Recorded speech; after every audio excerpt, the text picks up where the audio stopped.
Get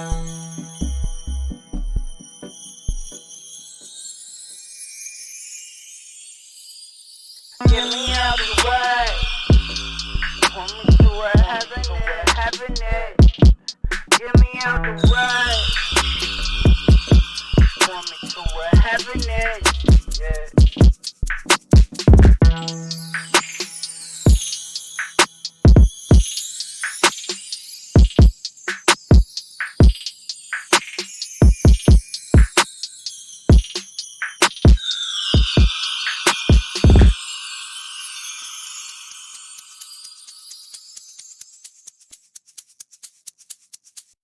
Get me out the way. Want me to what happened it. Get me out the way. Want me to what happened it. Yeah.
morality.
It is a dark time for pop culture. In a world where everything is destroyed by woke, one small group of rebels has decided to come together and have an unmitigated discussion about Star Wars.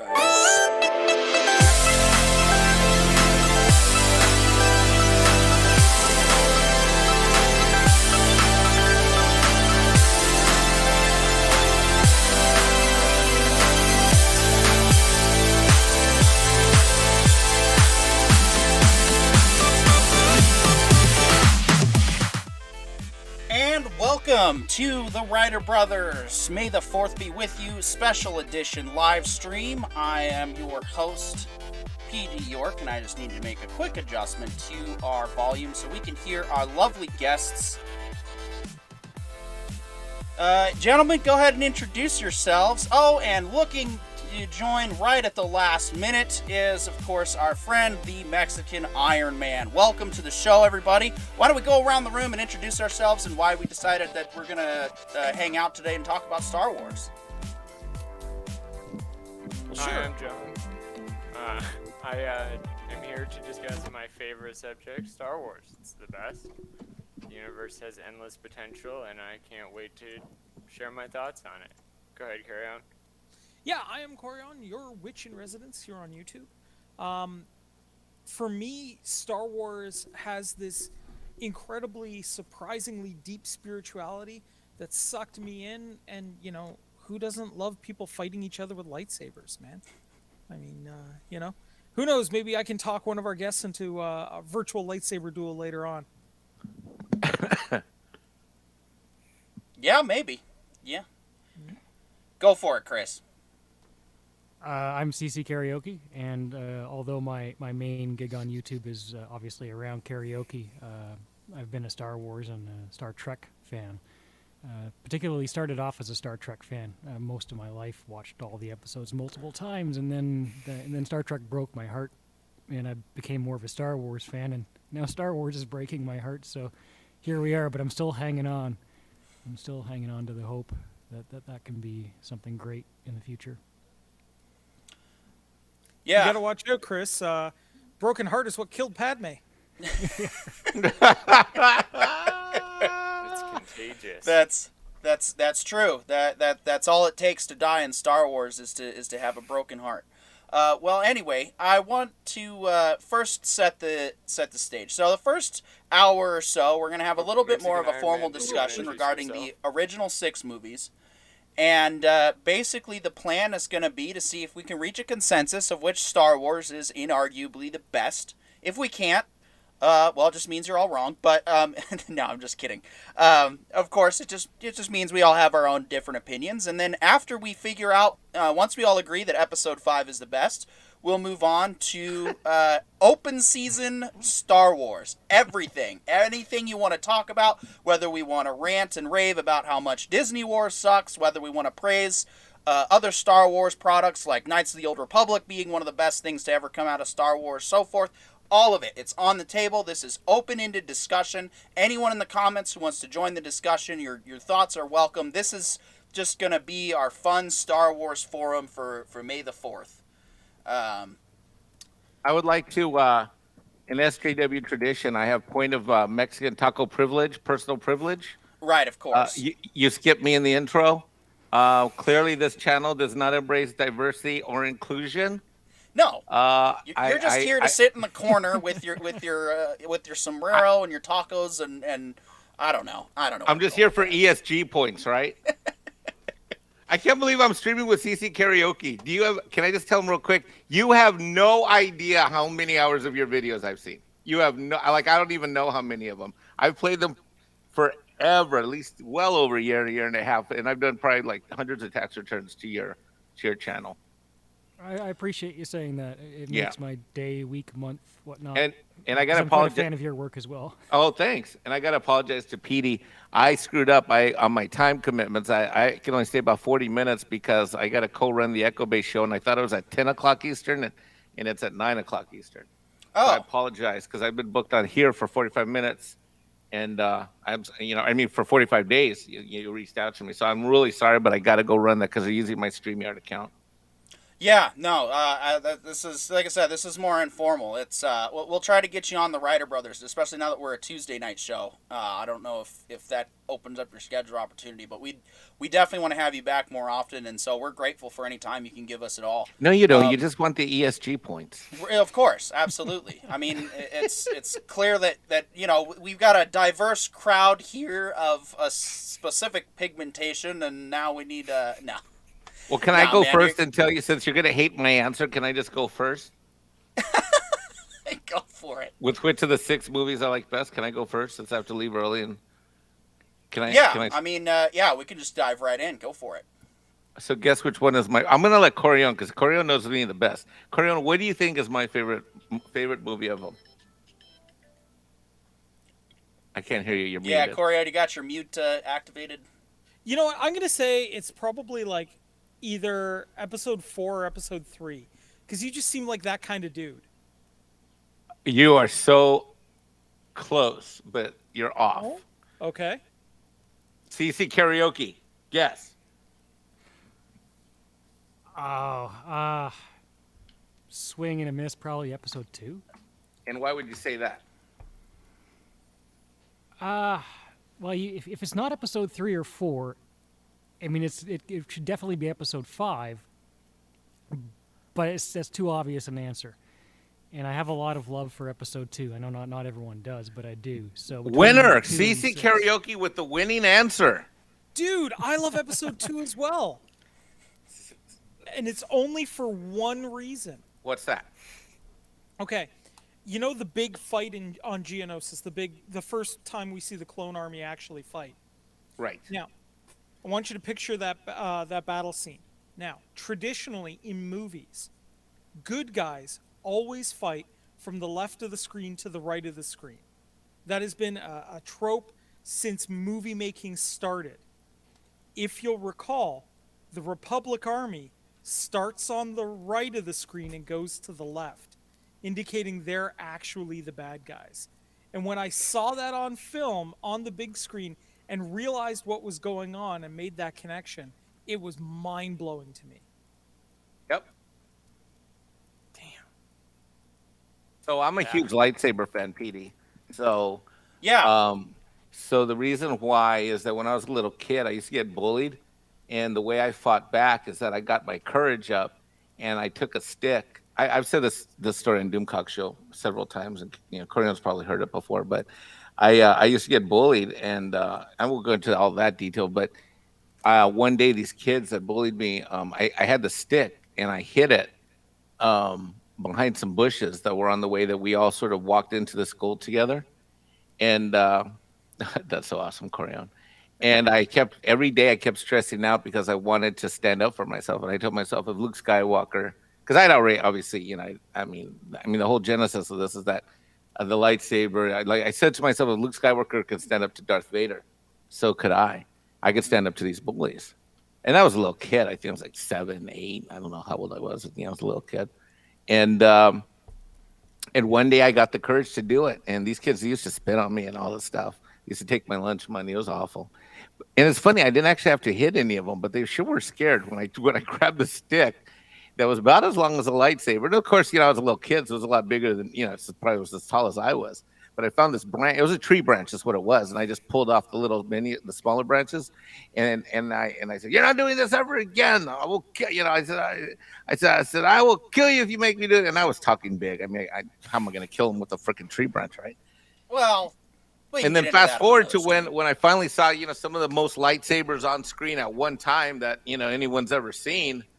That's why it's that's why in the prequels it's my favorite of the original 6. And since then, I mean, right now, I think in my house everywhere, I've got about 27 different lightsabers of various styles from various sources. 16 of which I just took to Nashville to the ICC Con, so that we could all have fun at the convention. But yeah, my love of lightsabers is why I like Episode 2 and the whole fighting aspect and good versus evil and the immense grandiosity of it all.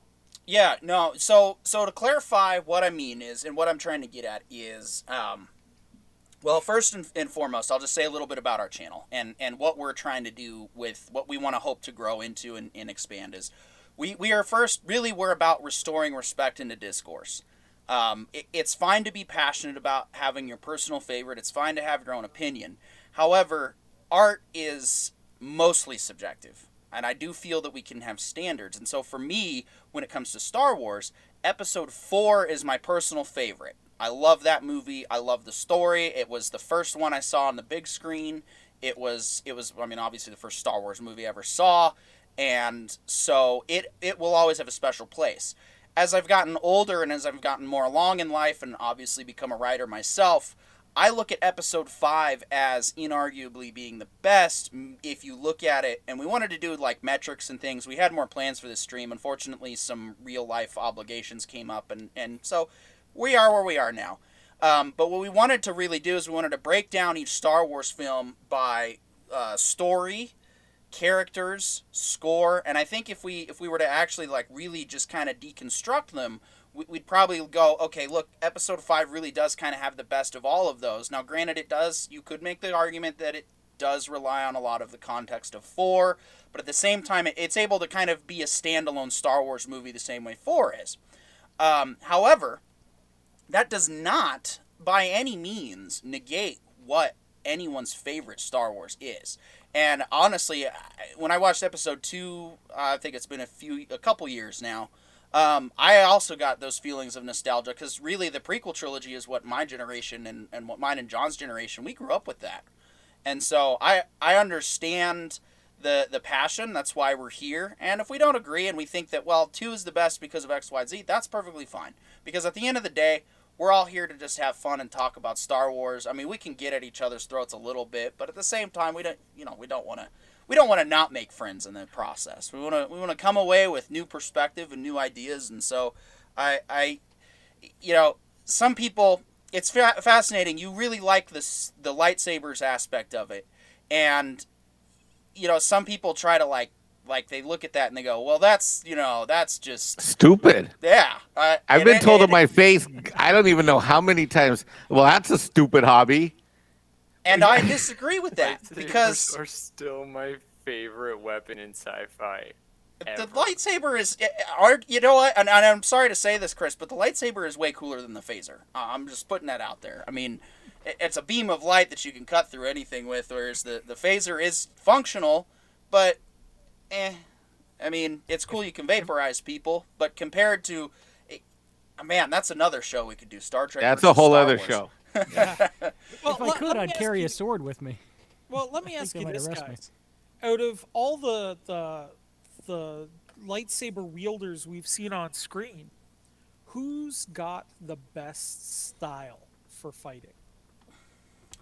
Who do you think just looked the coolest on screen wielding a lightsaber?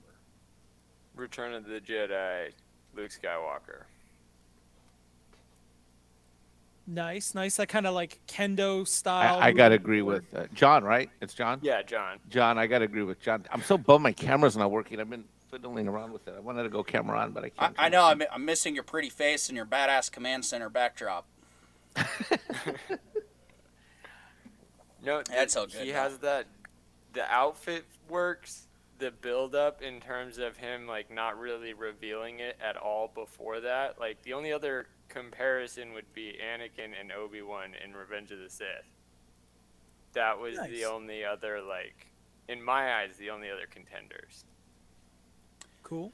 Yeah, and I mean, I definitely, you're probably gonna feel a little snubbed with my perspective on the prequels, because I think John Burgess would a good point that the Episode 6 lightsaber duel, I think, is one of the best, if not the best, mainly because of the implications and the build-up. Episode I agree. 1, Episode 1's fight, while cool, don't get me wrong, it feels a little more diplomatic. Like, oh, we're all here because of circumstance, and oh, there's this bad guy we don't really know, but he's bad because the script says he's bad, and here's a cool dancing fight scene. And then Episode 2, we have those awesome moments, which are still awesome. I will agree. The Battle of Geonosis definitely holds up with time. And Death of Jango it's is still, still one I of the do get the greatest chills kills. when Samuel L. Jackson walks on screen and whips it out and says, "This party's over." And that is still one of the best lines in the entire series. And it's a moment that you don't get without the prequels. So I will say that fight is good. But then the fight between Dooku was kind of, I felt like we deserved better.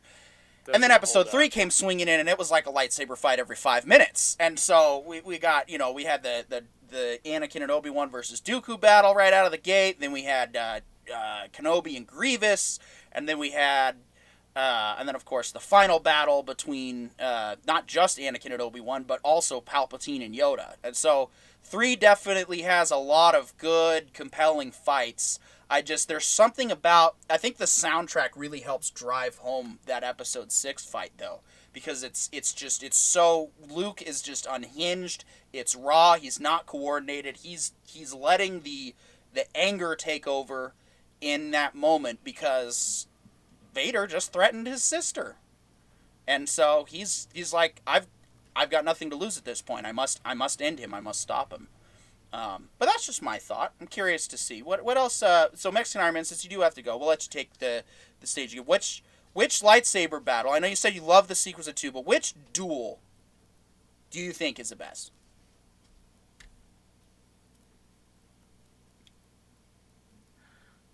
Can you hear me? Is my mic working? Now I can. There it is. Oh, there it goes. Sorry about that. I was going to say that I think I think the problem, how do I say this? Having done a lot of lightsaber dueling myself and being an enthusiast, the problem, in as much of a fan as I am and as much as I love Episode 2, is the problem is that, like with your comment about Episode 1, what happens is that in the prequels, the lightsaber battling almost becomes a little too Princess Bridey, too choreographed. It's a little too. It's just not very real. It's just not realistic type of thing. I mean, it's beautiful and elegant, but it's just a little too choreographed. And so what you talk about in that scene, I think you're 100% on point, because the music makes you feel the intensity and it's not about. It's really a true duel with lightsabers or swords is really about the people and their will. Their skill is secondary. Skill does not trump will. Will, attitude, confidence, energy is what wields the sword in any case. The sword doesn't wield itself. The sword or the lightsaber must be wielded by the person, by the man. So, and you can't take that dramatic effect that you just spoke of, PD. I think you're 100% right. All right. So Very cool. even though 5 has, yeah. So see, and that's what I love about this type of discussions. We can actually pick and choose across which Star Wars that what works best. And yes, I Well- think by the time we hit 6, we really had that final just unleashing of raw strength and power and emotion. Whereas, yeah, it feels like episode 1 kind of falls apart. It feels like episode 2, they kind of tried to make it bring that emotion back in with that last duel, but really I think a lot of that kind of got lost with CG Yoda, jumping around and doing cool stuff, and then by 3 it was like, well, of course we're gonna get our final duel with Obi-Wan and Anakin, because we knew it was coming. But even then, I mean, that one I think was, I'd say the fight in 3 has a close second to the fight in 6, and then I'd follow that up with the fight in 4, and then the fight in 5 is probably, if I was going to rank them, I think that's about where I'd put them. But I'm curious, does anybody else have an input? Best lightsaber duel? Well, yeah, actually. So, not a lot of people know. For a long time, I was a semi-professional fencer. I actually did do sword combat in the European fencing style for a long period of time. I almost qualified for the Sydney Olympic Games. And what we used to do is the guys that I was on the team with, we would actually sit down occasionally for a movie night and score movie fights, because it was just, it was a good way to kind of get hyped for what we were doing. I won't even tell you how many times when we'd pull out rapiers for practice, somebody would make the little whooshy sounds, in the background of a fight, because it was just what we did. And we all collectively felt that episode 2, while having simultaneously the lamest fight, which was Dooku versus Yoda, because it was just green ball flying around spinning a blade, it also had the best fight, which was Anakin and Obi-Wan versus Dooku, because he was the only one that actually showed a realistic fighting style. And when I actually looked up the actor, it turns out he was a professionally trained fencer as well. So he was actually bringing real combat into the equation. And to me, that was amazing. I actually got to see my style of sword combat on the big screen with these lightsabers that, we always pretended we were wielding, right? Yeah. So for me, that was huge. And watching just somebody who had a concept of, to me, Dooku's fighting style really personified a more elegant weapon for a more elegant age, right? He fought with this level of controlled rage.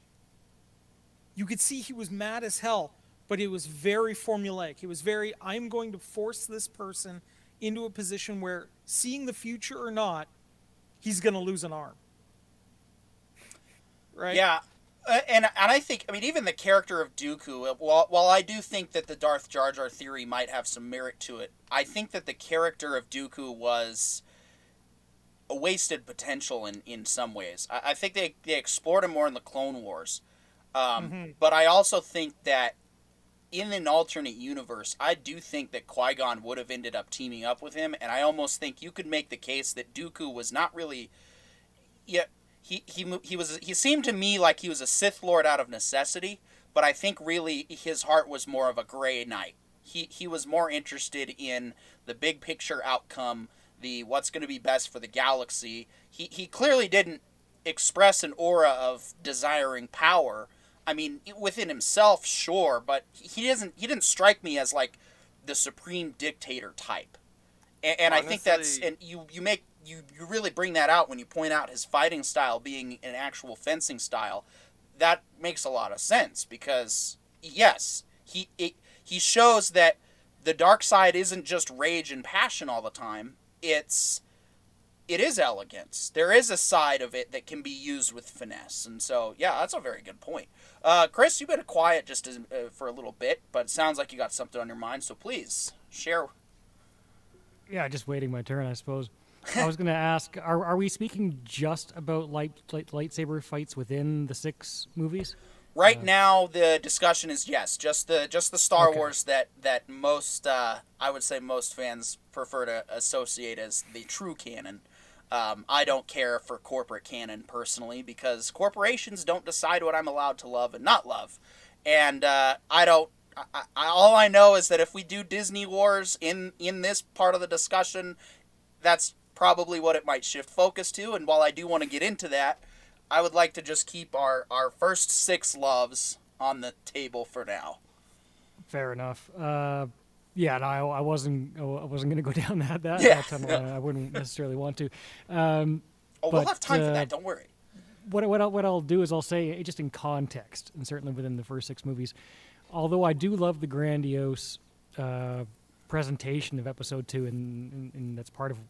There's a lot of reasons why I love Episode 2. We can get into that later, but as far as lightsaber duels specifically, my dad has a lot of love for old westerns, and maybe I picked a little bit of that up from him because I love that also like the Casino Royale effect.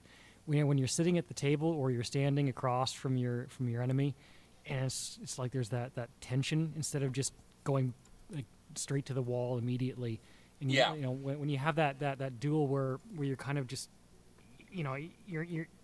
you're waiting to see who's going to make the first move, and it doesn't just all blow up all at once.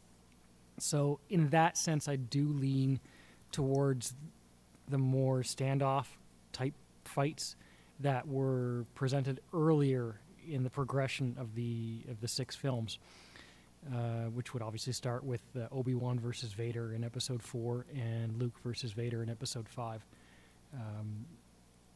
Not to take away from anything in Episode 2 specifically, other than I guess Yoda versus Dooku was a little bit too CGI, but I do generally lean towards those tension building type fights. Yeah, definitely. And see, that's what really makes it all the more special is when there's purpose in the fight. You know, that's why it's like, yes, while Mexican Iron Man said it perfectly, it's there's no true elegance in that Episode 1 fight, and it doesn't feel like they're trying to kill each other.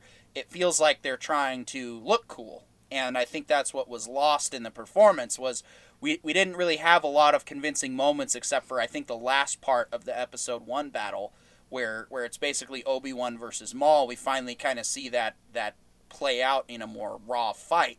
But even still, the passion wasn't there.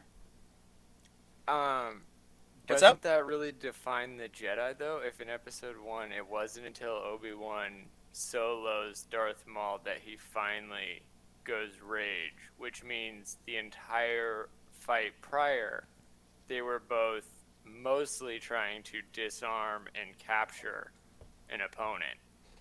And because we only see Obi-Wan lose it after the death of Qui-Gon, that's the time when a Jedi goes too far, or the exact line of too far. Anything past that, if he had been more gruesome, if he had cut him in half and then beheaded him, dark side. You just went dark side, and he walked right up to that line. And then the same with Dooku, is that fight wasn't Anakin was fighting with that same aggression, and that's why he lost because of Dooku's reserved logic.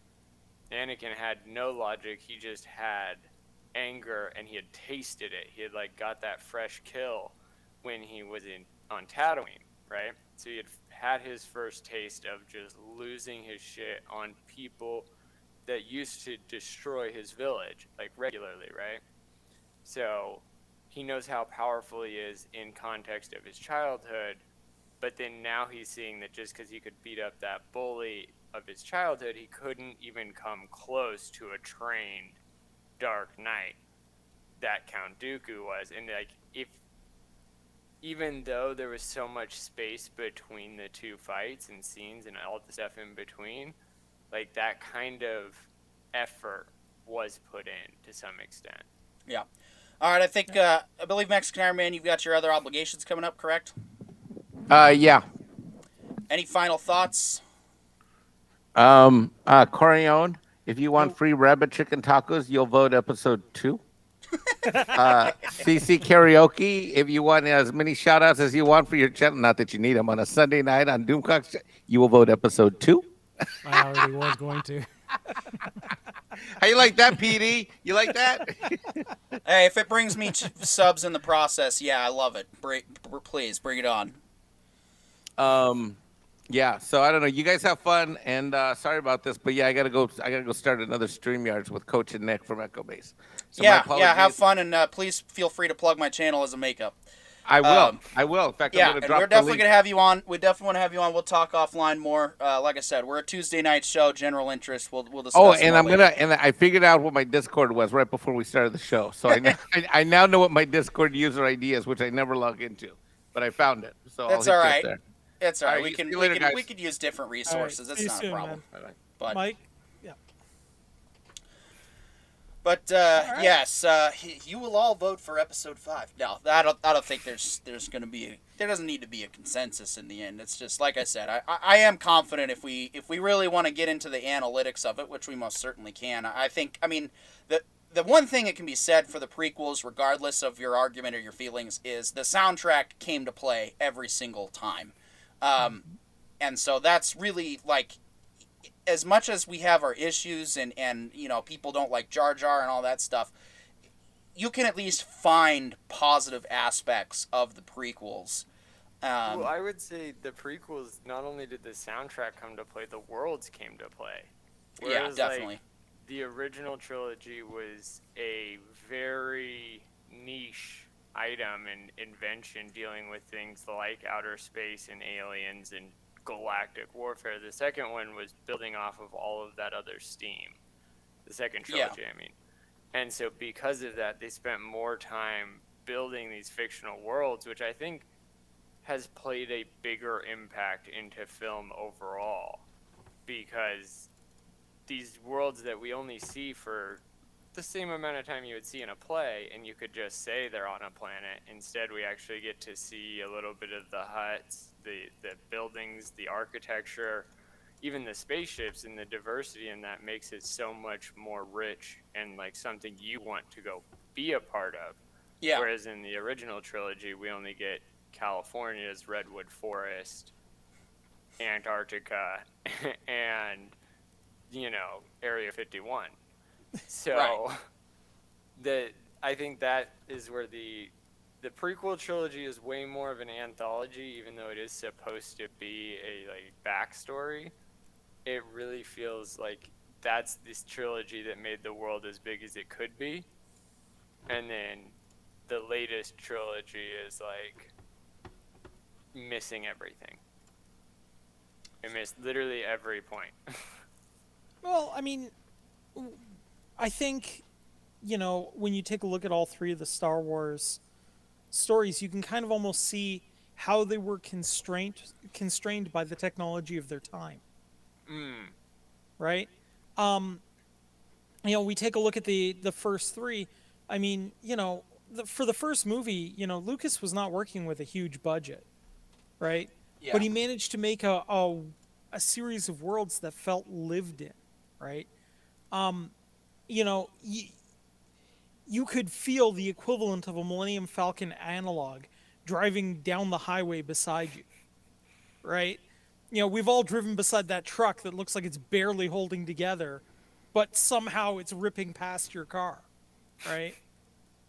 You know, we've all, you know, felt that kind of X-Wing style, you know, hot rod kind of vehicle driving down the road, but that still looked like it had a few miles on it before you know, whoever got it got in the cockpit, right? Yeah. Like it's kind of like that souped up Civic, right? You know, those feel real in that regard, right? The world feels real, but they just did it with what they had, right? By the time we get to episode 5 now, we have a budget to actually do things, right? And to show things. And we do get more, and we do see more. And then we have 6 where they're like, they gave us a huge budget, let's throw money at this and make, you know, the coolest space battle we can manage with the technology at the time, because we can afford to make, hire 100 guys to make 400 models and shoot them all and mocap it, using the old analog style motion capture to put it on screen, because we've got the money for it now, right? And then, somebody gifted George the greatest gift of all, which was CG. And he gets there going, wait a minute, I can build whatever ship I want in whatever space battle I want and direct it like I'm sitting there with a bunch of pilots and go, okay, you fly that way, you go this way, you bombard the hell out of this area. And he just have a bunch of animators that could sit there going, yeah, boss, got it, right? Like that was an incredible gift for him, and he used it to the best of his ability. Then you get, the sequel trilogy, where they weren't constrained by budget because they had all the budget. They were constrained by what defines Star Wars and how they wanted to recontextualize it to make it their own, instead of, continuing George's vision with more capability. Yeah, and that's one of the many reasons why we'll get into the Disney War stuff later, is because it's we could say what we will at our grievances about the prequel trilogy, but at the end of the day, it was still George. The only problem is it was George Unchained, whereas with the original trilogy there was some restraint. And I mean, one of the things I've learned, especially as a writer, is that people saying that something is bad isn't necessarily the worst thing that you can be told. A lot of times you got to read the intention. And the intention when it came to the original trilogy was people wanted it to be good. And so that's when they said, well, no, I don't think that this is a good idea. And of course, in episode 5, when he had less control over it than he did episode 4, we see those other ideas and those collaborations come together to give us what like I said, could be considered the best Star Wars movie. And then, of course, by episode 6, it's like, I think, episode 6 gets a lot of flack, but I think it deserves better because it's the exposition film. The entire movie is the resolution. It's not, people say that, oh, well, it doesn't have the greatest plot progression or whatever. Well, no, of course not. It's tying up the last 2 movies.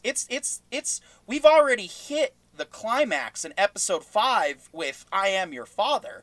Now we're going back down. Comment in the chat from, I'm going to assume your name is pronounced Nisa Cat, says, sup. Welcome, Nisa Cat. Welcome to the Star Wars discussion. We're currently talking episodes 1 through 6 and explaining why episode 5 is the best. Or, actually, we've already had a point of contention of episode 2. Oh, I got it. Cool. Yep, thanks, they say. Yeah, so, as I was saying, the context of episode 6 is not a standalone Star Wars movie. You can't really watch it without having watched 5 at least. Oh, and we have a follower. Welcome, Nisa Cat, to the Writer Brothers. We do actually have a regular show Tuesday nights. We just stream general interest movies, shows, and books. And we also stream games whenever we feel like it. Just a quick plug on the channel. Back into the discussion, because that's what we're here, right? We're here to talk Star Wars, not the Writer Brothers. We're here to watch the Writer Brothers talk about Star Wars.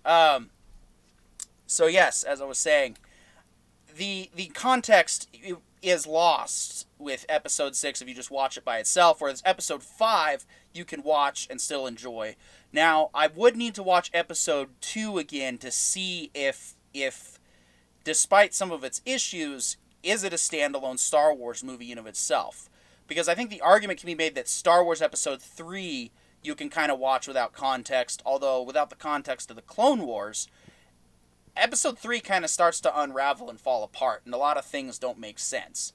I mean, it goes from these, these super badass Jedi being overtaken by guys with guns, and when they've been wiping out a bunch of droids with guns. And it's like, oh, we don't know why. Well, then the Clone Wars comes in and helps build that up and support it by explaining, oh, this is why. But more on Clone Wars later. We're trying to just kind of keep it somewhat condensed, but that's open for them. So, yeah, I mean, like I said, I think 6 gets a lot of heat because, yeah, it is a context movie. Without it really kind of can't stand on its own. I mean, when I was a kid, I watched it because it was my favorite, because I liked Luke's green lightsaber. Green used to be my favorite lightsaber color for the longest time, and now it's blue. Or if I can go blue, yellow, that's another combo I like to run sometimes too. So yeah, where were we going with this? I'm sorry, I just kind of lost. I think we kind of reached I guess the end of my original point with topic episode was 6. what's the best of the 6, right? I mean, that's kind of the overall general aspect, but I think that we could also find that, okay, there's certain soundtracks that are better than others. Actually, you know what? I don't even think you can decide on best soundtrack, but I'm open to ideas.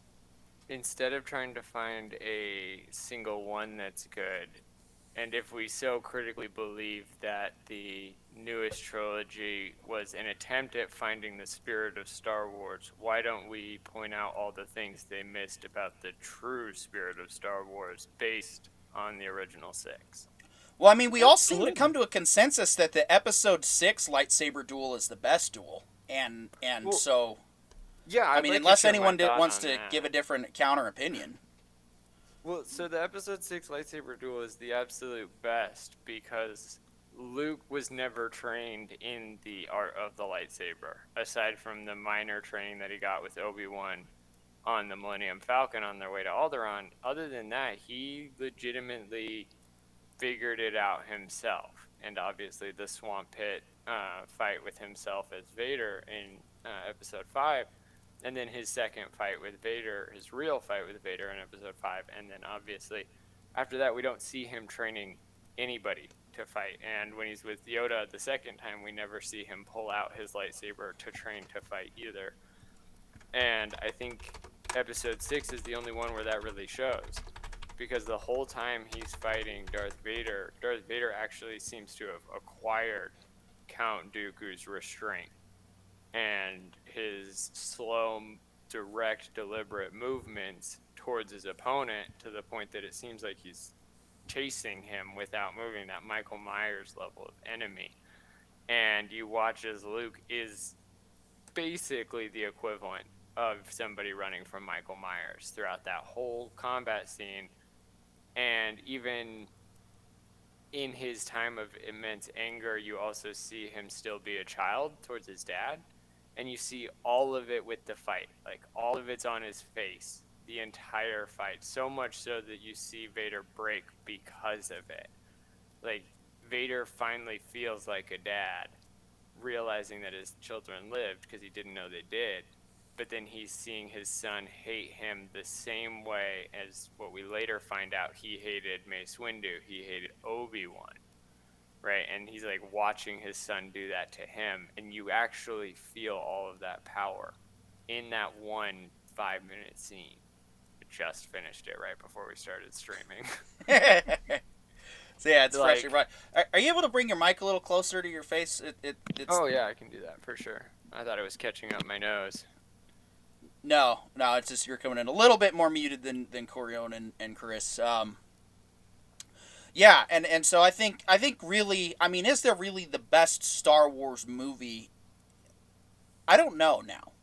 Because See, already I in this still think discussion we just Episode started 1 within is the last the 40 best. minutes, I'm starting to think that maybe there's just best aspects of Star Wars that we could piece together, and if we pick them apart, we could probably put them in one Star Wars movie. Because, I mean, I do that's think what I that the mean by the Episode spirit. 5 soundtrack is better than the Episode 6, but there are also moments in Episode 6 that, as we've discussed, do make that final duel between Vader and Luke more... I was about to say Vader and Skywalker. That's a little redundant.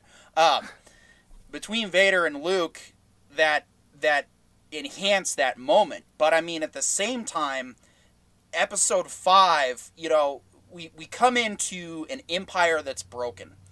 And they're, you know, the rebels just defeated them with the Death Star, right? So the Empire's probably licking its wounds, right? No. What's the first thing we see when we see the Okay, we see the probe, right?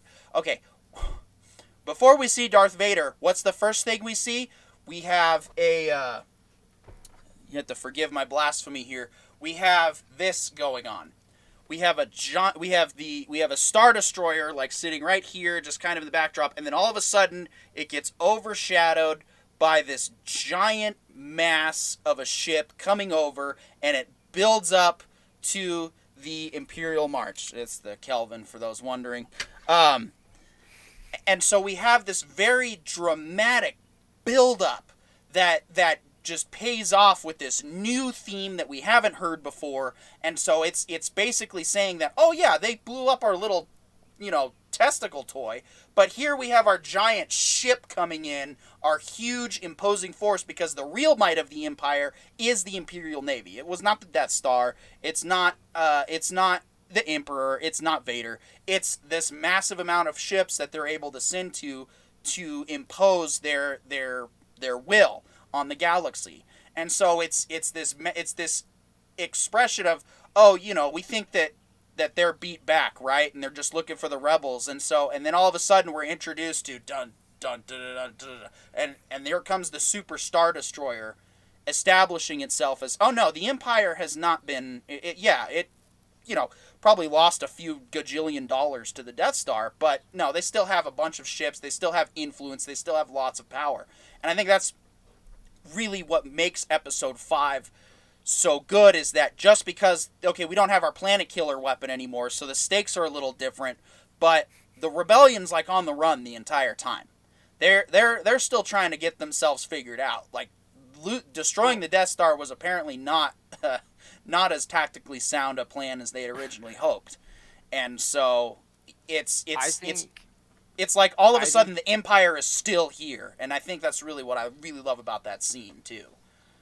I feel like your interpretation of 5 is way more of, it's real, more than it, like, because I just watched 5 this morning as well, and based off of like everything that's being said in 5 and everything that we're seeing as the events take place, like, you really have to zoom out for a minute to see what's going on, because in the moment and the way the movie tracks, it feels a lot less, I never got the chance to really realize any of that stuff. Like, I completely forgot that they destroyed the Death Star right before, and they should have been technically on the up and up. But instead, they are running just as hard as before. And I think that is something that makes 5 hard to say is its quality, because it's not quality until you break it down out loud and only focus on the individual pieces. But I will say that the reason why Episode 5's lightsaber fight doesn't win in the same way that Episode 6 is only because Episode 6 exists. Because Episode 5 is the same thing. Luke Skywalker knows how to swing a stick, and that's what the lightsaber is more than anything. Even though it can cut through everything, it's still a stick when beaten against another lightsaber, and that's what we really see Luke doing, is he's getting picked on by a bully. Like, the whole scene where Darth Vader is throwing stuff at him with the Force, and every single time Luke goes to dodge, he gets hit by another one that was sneaking him. And that whole scene is like the exact definition of what bullies do. And it's kind of like showing. Real quick, guys, I would like to quickly welcome to the show. He only has a little bit of time. Bronson Fiore of Super Gamecraft has come to give his thoughts on why Episode 3 is the best. But quickly, carry on. You did have a quick thought, though, before we get into that. Yeah, I was just going to say, I always interpreted the fight in 5 between Luke and Vader as Vader doing everything he can to restrain himself into not just killing Luke outright after Luke screwed up his plan. Like, he's kind of doing I'm trying not to kill you here, boy. I'm trying not to break you. I want you to get on the program here, but you're just not playing ball with it. And so, yeah, I'm going to throw stuff at you. I'm going to show you how pathetic your skills are, because I need you to understand that you and I have a destiny, and our destiny is to be ditching the Emperor's body down a garbage compactor and ruling the galaxy as father and son. Yeah. So I get think on that message. really illuminates, especially because the way that he restrains himself is still beating his child. Yeah. Well, evil dude, right? I mean, like at that point, we're still Right, seeing- but that's what I mean is like it's expressed in the moment, in the interest. You watch Luke crying. He's like, "What the? I cannot dodge," and he's legitimately coming to tears as Darth Vader's just like, "All right, force here, tricked you, hit you in the butt," like, and just toying with him while also restraining himself. yeah. Well, I think and then he that's loses that powerful restraint. that they took the time to like actually demonstrate the difference in skill. Well, and that's just it. He loses that restraint right at the end because he gets his hit on Vader, and so at that moment he's like, "All right, nope, school's over," and then he cuts off his hand. But anyway, Definitely Bronson, had you're a- here because you think Star Wars Episode 3 is the greatest movie ever made. Or, excuse me, greatest Star Wars ever made. I was about to say, okay, let's calm down for a minute.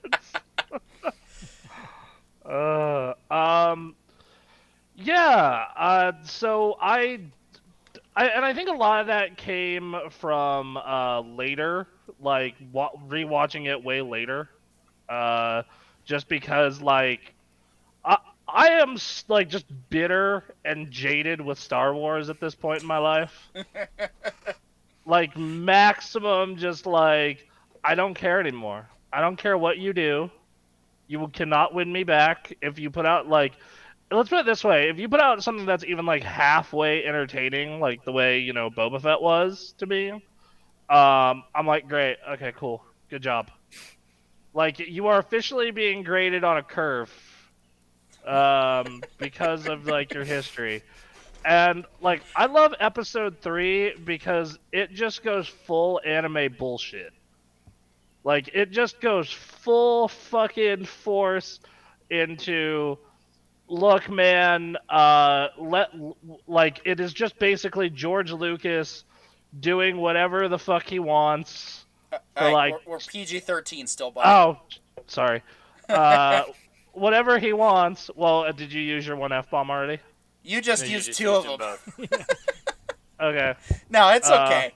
Just try to keep that in mind. sorry.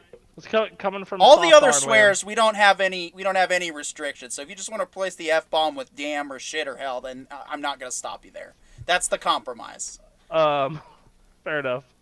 But yeah, so like you just you just have this thing where like I'm trying to like think of the best way I can phrase it. It's just like it seems like he got to do whatever he wanted, and that to me is a lot of fun.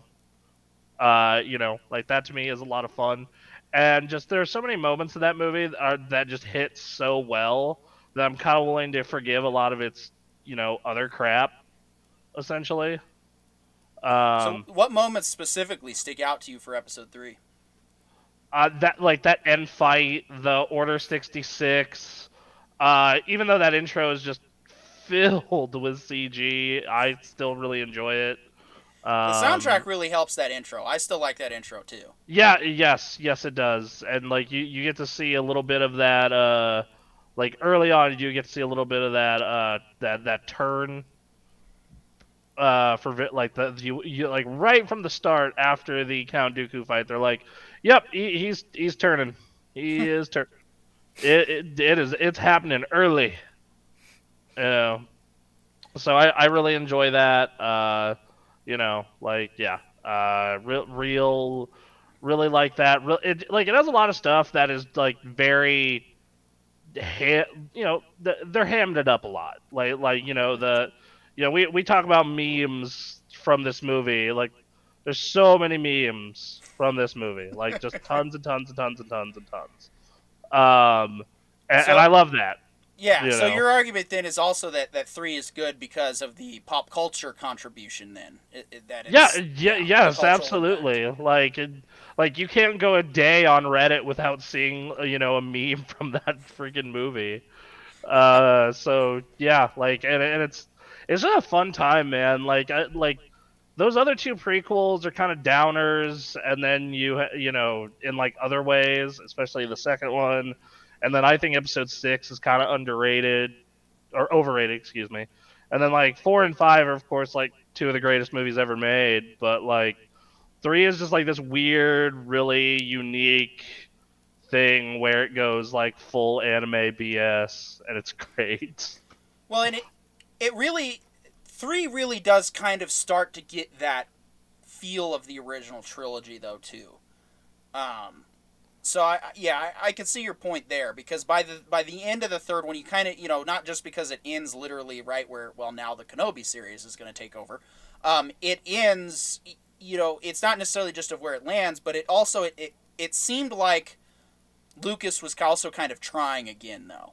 At the same time, like he was focused on really trying to finish off the series the best way he could, and I think that's why 3 did go over well by the end. Also, the lack of Jar Jar definitely helped a lot there. I probably won over a lot of people, I'm guessing. But yeah, Chris here actually he likes episode 2. He holds that one as his favorite. So you want to give a little bit more reasoning to why you love episode 2 there, Chris? Sure. I mean, obviously, episode 5 is a very easy answer, and in that sense, sometimes I have to turn it over in my head whether or not it's just like it's obviously episode 5. But for me, certainly growing up, episode 2 was the movie that I just kept watching over and over and over again, and so obviously for that reason, it has more of a place in my mind. I did enjoy The Phantom Menace, but in a way, and I've seen this mentioned before, how episode 2 maybe is where George Lucas should have started the prequel trilogy in a sense, and made that earlier timeline its own separate thing. It really just kind of bails on all of the trappings of having to tell the episode 1 story, and gets right into it. And it's also the most just kind of unhinged of all the movies. Even with all the quote-unquote cheesy 30s dialogue, like how, I hate sand and stuff. It just, there's some really great shots in there, like CG or not, just like the stormtroopers walking through the sandstorm will always just be a kind of like a timeless moment, in just filming a quick, even just as brief a shot as it was, and jumping out, the troopers jumping out from on high, like paratroopers and whatnot. And not quite that high, but just a lot of moments like that, and that's why the Geonosis episodes are some of my favorite in Clone Wars, which technically is not Disney Star Wars. I mean, certainly not season 2. It's one of my favorite arcs of that, which is very similar to Clone Wars, and especially the arena fight at the end. Lost my thought there, but well, that's just it though. Episode 2, coming out of episode 1, it is the first prequel trilogy film that actually lives up to the name Star Wars. Because there wasn't really much of a war in episode 1, and here episode 2 comes to it. And you're right, you make a good point about that CGI moment in the sand with the clones. That really is some top quality artwork overall, because after they have the cruiser that crashes to the ground and the sandstorm whips up, you're right. That actually is notable and noteworthy artwork right there. So there are lots of I'm gonna have to watch the prequels again soon. Also, just the general world building. I mean, as much as there's a lot of world building, certainly in retrospect, based around the original trilogy, and certainly a lot of original ideas brought into episode 1. The amount of just new concept and artwork design, which we can get into this later, but which is completely absent from anything of those other movies. What do you mean? There was that one bar that they visited for 5 minutes once. I mean, just and the amount of rich original version of the bar. The original artwork and design of spaceships and characters and different worlds and Coruscant, obviously, and certainly Star Wars related politics as well. It just completely exploded the size of the universe. I think maybe more than any of the other movies that I can think of. Okay. I mean, I will say that to speak for episode 3 here, because I've come to praise the Star Wars movies, not to bury them. Um, I would say that the one scene that really makes episode 3, I think, is that total break moment where we realize that Anakin is never going to go back. And that's when he walks in the temple and he's made it to the council room, and all these younglings come out from behind the couches there, and they're like, "Oh, thank goodness Master Skywalker's here. He's going to save us all." And he ignites that lightsaber, and the kids all go have this look like, "Oh crap, I'm about to die." Um And it's so awesome.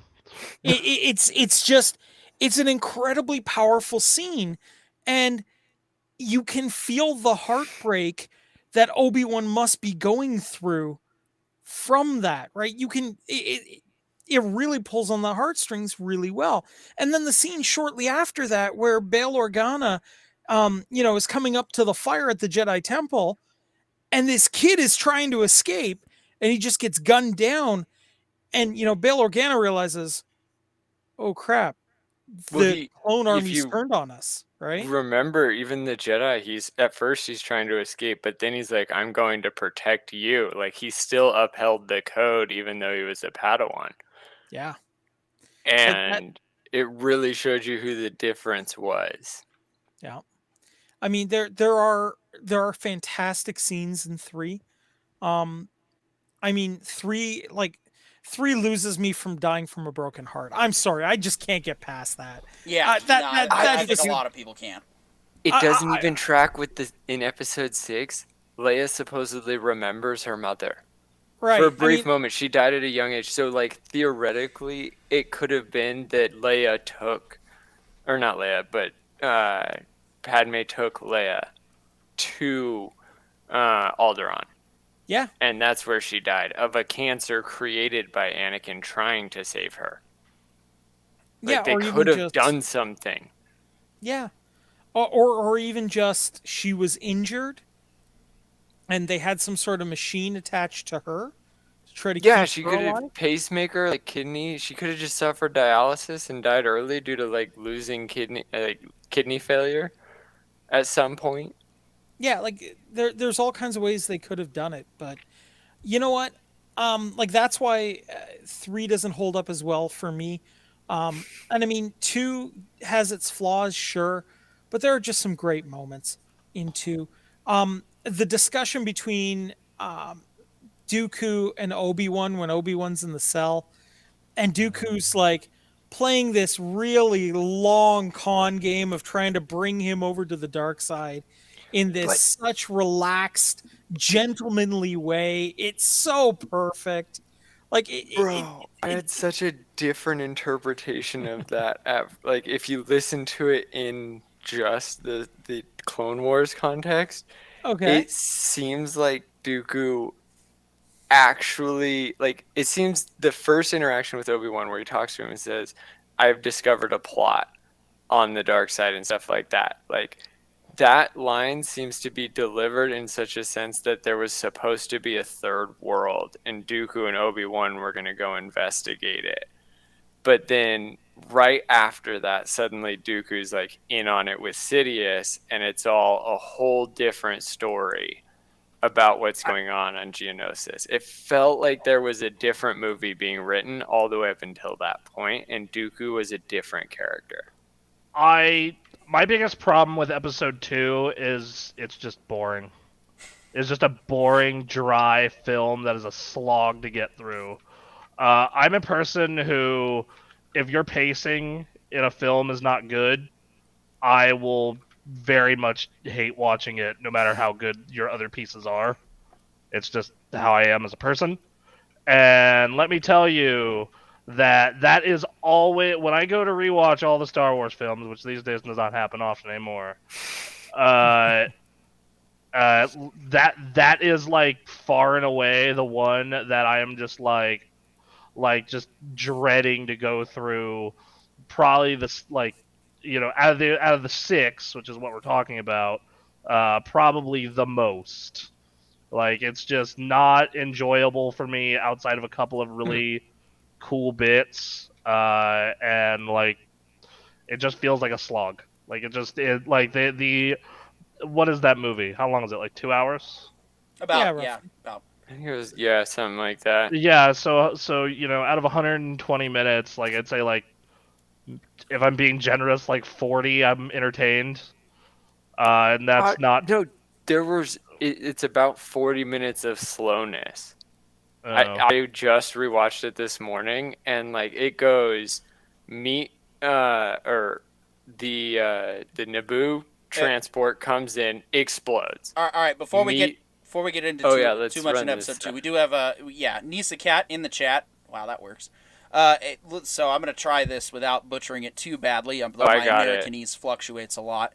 It's- Takotsubo cardiomyopathy. Yeah, Myopathy. Takotsubo myopathy is the medical term for dying from stress-induced cardiomyopathy. It's wild broken heart syndrome. So yes, it's not. And yes, thank you for the contribution. We do appreciate it. Yes, I think the issue that we have with it is not necessarily that okay, yes, that is a rare condition to have. It's like, first of all, there's the violation of canon, in that, oh, okay, Leia no longer remembers her mother unless she has like memories of hanging out with Luke in the womb, but then that also violates canon. And it's like we have all of these other instances of all these heroic, Star Wars is supposed to be fantasy, so in that fantasy world, people need to go out with more heroism. And it would make more sense if Padme was leading the resistance and was assassinated. That's already a better plot line that I just said in 2 seconds. No, it could have gone out. She could have gone out from broken heart syndrome if she was at the Jedi Temple and she caught him killing those younglings. Okay, and yeah. she ran to Mustafar and he was chasing her. And that's where she gave birth to the children. And that's when Obi-Wan protected her while she was giving birth for that long period that pregnancy is. And then Obi-Wan's like last ditch, they finally fix the ship and get out of there and ditch Anakin as he burns to death. Yeah. And she Nisa has Cat her seems to agree with children, that. and that's anyway, why sorry she to dies, interrupt. is You were- because you were- she has no ghost. You were making some... Like, she has no midwife, I should say. Right. She does it all by herself, and Obi-Wan takes them in the end. That's where it makes sense to have that kind of heart attack. Yeah. And so, anyway, you were making some points about episode 2. Sorry, I just want to make sure that we try to get into a flow of including our viewers that are contributing ideas, which is hard to do. But Admit yes. yeah. So anyway, So John, I think you were on about, you had just watched episode 2, and your perspective So- with the Obi-Wan and Dooku conversation, which I do agree is one of the best moments of that movie. Well, no, so I think episode 2 had about 40 minutes of slowness. So there was the Right. long soap opera that was the Naboo experience. And it didn't fit anything we're used to with Star Wars, and it didn't work. Like, the problem with, I think, casting Hayden Christensen as grown-up Anakin is that, like, he's supposed to be a 6-foot 14-year-old. And instead, he's Hayden Christensen, a generally attractive person at 16 in this storyline. Like, he's still supposed to be young Anakin. He just had a growth spurt that most tall people have in their, like, high school years. And so that's why, and even for Queen Amidala, she's, like, Padme now as a senator, she's the youngest senator. She's only supposed to be, like, 21 tops. Like, this is more of a reverse Romeo and Juliet age situation, where Juliet's the older one and Romeo's the younger one. And instead... Makes it way less got- creepy that way. Yeah, well, hot teacher rather than hot teacher. Yeah. That's a good one. Oh, that's good. But that's the thing is like these characters are supposed to be inspirational, like children of their generation, actually motivating the world, changing their world. And they took the time to actually try to show their high school romance, but it was Natalie Portman and Hayden Christensen. That's not a high school romance. That's The Notebook. And that's where they cheated. and that's why that 40 minutes slogs, because like I swear, as soon as they started that scene, the movie slowed down, and then as soon as they left, as soon as they went back to Tatooine, suddenly Hayden Christensen feels 16 again with power. Like, what would Shazam do when he gets to go actually beat up his bullies? Right. And that's what we saw. But we also saw a moment of the Notebook tucked in there, and it was dirty. It didn't fit at all. And I think that's why you can say it was like really slow, because right after that, suddenly it's Geonosis. Obi-Wan's in trouble. Firefight, firefight, fire, fight, end movie. And that was all 40 minutes after and 40 minutes before. Then there's that one episode of romance. It was like trying to watch a TV show. The romance was very, very clumsy and bad. And so yes, Bronson, I would suggest in the future. Some of my other friends have done this. They said that when they skip all the Padme and Anakin scenes except for when they get to Tatooine, it makes the movie all that much more enjoyable. I also really hate the garbage with C-3PO and his little side adventure in the factory. God. Yeah, I forgot about that. Oh man, but that stuff that would have worked had they cut the soap. Because that was like the one moment of comedic relief, but you had soap relief for 40 minutes before that, and it was just bad. I suppose George probably felt some level of obligation to cover that story, and so it had to be shoehorned in one way or the other, and instead of just fitting organically. Yeah. I feel like he took advantage of the Naboo landscape way too late in the game. Like, he should have taken advantage of that more when with Anakin and Padme towards the end. Like, rather than the whole celebration sequence that's going on, it should have just been cut to Anakin and Padme miss the ceremony because they're walking through the fields having that dramatic, like, romance scene cut. If the movie jumped straight into them being in love without having to explain it, I think I could have believed it. Because it was already part of the story. Yeah, I didn't really need to see the awkward teenage romance. I mean, I really. But that was the worst part. I got to live that a couple of times. I'm good. It was really attractive adults playing awkward teenagers. Yeah. So it made it humiliating. TV a lot makes it sometimes, creepier. right? It's like they're teenagers in high school, but they're actually 30 years old. Yeah, Riverdale. That's like The kids from Wonderful Riverdale. I Effect, wish I looked that good at 16. Yeah, right. Hey, speak for yourself. I prefer to believe when I revision my previous high school career, I was that gorgeous. So. Well, yeah, we all were. Exactly. Yeah, I wish I went to high school with Parker. I'm not going to confirm or deny. I grew up with him. Not going to confirm or deny. What's that? I'm kicking you both out. No, I'm just kidding. I'm not that insecure anymore. I'm going to go ahead and get a new graphic up there to keep it interesting. But yeah, I don't know. To me, I always felt that there were points, like, I agree George Lucas cannot write a romance. No. You added one too many words there. You can just chop off the romance part. Nah, right. you know what? He can't. No, because he can write an epic. He can absolutely write an epic. He just can't write a romance. I think he can write. I think he can I write think an he epic should've- with several editors that are quality to help him. You're right. Well, I mean, look, every writer, I think, needs a couple of beta readers to sit down with them and go, yeah, you need to trim back your ego here, and here, right? I mean, he needs to send it to a couple of professors under a pseudonym and get his grade back real quick. right? But that being all said, right, I think the way to have fixed episode 2 up, yeah, you're absolutely right. Have the romance already started. Have, when the bombing happens, Anakin, have a scene like a little while later where Anakin runs out and hugs her and is like, I was so worried. I heard there was an explosion and blah, blah, blah. Are you okay? And, have him, be really upset that her decoy got killed, because they or maybe because maybe the decoy was a friend, right? You could put something together Yeah. like that. I feel like the reason why that is definitely missing is more of like texting wasn't a thing back in that time, especially for kids. Because now that texting relationship between the decoy and Padme would have made sense, slash a texting relationship between Anakin and Padme. But I mean, they could have at least established love letters.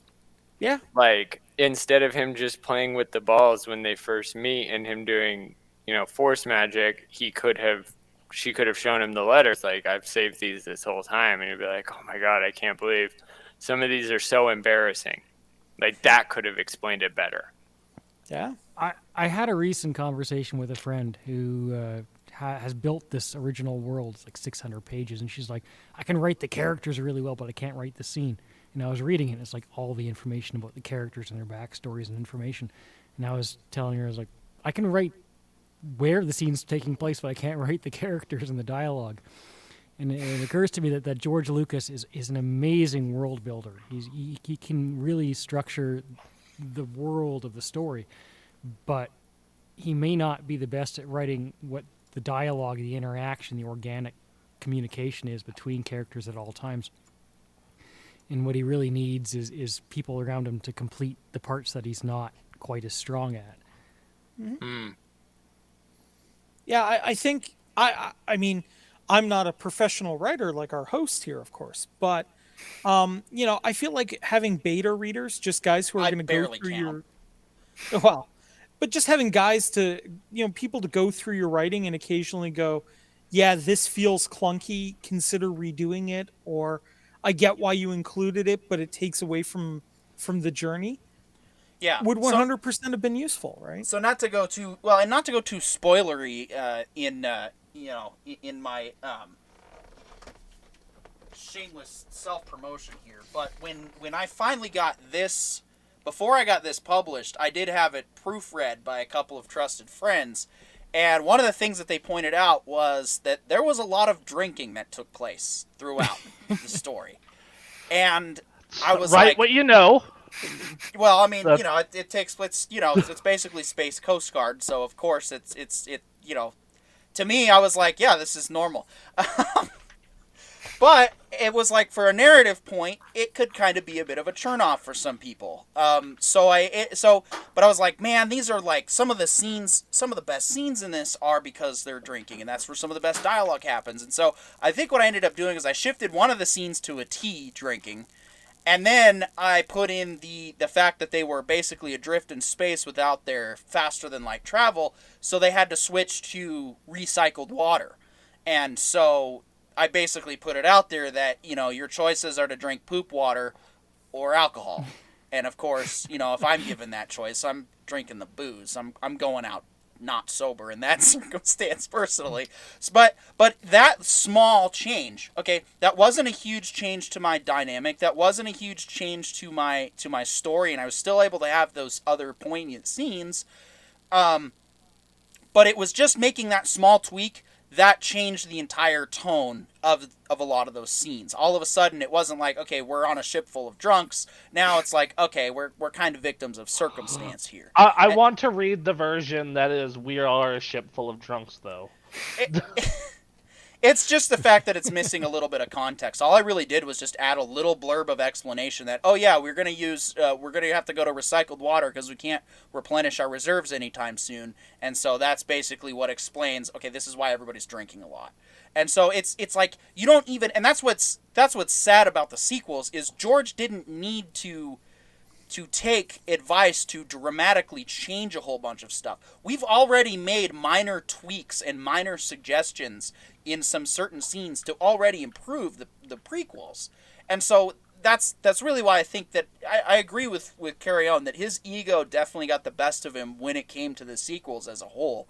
I think by episode 3, he must have been listening to people a little bit more than he was by then, because I think he finally realized that, okay, when I'm unmitigated, I'm a little bit of a disaster. So, yeah, I mean, I definitely want to acknowledge that we are Monday morning quarterbacking. We are looking at the finished product after the fact, like in the moment, how much were people stressing him out, saying, "Oh no, this is BS," and he had to stick to his guns because they were trying to add in another younger Yoda, and trying to get more toys and more characters, even though he was already very obviously bent on the merchandising rights and upholding that.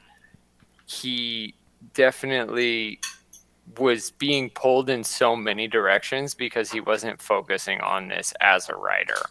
I feel like he was way more like Sylvester Stallone, somebody who wanted to prove they knew what they were doing in terms of writing a story and directing, and he wanted to be a director.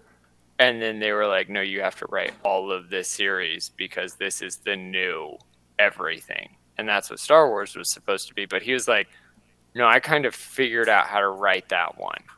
Because like the difference in the story between A New Hope and Empire is it's completely different. Darth Vader is suddenly more of an important role. He's suddenly actually in charge, just choking out captains and generals on ships.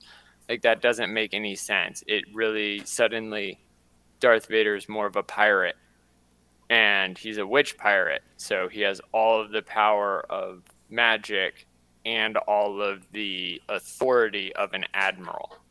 And that's I am forever now going to tell people that Darth Vader is a witch pirate. it's a Thank perfect you. analogy. Yeah, I mean, routinely in IT Zoom calls, I have to like choke out junior techs. So So Well, no I mean, longer our witch in residence, the- now our witch pirate. The extent of what, especially in terms of like witches and wizards, I think that like Darth Vader in A New Hope plays more of an evil Merlin to the captain of the ship that he's on, to right? Tarkin And there, yeah. yeah, to Tarkin, and Tarkin is way more of like, this is my ace in the hole. He doesn't work for anybody else but me.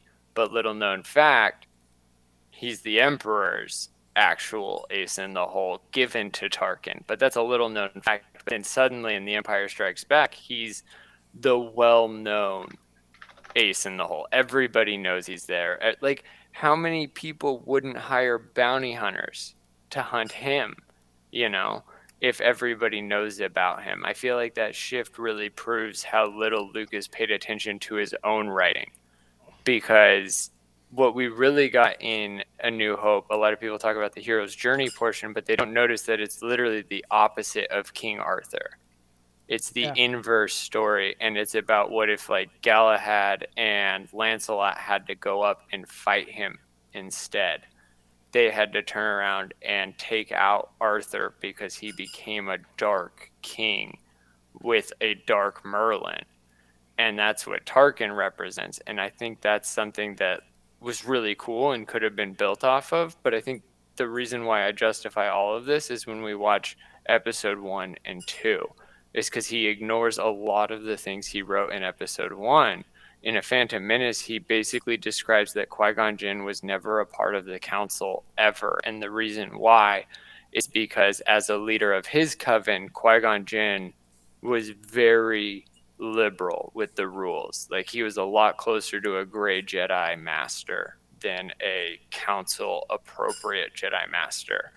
But then in episode 2, suddenly the council has completely become more magnanimous and progressive and open to a lot of that like openness and liberalness with the Force, not necessarily in terms of like emotional liberalness, but in terms of people exerting their own free will. Because Qui-Gon fights and vehemently says that Anakin deserves to be trained, and the council goes, no, he doesn't follow our rules. And Qui-Gon goes, I don't care. He follows my rules. And that's the difference between the two councils. Is like in the next 2 movies of the councils, their rules are, it's all guidelines. Like in Pirates of the Caribbean, they automatically say the pirate code is guidelines. But in episode 1, they say the guidelines are the definition of what makes you a council Jedi versus an outsider Jedi. and Qui-Gon Jinn's an outsider Jedi versus the Council Jedi. And then suddenly the Council Jedi are the magnanimous council, the Holy Trinity, and it's like, wait, they weren't at all. And I feel like that break really changes it made it easier for them to be toppled. Hey guys, unfortunately, I would love to continue this, but I gotta go to do my show actually. So I'll talk to you guys later. Bye. Yeah, Take care. Have a good one. twitch.tv Thanks for coming. /SuperGameCraft Take care. for all your video game and MMO needs. Bye. Thank you. Thanks for coming, man. I do like to give George that credit that in the prequels, especially, he did write the Jedi with a concept of them being a little bit too flat, a little bit too full of themselves, and not necessarily better, they're too perfect. I like to give him the credit of that he had that notion in mind, that he wasn't just a bad writer about it, and that they are just kind of like face palming on purpose, and that it was what kind of led to their downfall. Right. Well, it's their hubris, right? It's their pride. It's the classic reason why people screw up and fail, right? Yeah. And that's why I say George is an amazing writer of epics, because he knows all the classic tragic flaws and how to bring them out in good, solid writing and through subtext. That's why I think it feels more like he read up on how to bring out the classic flaws, because the Phantom Menace Council is a lot more similar to and I keep saying witches, but if I think about it really long, it's a lot closer to it's like the inverse of calling for an exorcism in the Catholic faith, right? Like to bring a Jedi, to bring Anakin into the fold, to train him, it's like a reverse exorcism. Like, no, we are trying to get him to be possessed by the Force and possess the Force, right? And so they have to go through all of the chambers according to the council, and that's like going up to the Pope and then the papacy approving it, and then now he can join. But then after like the next movie over, suddenly the papacy is a lot more accommodating. Suddenly it's a lot more it seems a lot more wishy-washy, when in turn I feel like it would have fallen a lot harder if it had been staunch in its belief that it was right. If it had been like conspiring like more, instead of just having one Anakin conspire to communicate the feelings and intentions of his friend. And there should have been more scenes of like other Jedis like walking away from secret deals that they had just been reporting on, and it really felt like that high castle was only about 2 stories high. When I imagine in my own mind, and what I'd love to see more of is just the notion of like, so let's say Anakin was completely rejected and wasn't allowed to be taught. What's to stop him from teaching himself, from finding other people to teach him, to learn on his own? I'd love to see who it is that's not even officially under the wing, who becomes powerful in the Force of their own volition and in their own way. And that's what Qui-Gon Jinn really alluded to in his existence, because of his separation from the Council. There's this element of Jedi tribes throughout the galaxy. Yeah. And those tribes honor the Council, but that's why I chose the word coven and more like witches, is that they're not wholly centralized to the Council, but the Council does delineate the majority of the ritual, the majority of the knowledge. But they don't tell you how to teach it, when to teach it, where to teach it, or who to teach it to, except under specific guidelines of taking on a follower, taking on an apprentice, and what that means. Because when Qui-Gon Jinn goes to do it the first time, they're all like, no, Obi-Wan is your Padawan. And there's this full, not necessarily explained, but implied hierarchy of rules that you could see expanded upon, and they're completely ignored later. That's why I say that George Lucas, while he definitely got it, I don't think he understood it, because he missed it. In each of his other ones, he just repaired himself throughout the movie that was the subsequent film. Well, now we're kind of getting into my neck of the woods here, because I think I've probably studied every kind of mysticism and occult school that there ever has existed. In some way, shape, or form, I've had at least a passing familiarity with them. And here's what I kind of want to take from this, is that it's very clear to me that George has a lot of book knowledge about spirituality, but not a lot of practical experience with it. Like, the Jedi and the Sith are really interesting to me in the way they play, because they seem like two halves of a very important whole, and that they're missing that kind of unity that they need in order to complete themselves. Because we're not real people without both rationality and passion, right? And that's the two halves of the Jedi-Sith coin, is rationality and passion. And when you think about an organization that is built purely on rationality and logic, they are going to be very dogmatic, right?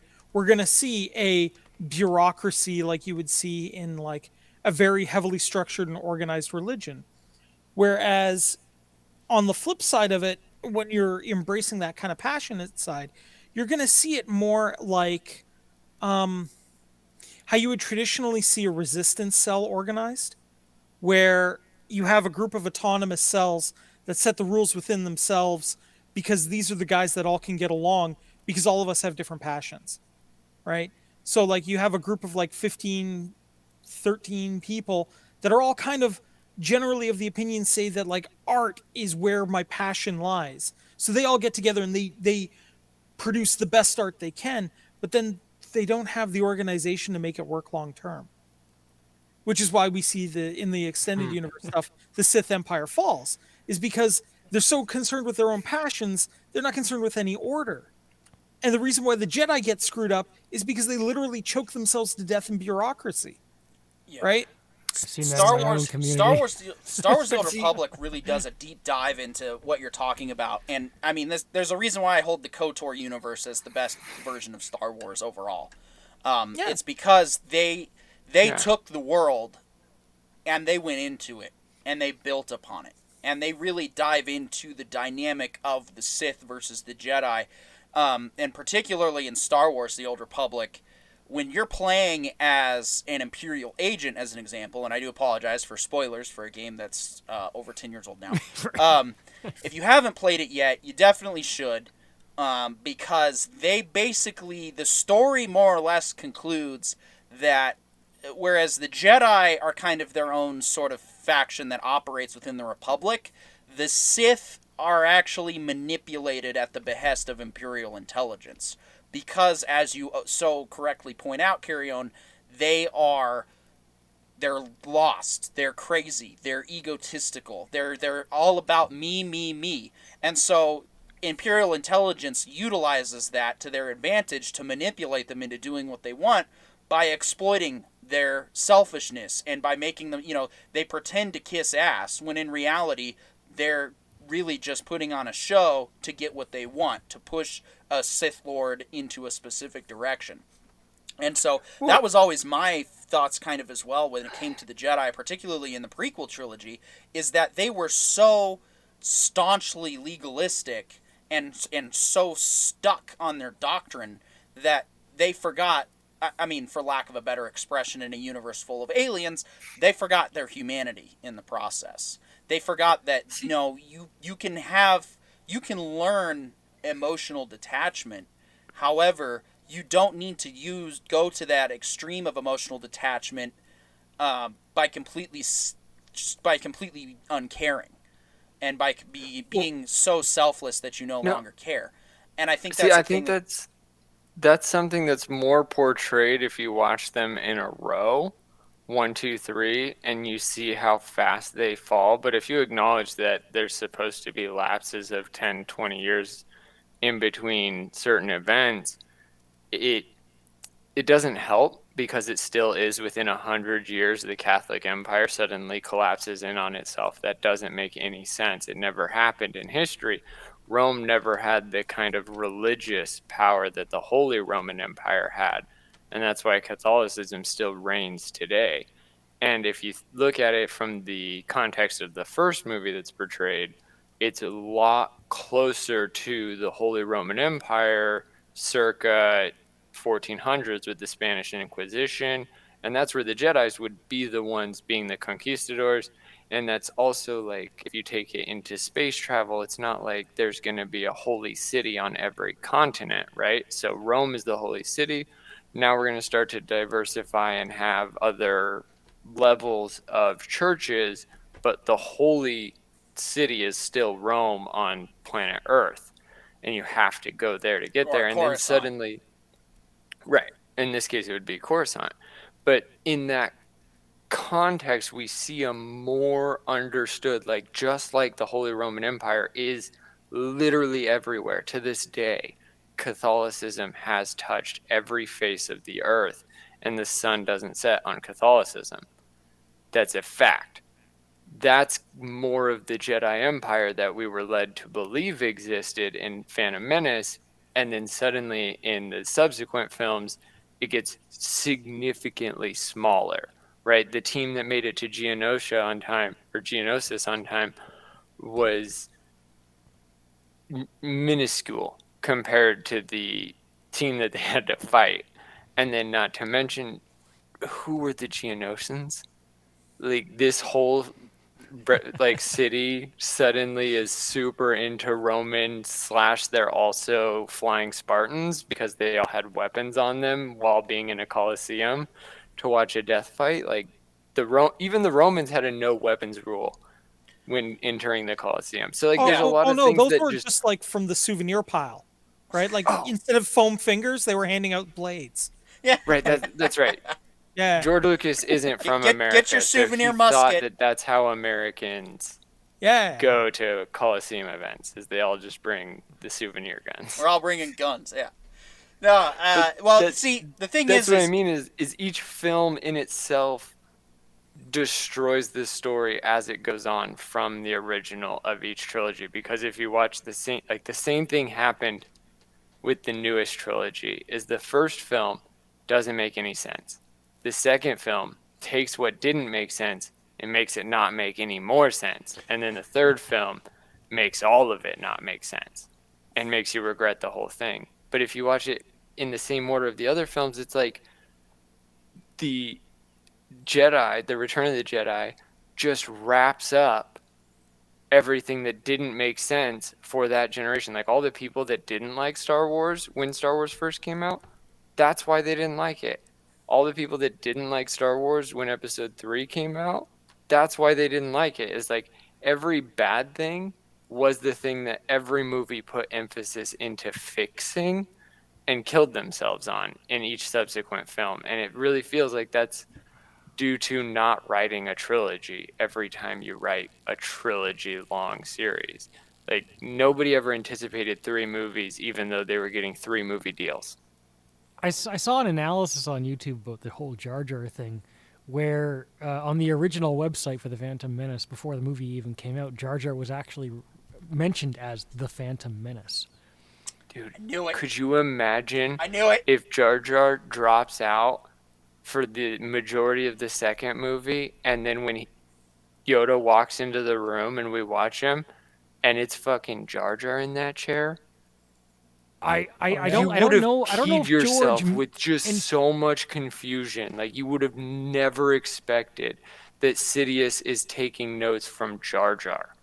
I don't know 'Cause if he Jar did Jar set him up as the was George's ultimate idea fake. of like ultimate Sith, but I genuinely believe he had bigger plans for Jar Jar to be a master of the Force in some capacity.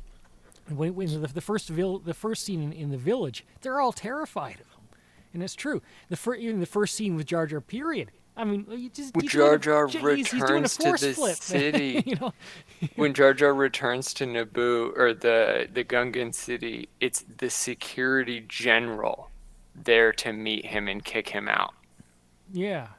Like Yeah. not just a random cop that remembers him from childhood. It's the general kicking It's him almost out. it's also one of the greatest hoodwinkings in cinematic history that it took people so Would've long to been. even clue into it.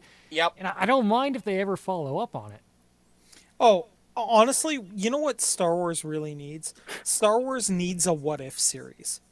Yes. It really needs like an animated, like Bad Batch or Clone Wars style what if series. Bro, it And needs just- first it needs an Avengers Shield. There was that whole show for Shield that came Yeah, it's out called Clone during Wars. the first Avengers. Well, no, I mean the live action one. Like it just needs a cops of Star Wars where it's just a pair of Jedi going out and taking care of worlds. That would- Like the, that would be the good. book you were describing last night, Carry On, the one where they go through time and Yeah. they're just repairing time. Like that's exactly the kind of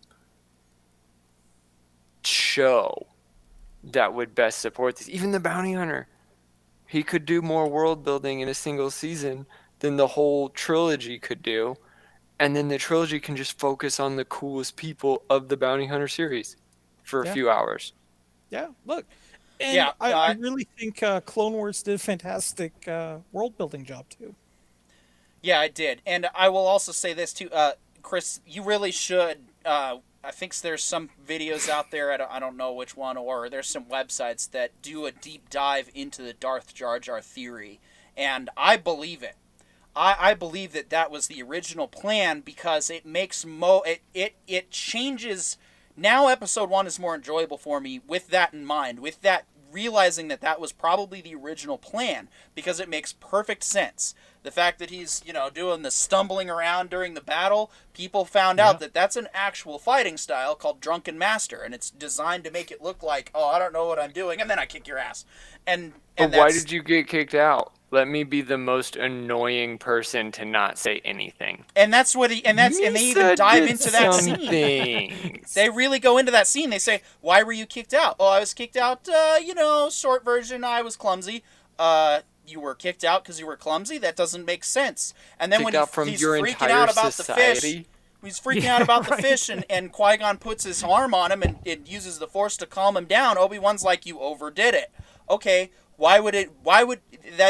how would Qui-Gon, a trained Jedi Master, overdo a Force calming sensation on a creature when he's probably performed it several times before? And so it just there's all these kind of hints that allude to that Jar Jar was supposed to be the Phantom Menace, and that, as you said, when Yoda finally confronts him, that was going to be the big reveal was that Jar Jar was actually the one that was involved. But at the last second, they think that because Jar Jar was so poorly received, which was a good thing, because if you were going to make him the Phantom Menace, that would have made it all the better in the long run. That Yeah. you have this most hated character for this reason. You show him in episode 2 turning out to be the Sith Lord, all of a sudden it's a complete 180. Jar Jar becomes everyone's favorite Sith Lord character because he was so convincing that you wouldn't have suspected him. And so the theory goes into a lot more stuff. And I think the biggest one that finally, because I was just reading it, I think I was standing watch in Peru when we were having a port call in Peru, and I was just reading because I was bored, middle of the night watch, no one's bothering us. And all of a sudden, I'm reading this theory and I'm going through because I'm like, yeah, this is entertaining, right? And I get to the last point where they basically say that Dooku was a shoehorn type of character where he was just kind of pushed in there. It doesn't feel organic. Yes. It feels like he should have had a scene in episode 1, and he should have. And that's not to say that Dooku's a bad character. Dooku's a great character. Dooku just would have been a better character if he was kind of more that Qui-Gon alternate, that darker side, Grey Knight. And then we have Jar Jar here, who's who's the real Sith Lord, and all of a sudden he's got his Drunken Master lightsaber fight. Now, of course, that probably would have made that episode 2 fight all the worse. We have 2 CG characters fighting each other. But Well, no, see, that's two different things because Dooku could have. That's why the TV show idea would have worked perfect in the build-up before the Clone Wars, because Dooku could have actually been a Jedi sent to investigate the whole thing after Qui-Gon and Obi-Wan, while Obi-Wan was busy now, learning how to be a master so he could now train Anakin and busy doing other things. Dooku's sent to go because he's the new master to replace Qui-Gon, and he's sent in to go do his investigation. And when Obi-Wan runs into him, he's like, "You traitor, because you captured me." And then that's where we have the explanation. He's like, "No, I'm," and he actually lets him down and takes him into his CSI bunker. Like, this is what I found. And it turns out he's working with the Geonosian government and like, hey, let's, like, this is what we're trying to do. We found these bad actors. They are building all these things. We can't do anything. Q Anakin's getting, like, We're gonna everything try and else could prevent a war, happen. and then they fail, and it just blows out of control. And Dooku dies to an unknown aggressor. And that's when we find out Jar Jar, like, that's not even, we don't even find him. That's the Phantom Menace still being a Phantom throughout the whole series. And even Sidious, like, Sidious is Jar Jar's Anakin, right? But Count Dooku is Sidious's first Anakin, right? The first Jedi that he had coaxed into his path to try and get at his own Darth. And then Anakin is the second Sidious, and it all seems, or not the second Sidious, but the second Count Dooku, and it all seems formulaic. Like, there's I'm trying to get one of these Jedi to be my Padawan so we can overthrow my master. And that's the difference, is Sidious, like, the whole Yoda Jar Jar fight, it ends with Sidious killing Jar Jar. And Anakin coming in and seeing Sidious do this, but Yoda's already been kicked out. And Yoda's already, like, run away. And that's when Anakin goes, "Oh, Sidious, where did you get a lightsaber?" And suddenly, like, he explains, like, "I can save Padme. I'm actually a Dark Lord, but I just killed the Dark Lord that did all of this." And then we still have the canon falling into the original trilogy, right? Yeah. So Sidious betrays Darth Jar Jar in the process. Yeah. No, that would. But Anakin sees him as a gray Jedi because he saw Qui-Gon as a gray Jedi, right?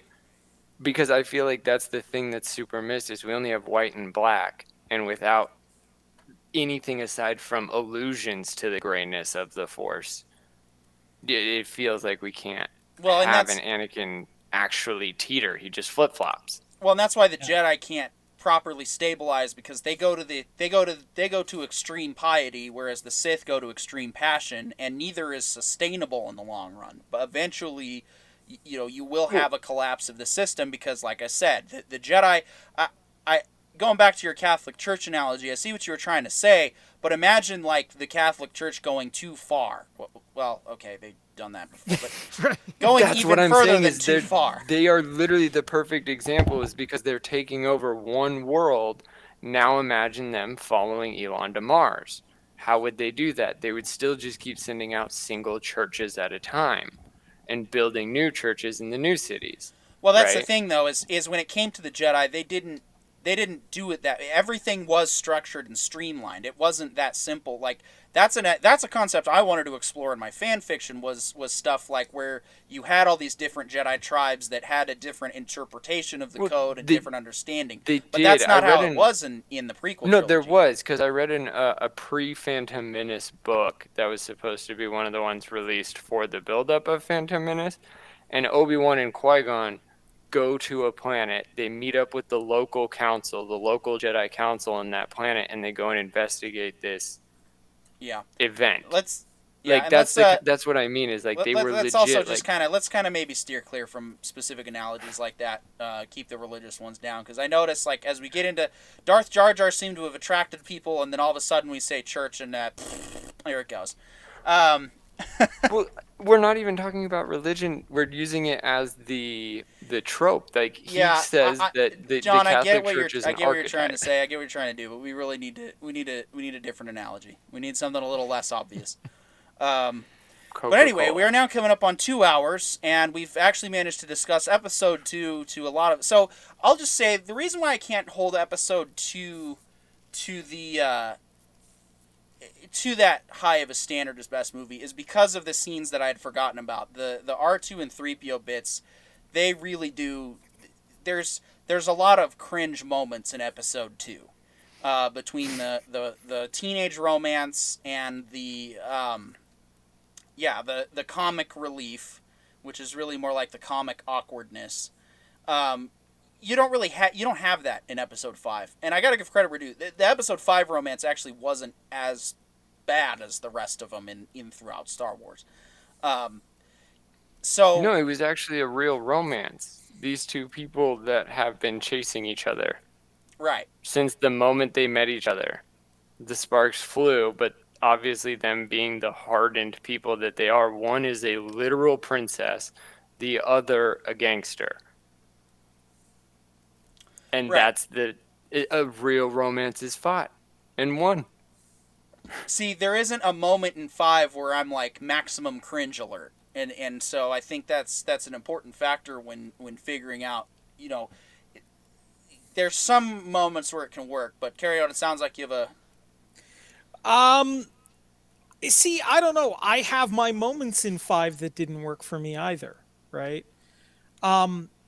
Like, for example, yo, man, Londo was wearing Han's clothes at the end of that episode. Like, he just slid in and bird dogged his way back on the ship. And I feel like that's a little dark. 1. 2, personally, here's my thing. I felt like we can't get the hyperdrive fixed section of that episode. It just kept going on.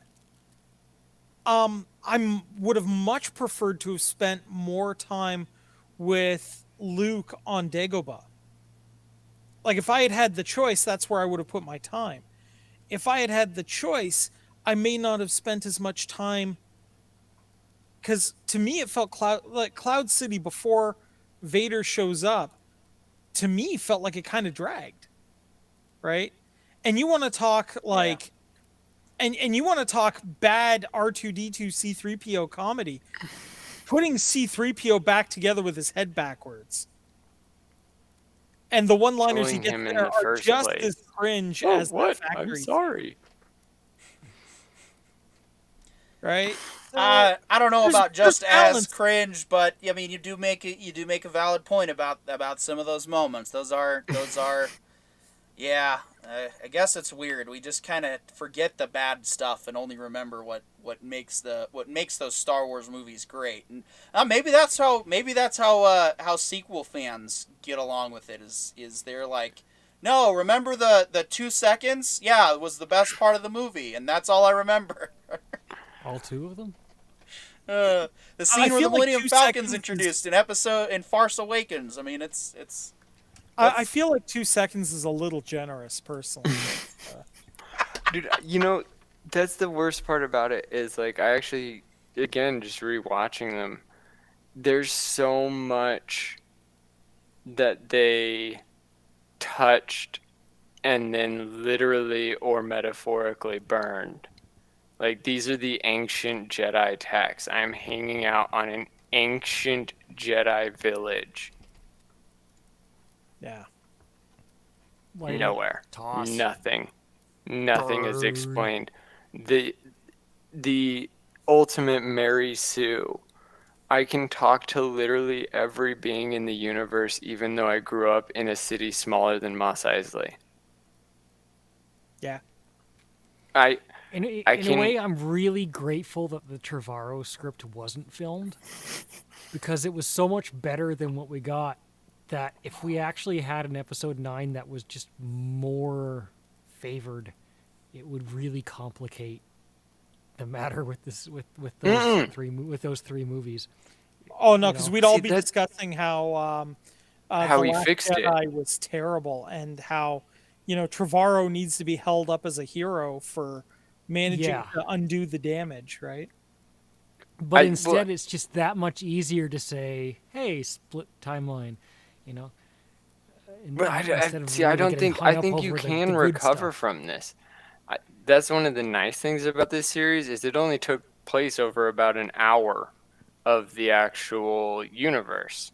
It's true. Like her whole existence, she didn't. What did she get? 1, 2, 3 years older tops between each movie. Whereas like Luke went from being a teenager whose family was burned, right, orphan teenager, to Jedi Master over about 20 years. And then Anakin literally over about 30 years to Darth Vader. And then Rey, she left Jakku, was still trying to get back to Jakku, was still trying to get back to Jakku, finally realized she wasn't supposed to go back to Jakku.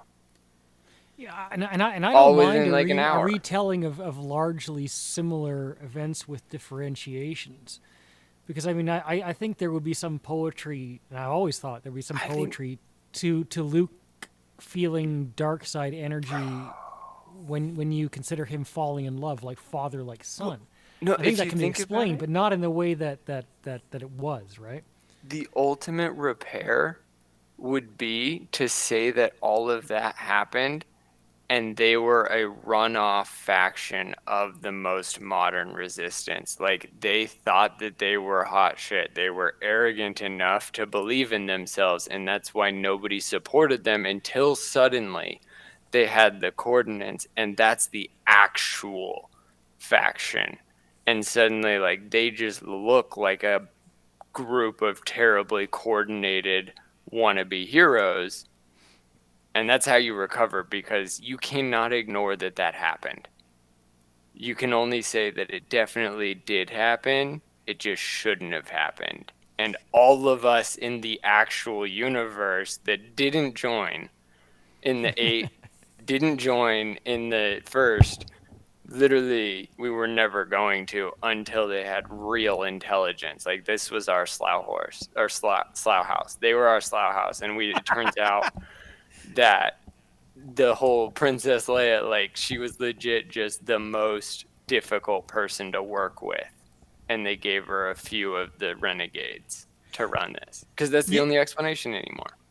You know Well, what? I there's- love that explanation. that is definitely a better explanation than the canon explanation. Yeah, I'll agree with that. But anyway, staying back on focus for the first 1 through 6 movies. We've hit our 2-hour mark. So I think after all that discussion, we can definitely say with absolute certainty that Episode 1 is not the best. We can Absolute throw that one out. premium. I think we Number could one. throw Episode 6 down a few pegs, because even though it does have the best lightsaber duel and some of the best soundtrack, it doesn't quite hit all the marks. So Episode 3 has its good moments for sure. I don't think there's really a whole lot of, actually, now that I'm thinking about it, I can't recall a whole lot of bad Episode moments 3 gave in us 3. everything we wanted. Huh? Episode That's 3 true. really hit every single thing you said you wanted, but that doesn't mean it was right. I Well, recall so the my- showed NHL us. draft interview last year where they were asking this first round draftee is like, "What's your favorite movie?" And he says, Episode 3, and they were all like, their heads were exploding because they're all thinking of the original trilogy. I don't know. And he goes I mean, off, yeah, Mark. no. Episode 6 was my favorite for a long time. But I think so. Episode 3 does do a lot of things right. I think, like I said, my biggest problem with 3 was that without the Clone Wars cartoon, it doesn't stand on its own for very long. Over time, it really started to age pretty badly by the time I think 2008 started to roll around. I remember saying to somebody, I was like, this movie does not hold up, and it's only been out for like 3 years. And then the Clone Wars came out, and oh man, that Clone Wars movie is probably the worst Star Wars movie ever made. But then the series, when it finally found its stride, again, some of the best Star Wars, and we can get into that here shortly. However, it explains a lot of the plot holes of Episode 3. So I think 3 you lose a lot of your context because of those plot holes. So that's why I would put it back down. We already kind of touched on the cringe factor of Episode 2, but we also did bring a lot of hard valid points of Episode 2. So a lot of things to consider with that as well. And then Episode, so now we're just down to 4 and 5. Okay, 4 is my favorite. I have my reasons for personally loving 4. However, I can't say it's the best Star Wars of them all. You could say it's the best Star Wars because without 4 we don't have the rest. Okay, there is that point that you can make. However, 4 is a very cookie cutter and predictable storyline. It is a very basic hero's journey. There isn't a whole lot of twists or plot turns. It's pretty much, it starts Let's not out. forget that you're saying that today. Huh? After everybody else realized that they could use that formula for their movies. Well, the thing is, when it came out, it truly was revolutionary. Nobody Not the noticed story. that it was the same. No, like nobody noticed it was the hero's journey until No. about like 10 years after it became a cult classic. And Right. then teachers started going, "Hey, isn't this the hero's journey? Oh, I can use this to relate to my students." The well, Matrix took was a time. flop in its first week too. what? The Matrix was a flop in its first week before it Yeah. just kept Like, moving. people didn't catch on to what it was saying, mostly because they were like, "Oh, aliens, that's not real. I don't care." Well, the And- thing is, Star Wars, the first Star Wars movie it will always be a moment, an icon of, Well, of it's pop culture for proof many that reasons. the But the hero's thing about it journey- is, when you peel back all those aspects, all the special effects, when you peel back and you just get to the core of the characters and the story, it's all cookie cutter. It's very easy. There's no twist. There's no subversion of expectations. It's all spectacle. That's no moon. That's not a twist. We already know It about the Death absolutely Star. was. The planet No, that it's we're all not. heading to, like, no, it was a twist for the characters, and we felt it for the characters. Like, they're not anticipating anything. But I think more than anything, it was the first evidence that the hero's journey could create any other universe. A real twist And it is truly did. no, I am your father. That's a twist.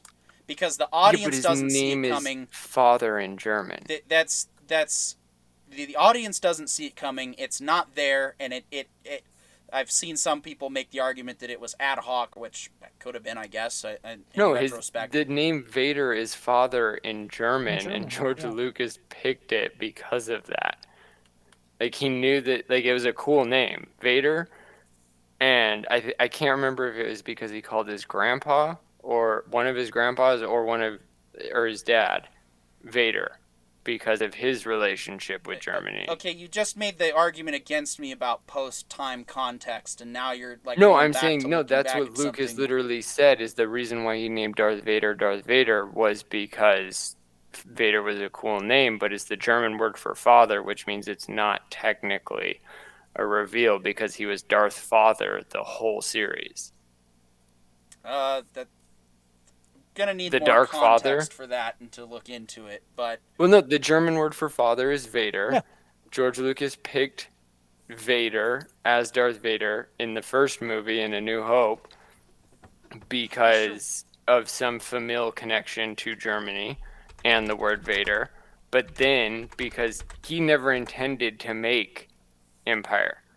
Empire came because everybody pressured him into making Empire. And from there, Star Wars was born. And that's where, oh, well, it's Darth Father already. Why not just make him Luke's father? yeah. Granted, this is HuffPo, so take it as you will. That what you just quoted was exactly the myth that that Lucas started when he decided to make Vader Luke's father. Yeah. Yeah, did any German speak get Darth Vader reveal before it happened because Darth Vader means essentially Dark Father in German? This is a myth. Dark in German is Dunkel. Father in German is Vater, V-A-T-E-R.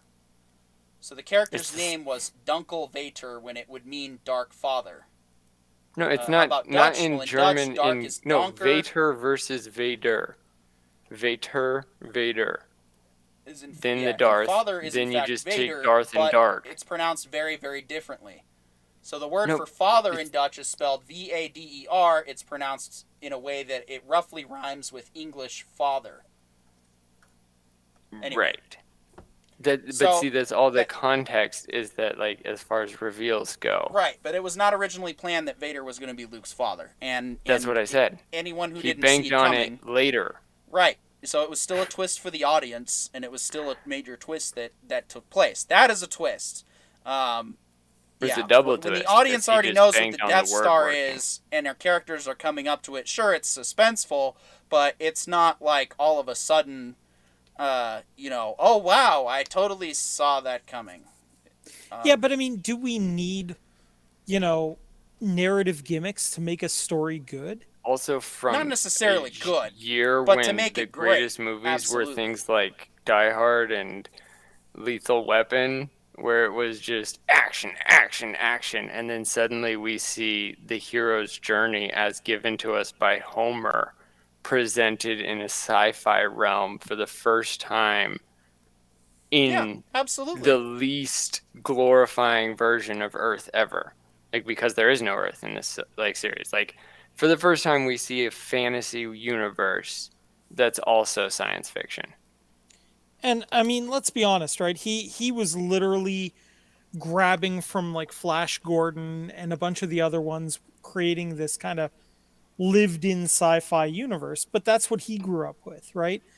Those are the pulp stories that spoke to him, where he was sitting there going, I want to create something that feels like the classic pulp stories where the good guys are good guys and the bad guys are bad guys. And, the good guys are in white robes or white and brown robes, and the bad guys are in black. And, we see that clear delineation. And he wanted that, right? And I think that's what came across.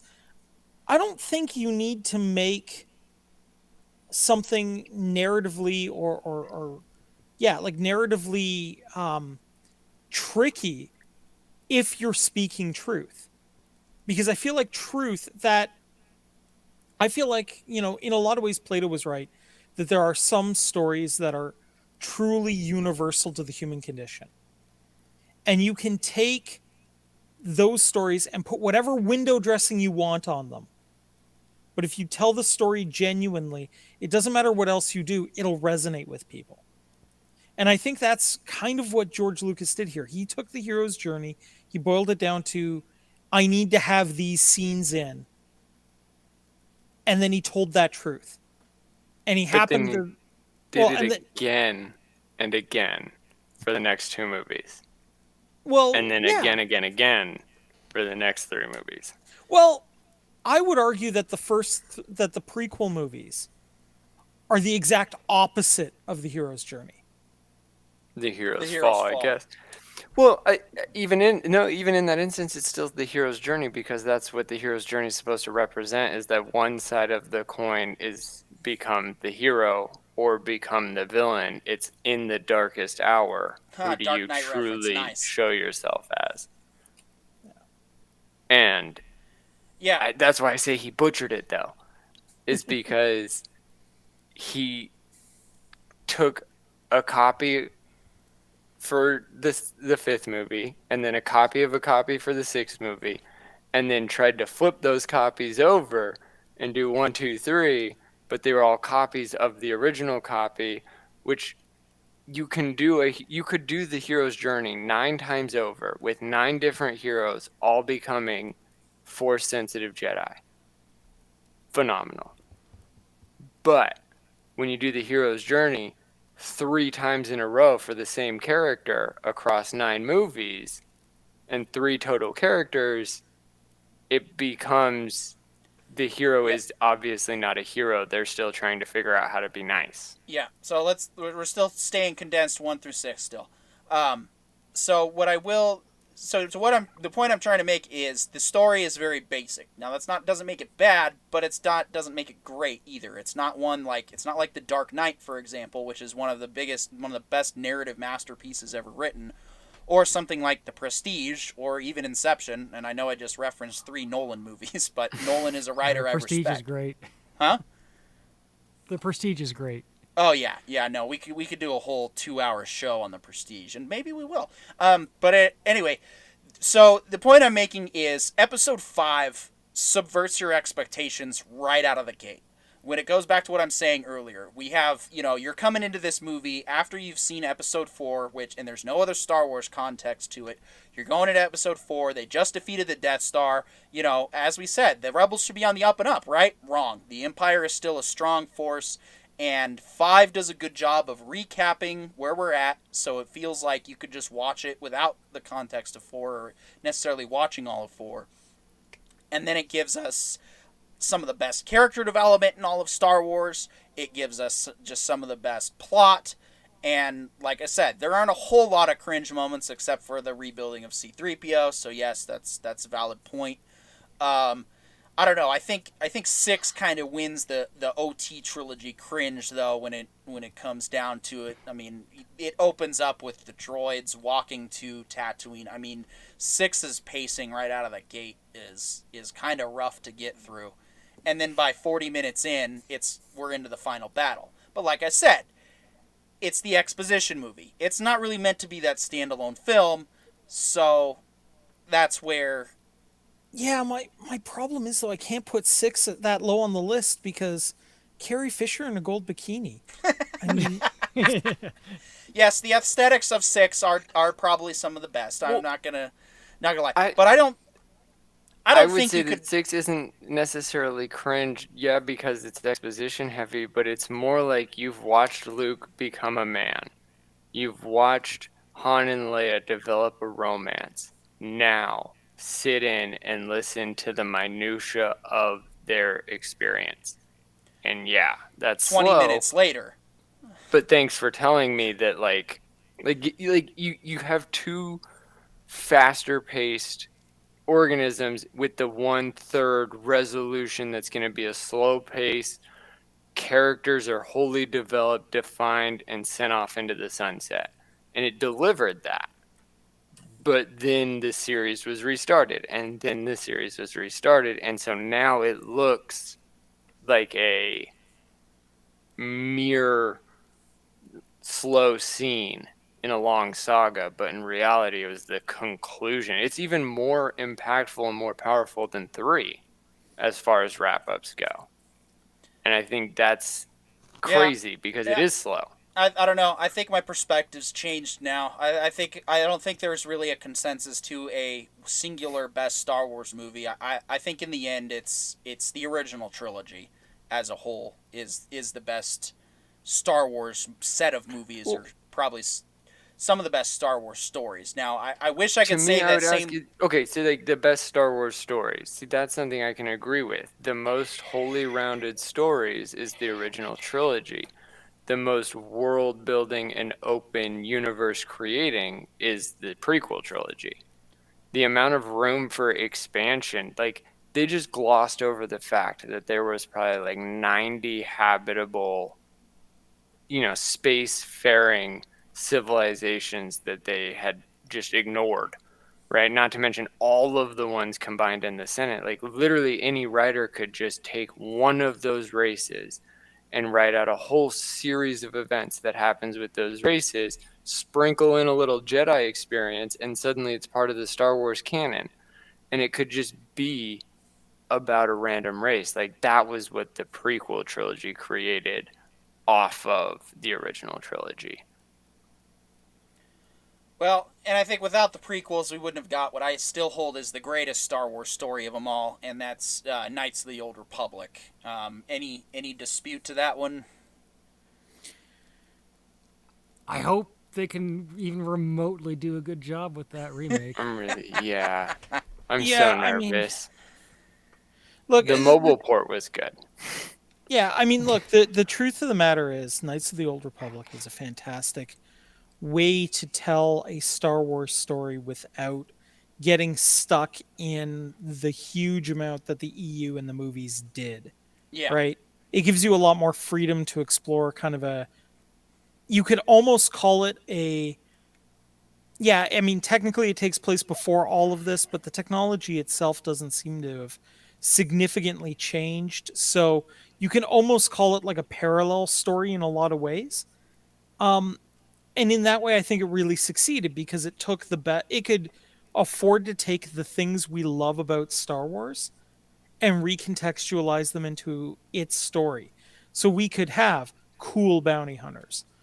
We could have more Mandalorian stuff because let's be honest, we all want more Mandalorians, right? Or Mandalorian type stories that we're about to get into open season Star Wars, but I'll just say this since it's on my mind. I would love like more Mandalorian style without the Skywalkers. Holy freaking crap. Is it that hard? This big universe, as John said, 90, I can't remember the actual number of planets that are there, but holy freaking crap. Do a story in Star Wars that doesn't have to do with the freaking Skywalkers. Oh, right, they did. It's called KOTOR. But anyway, I don't know. I don't think what's the consent. So I think between the four of us, and sadly Mexican Iron Man isn't here to spice things up with his insistence on episode 2, which I really wish he was, because man, nothing really brings in people like lively debate. But it seems that the OT is across the original trilogy from 4 by the time we get to the last lightsaber duel in 6. That's probably the best Star Wars movie. All of that stuff combined. Yeah, I think, you know what? I would actually go so far as to say each episode has its moment in the sun. Right? Of What 1, 2, pisses 3, me 4, off 5, about 6. them. Yeah. Right? Each one has their moment in the sun. I think we can all agree that the original trilogy set the tone. So you don't get 1, 2, and 3 without 4, 5, and 6. You know, it's a different series if you watch them in, 1, 2, 3, 4, 5, 6, as opposed to 4, 5, 6, 1, 2, 3.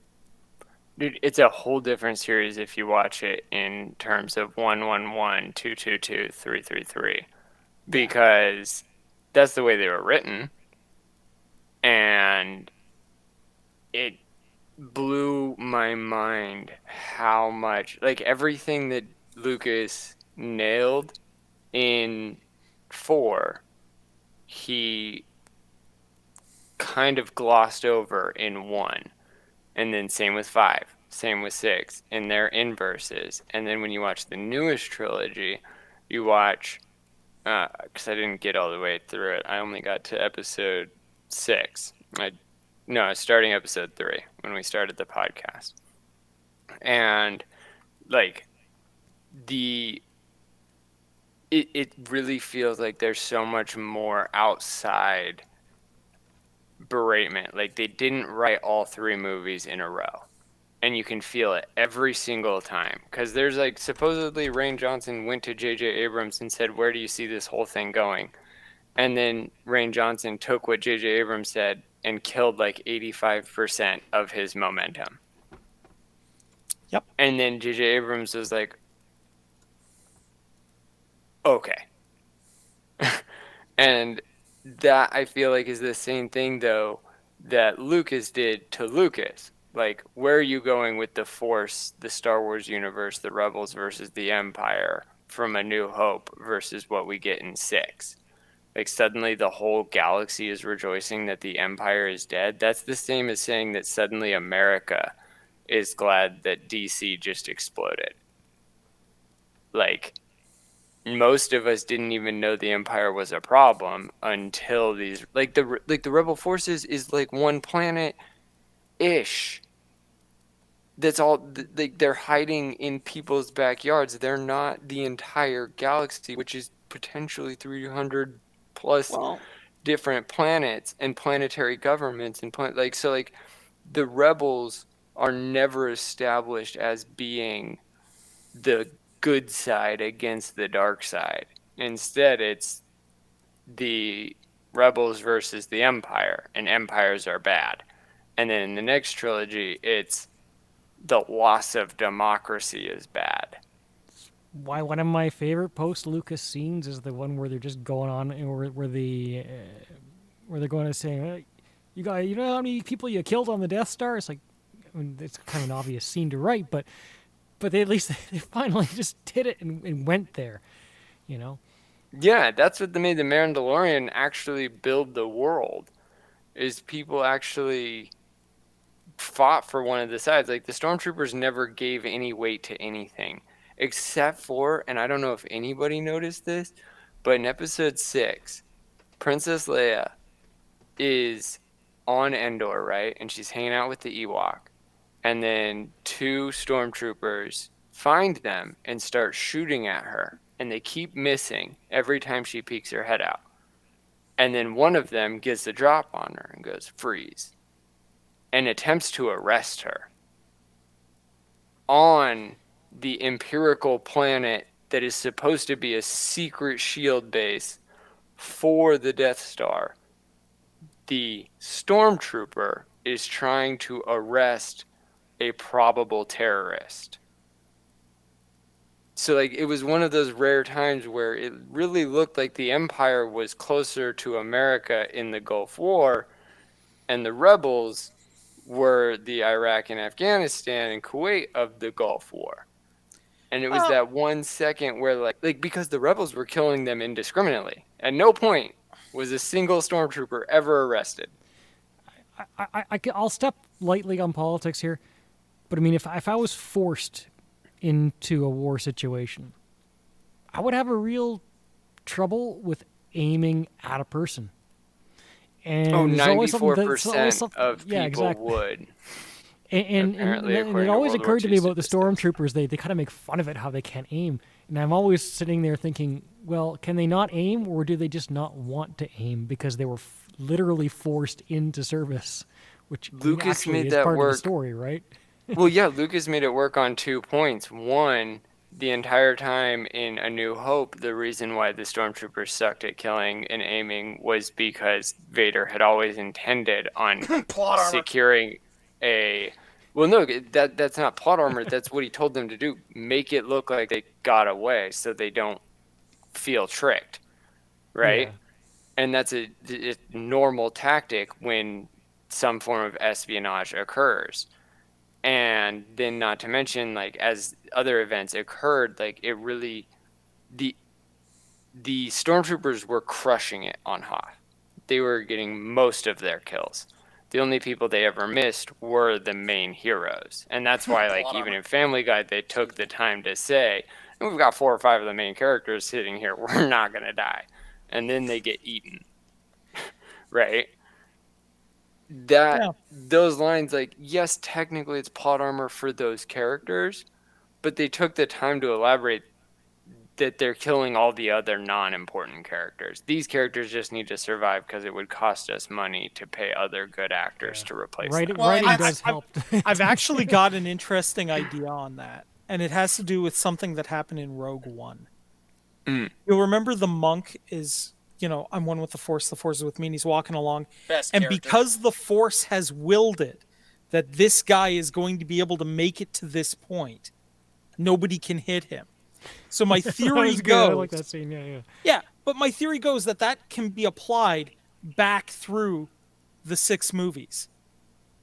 Because Luke cannot be allowed to die by the will of the Force, and his friends cannot be allowed to die because they need to be in the right places to support him, the Force has decided that the Force is plot armor.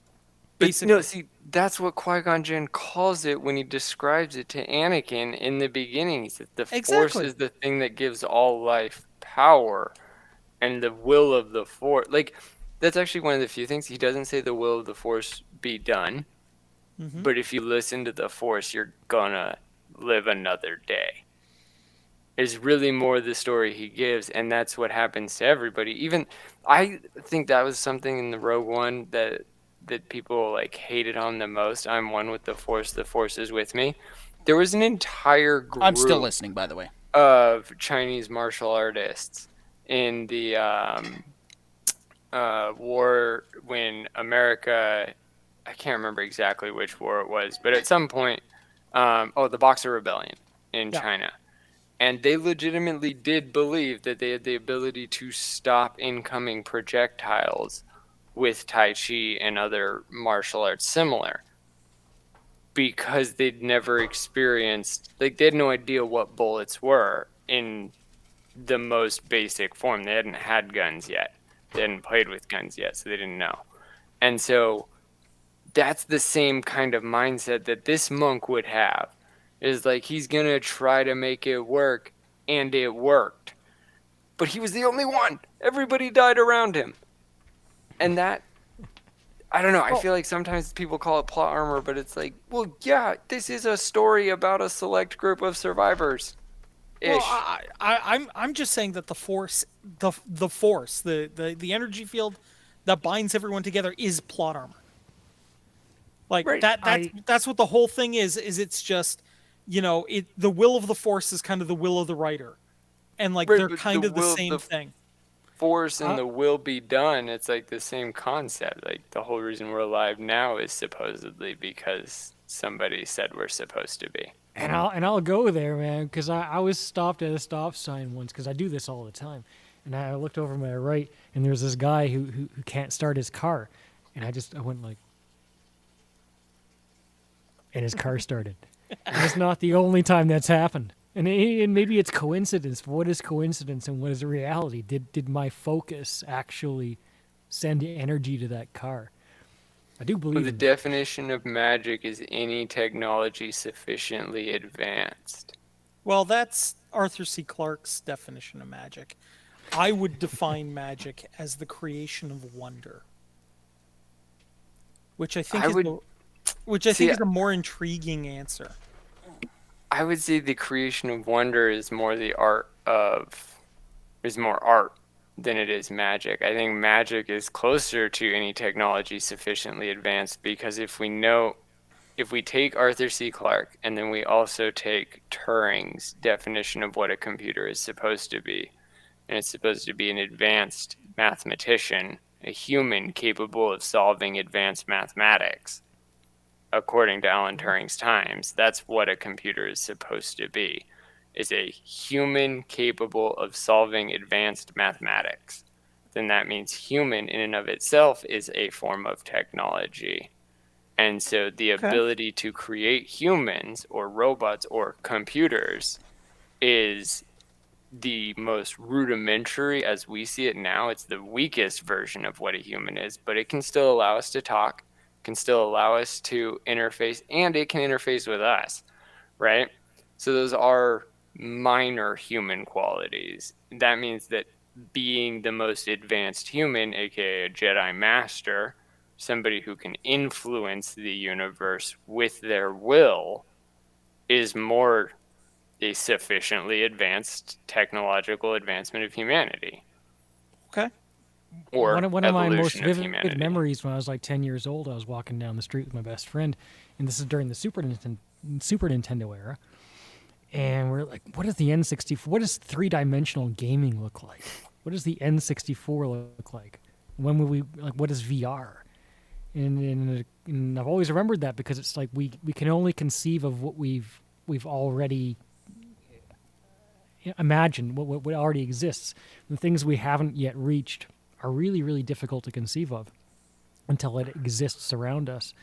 Well, that would negate what Nikola Tesla said, and mostly in describing how he came up with his machines and everything. He said that somebody has to come up with it.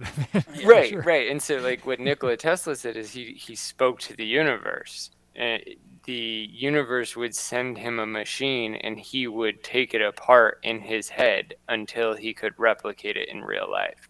And only then would he, like, once he could sufficiently take it apart and rebuild it in his head, then he would build the prototype. Yeah. And that's how he came up with all of his inventions. Yeah, it is kind of starting to get late for some, so let's real quickly start off open season with favorite Disney Wars movie, whether it's from Farce Awakens to the Last Subverted Expectation, or the Fail of Soywoker, or Rouge One, or the best Han Solo. Which of those the Disney Wars movies? We're talking only movies or all Disney altogether? Just the Disney. Yeah, just the Disney. Go Wars. all Disney series in terms of Star Wars movies or trilogies. No, not the show just yet. Just the movies. What? Really? Did Disney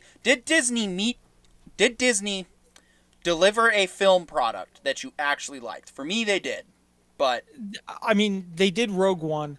I really liked Rogue One. I thought if you're going to do a Star Wars movie that has occurred in between two movies, you have to make it self-contained. You have to kill off the characters unless they're background characters or what have you. And for lack of a better term, you have to have some fun with it. And I feel like that's what Rogue One did. That's funny because I actually hated Rogue One at first, but that was also because I set my own expectations up for it, and when I was able to watch it as a fan, I actually found it more enjoyable. So that's where, yeah. So I don't hate it as much as I did since I went into it with no expectations a second time, and I was like, all right, it was still all right. I still like Donnie Yen's character is still my favorite, and definitely got a few good jokes from a YouTube series about how Kylo Ren watched the trailers. There's a lot of funny review stuff, especially when Kylo Ren reviews Rogue One. That's a very funny video. What about you, Chris? Yes, I mean Rogue One. I'm gonna agree here, at least for me, anyways. It's the one movie that I actually count as canon, along with the expanded universe and the rest of it. I think that they kind of came up a little short on developing the characters in parts, which is sometimes to be expected out of a 2-hour feature film. but it was just fun entertainment without trying. There was no agendas there really. It was just a fun movie with a lot of classic kind of just action entertainment, especially the part where they're trying to looking for words here, but put the chip into the computer in that tower. Yeah. And so when I think about that movie, I really think of it as existing alongside the 6 movies. Unlike the other films that Disney has put out, which I don't really. Well, I never really think of them as being a part of the whole. Guys, I do have to go because I got to be up at 4 a.m. But I am going to say this. I am going to say this. We are, of course, forgetting, though, the greatest side story in all of Star Wars, like the greatest side movie, which was, of course, Ewoks and the Caravan of Courage. Oh, I was going to say the holiday special, but of course, that works just as well. All right, guys. I got to take off, but you guys take care, okay? Have a good night, Kirill. Yeah, thanks for coming, and thanks for your contribution. Yeah, for me, my favorite of the Disney Wars is easily Solo. For all the reasons that Corione mentioned. I know some people have issues with it, some of the particulars.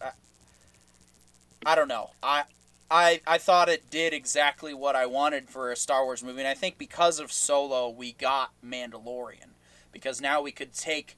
Granted, okay, Han Solo is connected to the Skywalkers, sure, but his origin story isn't. Where he came from wasn't. And a lot of people... So one of the things that people complain about Solo is, oh, he's not the Han Solo we know in Episode 4. Right. He wasn't the Han Solo we knew in Episode 4 by the end of Episode 4.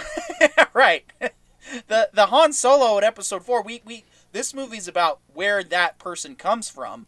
And I think they did a good job of setting that up because within the span of like 30 minutes, he gets betrayed by somebody he thought was a friend, and then he gets betrayed by the love of his life.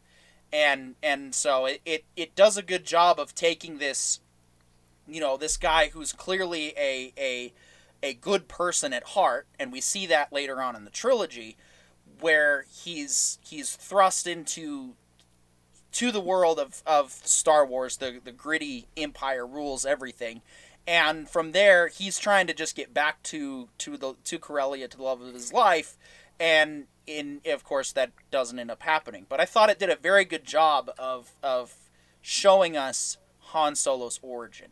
I liked the way the Millennium Falcon looked nice and fresh and new. I thought that was really cool. I still want to get that Lego version at some point, and yeah, So yeah, Solo's my favorite of the Disney Wars movies. I even personally, I think I kind of enjoy it more than I did Mando in the long run, but we'll see how Mando season 3 shapes up. I think Solo is exactly what I've been saying about what new writers should do when taking over a new universe. Yeah. And it's taking a character that has no major story or backstory given to them, and then filling it in based on the viewpoints: smuggler, vagabond. what do we go from there? And that's what we got, is we got something that had no restrictions to it, right? Whereas like with the rest of the Disney verse, we have like Rey is a character. Suddenly she needs to be related to somebody because she's too old to technically go Anakin. And then suddenly she's Anakin 3.0 because Luke was technically Anakin 2.0. I would have liked that plot twist if they extended episode 8 with her going dark side. Bro, That given a lot would've of made other a I much things. would better have- movie. I would have forgiven it if it had gone more into just a gray dark side. Like, why not have a Jedi girl join a smuggling Sith? So they're not necessarily like, oh, I use my power to kill the universe and take over like that Palpatine dude. Instead, it's just like, oh no, he's just more charismatic than anybody I've ever met in the history of ever. Oh, he's just more agile than anybody I've ever met in the history of ever. And suddenly it's like, oh shit, he's the Sith. Like, oh, he's not good at all these things. He's using the Force to his advantage, but only slightly because he was never trained. Yeah. And well, so I think we what have we this also gray need to see Jedi was experience. Finn was supposed to be a Jedi of some sort. And I think they really dropped the ball. They did drop the ball on that. They either needed to kill him off in Last Jedi when he was going to ram into the weapon, which would have been a heroic way to go, and everyone would have loved that character. That would have been a sad moment all around. Or he needed to train as a Jedi. And they didn't do either of those. Instead, and I think the Last Jedi was not something that couldn't have been salvaged in the long run. You could have taken the base of that film, the ending of that movie, and you could have built from there and just made a different movie all around for Episode 9 that didn't go out of its way to fix all the mistakes. And that's really the ultimate problem and the ultimate failure of the sequel trilogy, is that they didn't plan it out. They just started it. J.J. Abrams did soft repeat of Episode 4. And then Rian Johnson subverted our expectations to the point where he subverted the plot out of existence. Force Awakens is my least favorite of the three, actually. Really?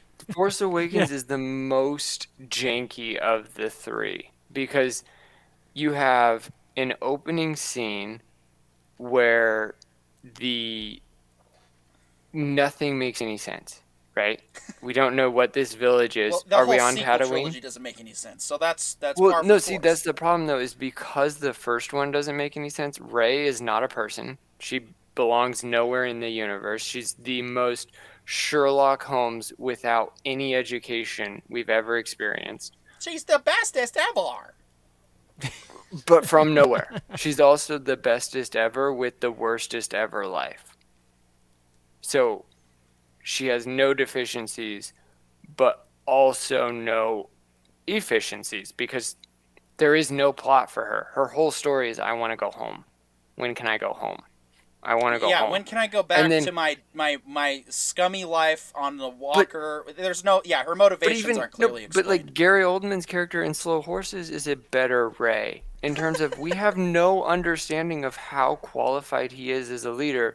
We just know for a fact he doesn't want any of his employees working, and he just wants to go home at 5 o'clock every night.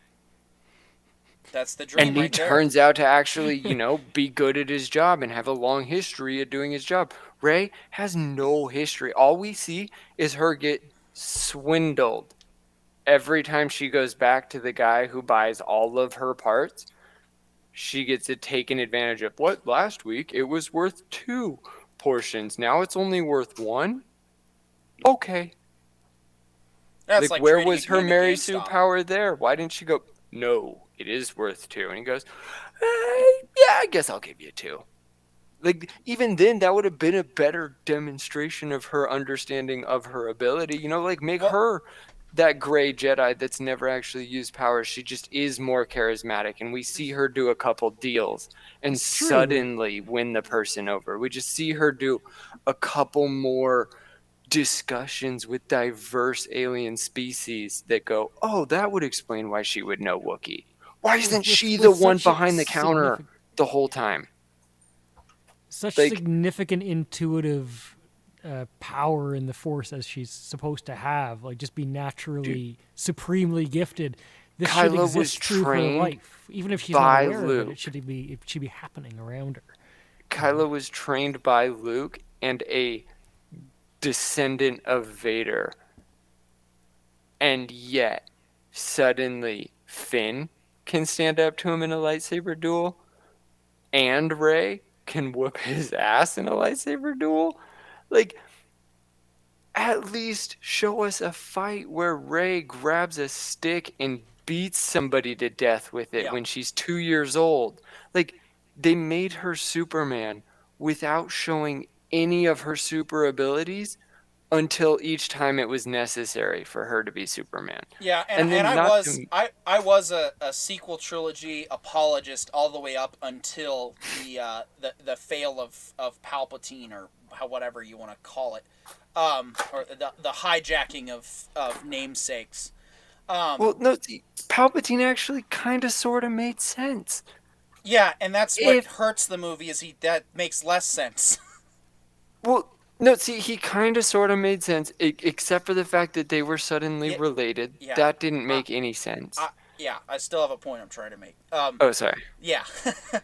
The point I'm trying to make is I used to be an apologist for the sequels until the last movie. That was my red line. That was my, okay, depending on how this last movie goes, we'll see what happens, right?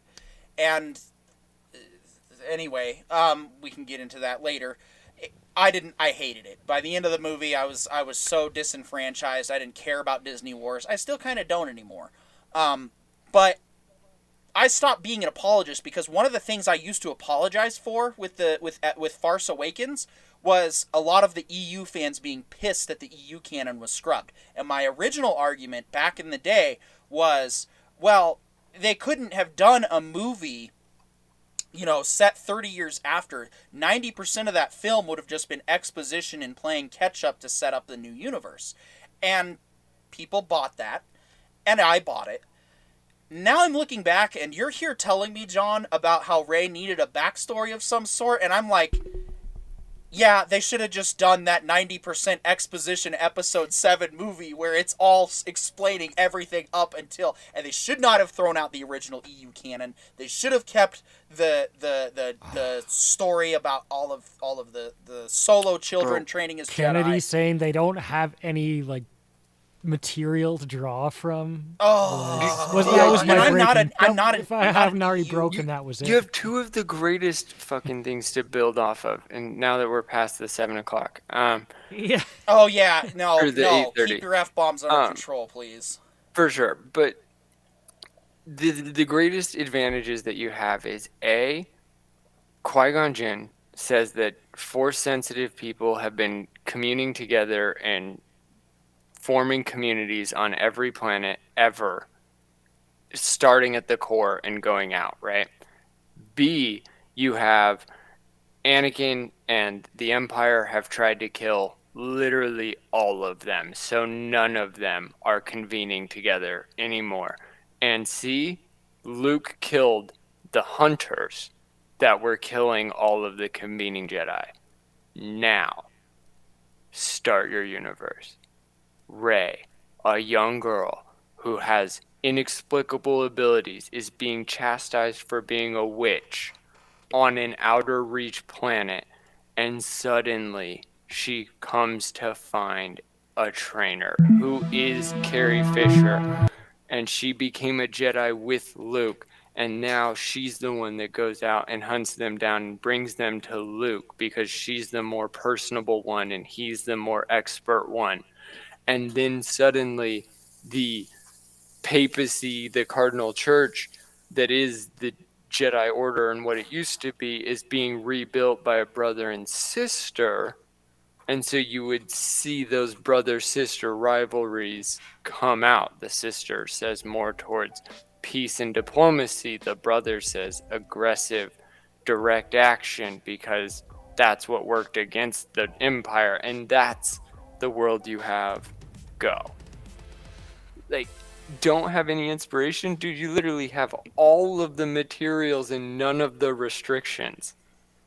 I imagine there's been a lot of behind-the-scenes interference over the years, particularly when we think about the original trailers for The Force Awakens making no sense with what the actual final product eventually delivered.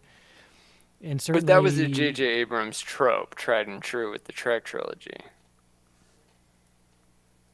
I mean, even still, it's a problem because they didn't plan it out. That's the biggest failure right out of the gate. Yeah, for sure. They had George's scripts, and right. One of these days, so I really hope someone aside, leaks they those. had George's footage where they actually had young Carrie Fisher and Luke training together for the original Episode 4. Oh wow! That's what opens in number 3, or Episode 9, I guess, is that opening scene with Carrie Fisher and Mark Hamill. Luke, yeah, that was the original Episode 4. You filming. mean Episode 7? No, it would have been. That was what was supposed to happen after Return of the Jedi. Oh, the original, what is now Episode 1, which would have been Episode 4, was displayed in Episode 9 for 5 minutes. Yeah. Well, and that's just it. It like I said, the failure of the Disney Wars trilogy is the fact that they didn't plan it out, and then they didn't really, and then along with that, it was a whole. There's the whole issue of injecting personal politics into a place where that doesn't really belong, because people don't go to Star Wars to get lectured about politics. If you want space politics, watch Star Trek. Star Trek does the best job across all series and movies of talking about all Star Trek before JJ Trek. I need to clarify. But New Trek does not do a good job of injecting politics.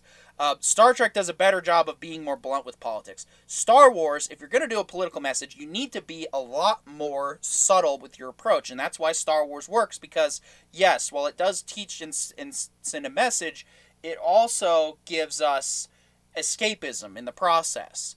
You know, Mexican Iron Man was on here earlier, and he was talking about how he loves Episode 2 because of all the lightsaber play and all the different aspects and world building that come out of that. See, that's how you do it the right way with Star Wars. And while I do appreciate, the thing I did love about Force Awakens was the using the practical effects as well as the CGI. It wasn't an overabundance of CGI, but we got real explosions again. We had they didn't use actual model work, but they used a good, convincing enough model with the CG that it wasn't an overabundance like we had in the prequels. So those were the areas that I felt it did a good job on. And, you know, Episode 8, I was expecting to be a more explanation of Rey's backstory, and then it wasn't. It was just, no, we're going to deconstruct Luke Skywalker now. And then Episode 9, we're just going to undo all the sins of Episode 8, and that's all that movie was undoing Episode 8 while trying to force out a resolution. The reason that, now, I wasn't bothered by the whole Palpatine thing being alive, because, again, avid fan of SWTOR KOTOR here, SWTOR has done that several times across Knights of the Old Republic and Star Wars: The Republic. The concept of the Emperor not dying was not a new concept to me, but I can understand how a lot of other fans, OG fans, did not like it and could feel that it was contrived, and it kind of was in the long run. So it really is just, it's a bad planning, it's bad execution. Really, that's a lot of what it is, and it's the fact that they're not prioritizing, and we've talked about this on our regular broadcast, and we probably will for everything we touch. When you write a series, when you write any story at all, the first thing that you should be putting up there, and the first thing is actually two things, is characters and story. Those are the things that you start with. Then you start working your way down the line of, okay, what message do I want to say? Okay, what characters, okay, now do I want this character to be this certain way? What kind of message? And that's where it goes, and you go on down the line. When there was footage from the meeting when they started the High Republic colossal failure. And one of the first things that's up on the board is diversity. No. You know, the one universe that has already so many has established aliens, diversity. We are pretty sure E.T. falls in the canon. Exactly. Diversity was not really a problem for Star Wars unless you want to get, stupid Mace about Windu it. sat right next to Green Puppet, dude. Hand in hand, besties, And no one cared. leaders. No one Everybody thought that wanted was out of more. place. Are you kidding? Everybody was so devastated that Mace got cut at the end. Oh, Like, yeah. Yeah, Everybody that's my wanted point. Mace Windu to be some force that was doing the same thing Obi-Wan was doing, but for another side of another part of a rebellion, you know? And that's my point, is that Mace Windu was one of my favorite characters, and I was so mad Still at to the this day at the is my complete favorite. change from episode 2 to episode 3. But looking back on it, it makes sense now because he was so involved with the war that he basically became corrupted by being involved in the war, and that's why we had asshole Windu by episode 3. But yes, Mace Windu was one of my favorite Jedi. So yeah, diversity's never been an issue for Star Wars, especially then.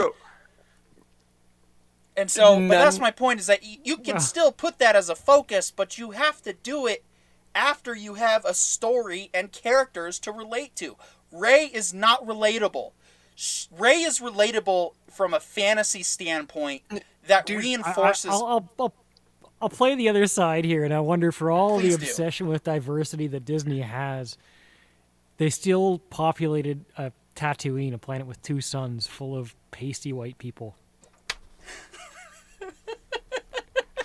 I mean, just, you want an excuse to cast, like... Like if you really want to get into it, all the Sand People should have had one scene in Boba Fett where like one of them demasked, and it's just the darkest person, and they're like, really. and that's when Boba goes, "Oh yeah, you guys do belong here. Your skin's actually evolved." Like, yeah, they deal really with should this be problem. darker than the blackest black person on the planet Earth. I mean, that's just physics. I mean, it's. But even then, that's not the point. The point is. Well, no, see, like, Even a basic explanation that says, hey, pasty white people migrated here a couple hundred years ago, okay. Right. Or a couple thousand years ago, that's fine. Then there isn't a whole lot of talk about that.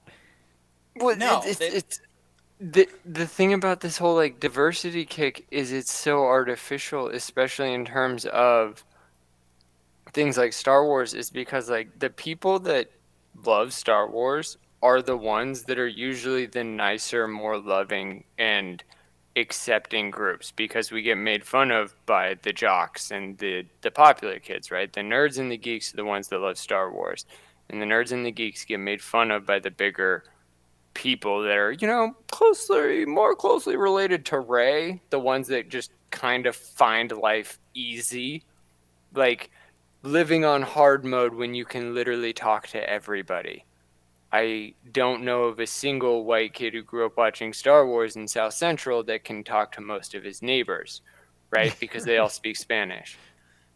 It doesn't make any sense. Rey literally relates to Magic Johnson, LeBron James, and Michael Jordan, and them alone. Nobody in not the even. rest Not of even. the world. Oh no, because they are the all-stars of the all-stars. She of the relates ghost. right. She relates to their personas. She doesn't relate to the real life Magic Johnson. No. She relates to them today without any of their history. Right, exactly. She's magically the best, and it reinforces a toxic mindset. And I don't mean just whether you're a man or a woman that sees that. It's a toxic mindset because it reinforces that negative belief that we are the hero in our story. And that's the biggest issue I have with Rey as a character. Is she sucks because she doesn't suck. War Starter 30 in the chat. Yo, a crackhead has arrived. Oh, good. Please feel free to share your thoughts. We are open season Star Wars, so any Star Wars opinions you have, we'll try to get them echoed here on our discussion. And yeah, that's what we're doing. And so as I was saying about Rey sucking because she doesn't suck, it doesn't matter. It doesn't matter what you are, where you're at in life. Okay, we all have that journey. We all have to make that, and that's the problem with Rey.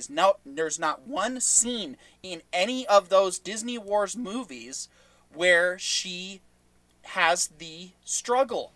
There isn't a single scene that's relatable because it's like, oh yeah, she's so powerful and she's great and we love her and you know, you're gonna love her too. Well, Well, why? no, Why do I let's- care about this person? Let's also acknowledge that. Oh, very well, very well. War Starter, I believe me and Pollo Zapatos had this conversation a few weeks back. Possibly. If you are who I think you are, most likely. Identify yourself. Put your name, phone number, and credit card about number in the Ray- chat right now. Ray is Ray is That's the your band only name, by the way. character I can think of that is simultaneously the only person we don't want to ever invite to any of our parties, and also the person we all wish we had on call if we ever got into a big fight. Because she's the nicest person ever, but also capable of the greatest violence, which doesn't make any sense. I think Luke? Warstarter 30 answered your question, by the way, in the chat. They said, I am Chaos. Well, welcome, Chaos. Welcome to the Chaos discussion. Victor could relate to Chaos. Victor Chaos, is that you? Well, you didn't have to say it. You didn't have to dox him on our channel. Jeez. Now the whole world knows.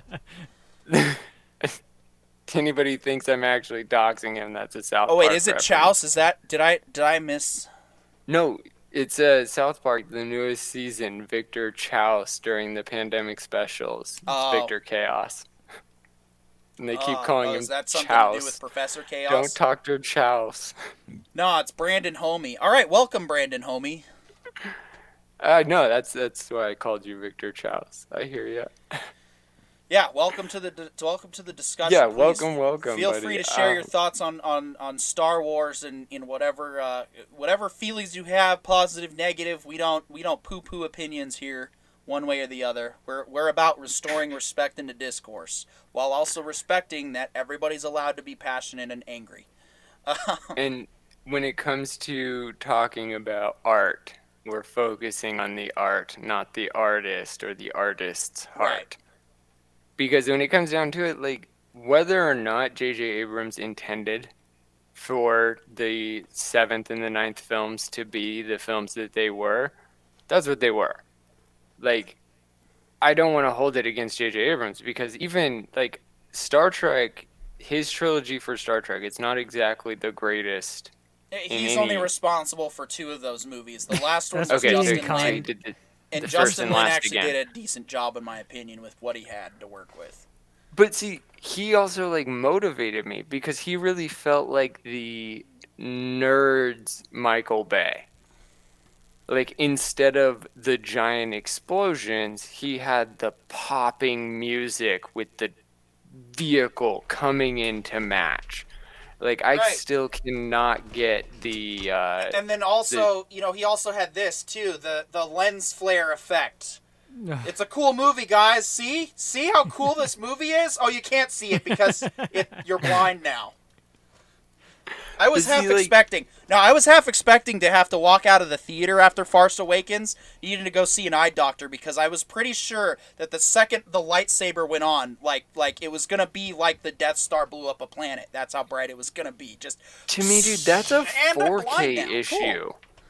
That seems to be a lot more of a 4K issue because I've never had that experience until I got a 4K Oh, TV. it's mostly. I'm just mostly poking fun at his method. To be truthful, I'll just say this real quick. When it came to Star Trek 2009, say what you will about the movie itself. Ooh, Chris got his mood lighting on. Awesome. Say what you will about 2009 as a movie. The art of the film, because he used the lens flares, ILM decided to mimic that style for the CG, and that is why the CG effects for the Enterprise look so realistic, is because they match up. And that is one thing that I don't care what anyone says about Star Trek 2009. If you love it, hate it, great. You cannot... There is no way that you can reasonably articulate to me that the art of the movie itself, when it One came sec, to the I gotta go visual hand up, effects, babe. was bad, because it wasn't. Oh, what's up? Before I guess something happened. before fan films were canceled, I mean, New Voyages was putting out some AAA class CG. Remember that there was that when they introduced the new Captain Kirk, there was that 9-minute short, and it starts with a few minutes of the Enterprise docking. Yeah. And they had one of the most talented artists probably anywhere doing that work. And granted, he was doing it for the love of Star Trek, and that was what really ended me with Star Trek. And I don't want to get off Star Trek from Star Wars, but like the passion, the love of the project, it really, really matters. You get people, it's like people who haven't even read the backstory, haven't even read the canon. Yeah. Don't know what's going on, and they just, Yeah, absolutely. And War Starter says in the chat, says, I'm following what you're saying, PD. Oh, good. Thank you. I like when people agree with me. It's like when me and Poyo talked a few weeks back. She never really has a true wall to climb. An issue or problem is introduced, but never any real danger to her character. Yes, that's one of the many problems with Mary Sue Ray is like I said, she tenet of sucks story because she writing. doesn't suck. Yeah. Say again? Basic tenet of story writing. I mean, there's a challenge to overcome, and Ray doesn't really have anything to overcome. She's just perfect every step of the way. And the worst part is she takes on the greatest challenge for her first big challenge. Like, the greatest challenge in the world is trying to change the universe. And that's her first Dragon big Ball challenge. Z was over 9,000 before it was over 9 billion. There was actually progression there of some kind. I think that's like one of those things about like how long do you want your character to be alive. I think you missed something, Parker, in your first two main things is character and what was the second one you said? Characters and Story are like are like easily the equally most important parts where you start with writing a story. See, I think it goes characters, time, story. So, time before story because you want to decide how many years this person's going to experience.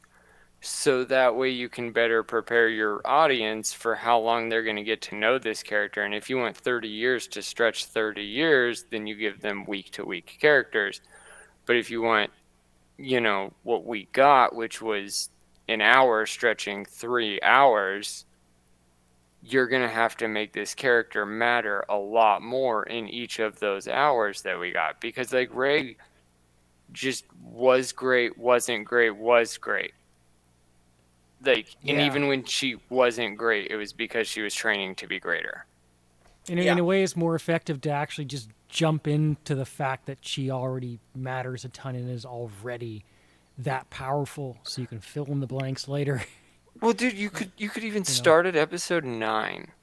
Yeah. As the first movie, and then episode 8 is the backstory where it goes back to episode 7 and but instead of like everything we got from episode 8, and instead it would be what we got from 9 about the parts where she met her family, right?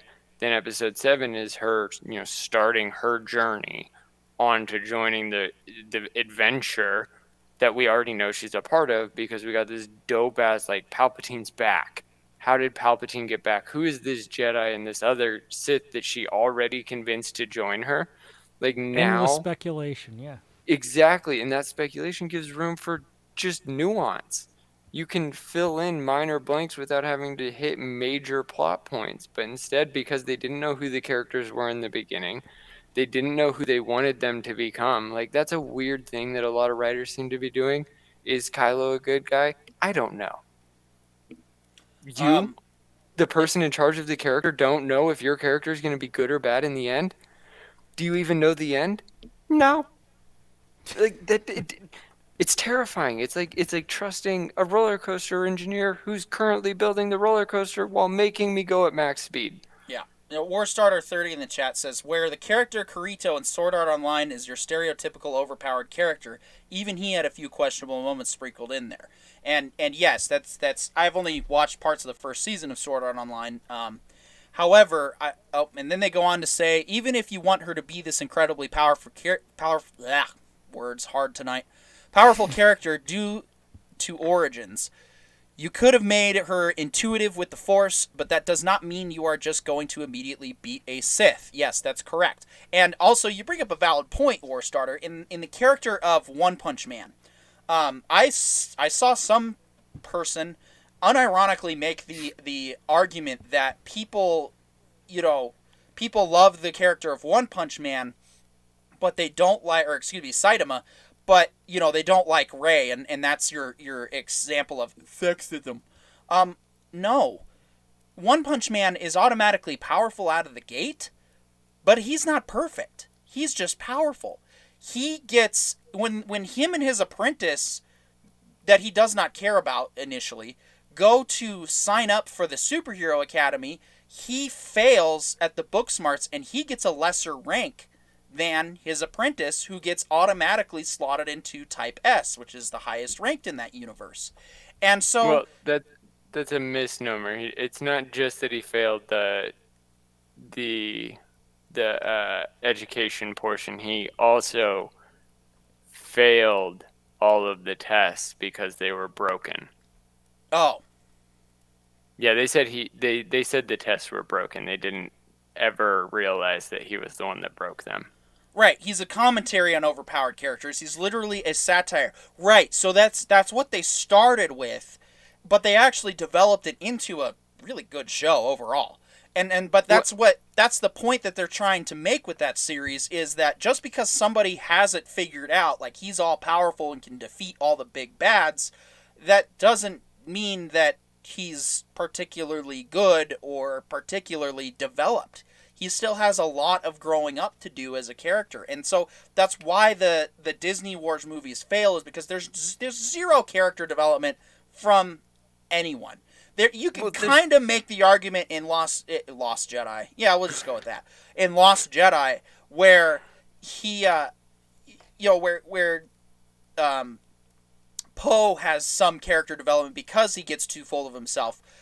But it's so clunky and just so clumsy that by the end of that movie, you're just like, okay, is this over yet? And then, of course, Rise of Poe's whole Skywalker, story could have where been we've its got... own Mandalorian / Ocean's 13, because he really gave me young George Clooney vibes. Yeah. Like he I would love that. I would love a Star Wars Ocean's 13. Oh, Are man. you kidding me? The opening to Rise of Rise of Stupidity was so disappointing, because as I was watching it, I'm like, man, if they had done a Poe and Finn buddy cop series where they're just running around the galaxy in the Millennium Falcon, I don't care if it's tied to the rest of Star Wars. I would watch it. That looked like those two characters. They're the ones that steal it from Han and Chewie in the beginning. And they're running from our favorites, so we're kind of cheering both people on. That would have made an incredibly compelling story. Yeah. Audience division and those right two, out the gate. Those two actors, when it was just Poe and Finn on screen, they actually had some incredible chemistry. Those two characters actually gelled very well together. But we barely saw them together. Ever. They were also my favorite part of Force Awakens when they're escaping in the TIE Fighter. I thought they played off each other very well. And I would have loved a series about both of them. But we don't get that. Instead, we get Rey. Sorry, Chris, you seem to have a counterpoint, so please go for it. Tell me how I'm wrong. Oh, no, the only thought that came through my head at that moment was that, honestly, Book of Boba Fett could have gone Firefly. Oh, man. There's, I mean, there's so much missed opportunity with the immense amount of potential there. Yep. Bro, it's that would have been a better character development. If you just made Boba a Malcolm Reynolds type, that would have been a way better. Yeah, really. You could have just made Boba any version of any ABC, NBC, or CBS crime fighter or villain. Like, literally, even Netflix did well with their superheroes, and the extent that they attempted to humanize a mythical character, and it felt real human, whether it was Daredevil or the Punisher. The rest of them don't Warstar's matter. got a lot of comments here. We probably want to catch on, Warstar But came back in and said Saitama is also a reflection of viewer to character relationship. He is bored because he's got so strong he just destroys everything and can't engage because he can't truly progress. They're kind of endearing, like the two rando stormtroopers in Mando. yeah, right. Very great points. Definitely separate. In terms of Saitama, I think one of the things that a lot of people ignore is that Saitama is the ultimate, I've always wanted to be a good person, but I also wish being a good person was easy. Right. And that's what Saitama represents, right? It is very easy for him to choose the good path every time because when the bad path fights back, he can one punch it away. Right. But also in terms of him being bored, it's not just that he's bored from a lack of fight. He's bored of all of these competitors being so braggadocious that he gets his hopes up to meet them and then wins right away because in the satire, good conquers all every single time in one punch. Well, and that's what I like about... See, again, going back to Empire, that's what I love about Empire, is they lose. They don't win. They pretty much get to that point where, and it looks like Warstarter agrees with you there. They're literally on the outer edge of the galaxy. Like, they are so far outside of normal space right there that's where we're left at. Like, we don't know how things are going to play out. And of course, Lando's cosplaying as Han at that point, and then we go to Return of the Jedi. But the movie doesn't end with some Deus Ex, the bad guys suddenly flip on it. No, Luke loses the fight, and Han gets captured, and it's like the movie ends. The movie ends worse than where it began, and that's it, and that's the story, and yet it's. Yeah, no, there's a reason I hold 5 as the surprisingly best. one of the great things that Episode 2 did as well.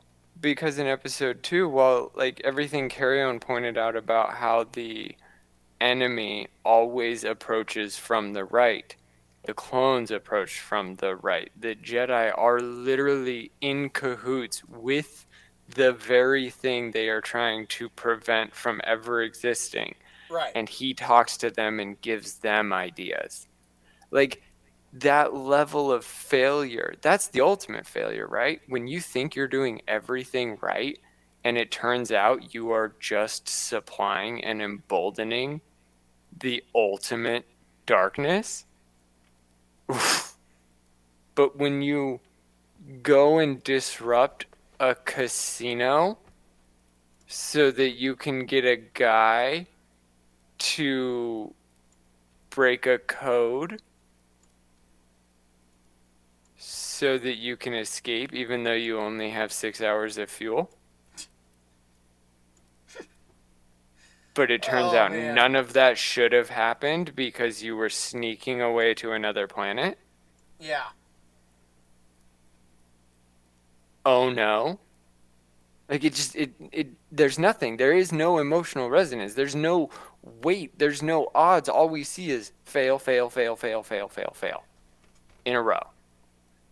Warstarter 30 comes back and says, in One Punch, the big thing they do to keep the viewer from getting bored is have strong characters around Saitama fight and show the frame of reference of how strong these enemies actually are. Exactly. They take the time to make Saitama feel even crazier in his power. Because everything that the world says is 10 out of 10 violence sucks. And then Saitama walks in and walks out. Yeah. And that's exactly like, that's how you tell a good story though. Because like, That's even where when I was Yamcha watching... and Krillin come in. What was that? Yamcha and Krillin. I mean, I don't know Dragon Ball. At one point they were level with Goku, but but as time went on, as power got greater, and there was a cast of characters within Dragon Ball who just fell behind, who were not It's too bad. nearly It's too bad. on the level, and they got completely beat. You know? And where is that in Force Yeah. Awakens? It's too bad. It's too bad Bronson isn't here right now because he's doing his own show, which is unfortunate because I think he'd be having the last laugh at the moment. See, this is why Episode 3 is good. You guys are using anime to compare to the rest of Star Wars. Anyway, I think it's so funny that he said that Episode 3 embraced the anime nature of Star Wars because, like, It's true.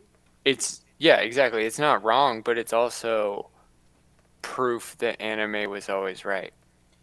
oh yeah, anime is especially in the United States. I mean, I've definitely, I used to avoid it because I thought I was better than everybody who watched anime, only to realize now at 31 years old what a dumbass I really was. Insecure dumbass at that. And now I'm like, no, anime was doing what shows Anime today is doing can finally everything do. currently. It Right. continues. I mean, Every Hannah and I are slow dripping Cowboy Bebop right now, and I just love that show. Just watching it, I don't even care about the story. That's how good that show is. It's just fun to watch. Now it is good story. Don't get me wrong. I'm not saying it's bad. It is so. It's one of those shows you could just sit down and enjoy. 30 minutes, and it's 30 minutes of narrative and storytelling bliss. So I really enjoy it. And Warstarter says, I know a thing or two about anime. Yeah, no, I mean, I'm definitely kind of branching out and trying some of the other ones. I loved One Punch Man, and I enjoyed the first season of Sword Art Online, or at least what I watched. I could probably do a rewatch here soon. Now, maybe we need to start featuring more anime on the regular Tuesday show. Since we're on the topic for a moment, I'll say if Go for either of you or anyone watching at this moment hasn't seen the 1990s Berserk adaptation, it's a much watch. It's like you must Berserk. watch that. Okay. What is that? It's one of the platform great it's on? masterpieces. I wish they could have done the whole manga at that level, but that particular series. what is it? Sure.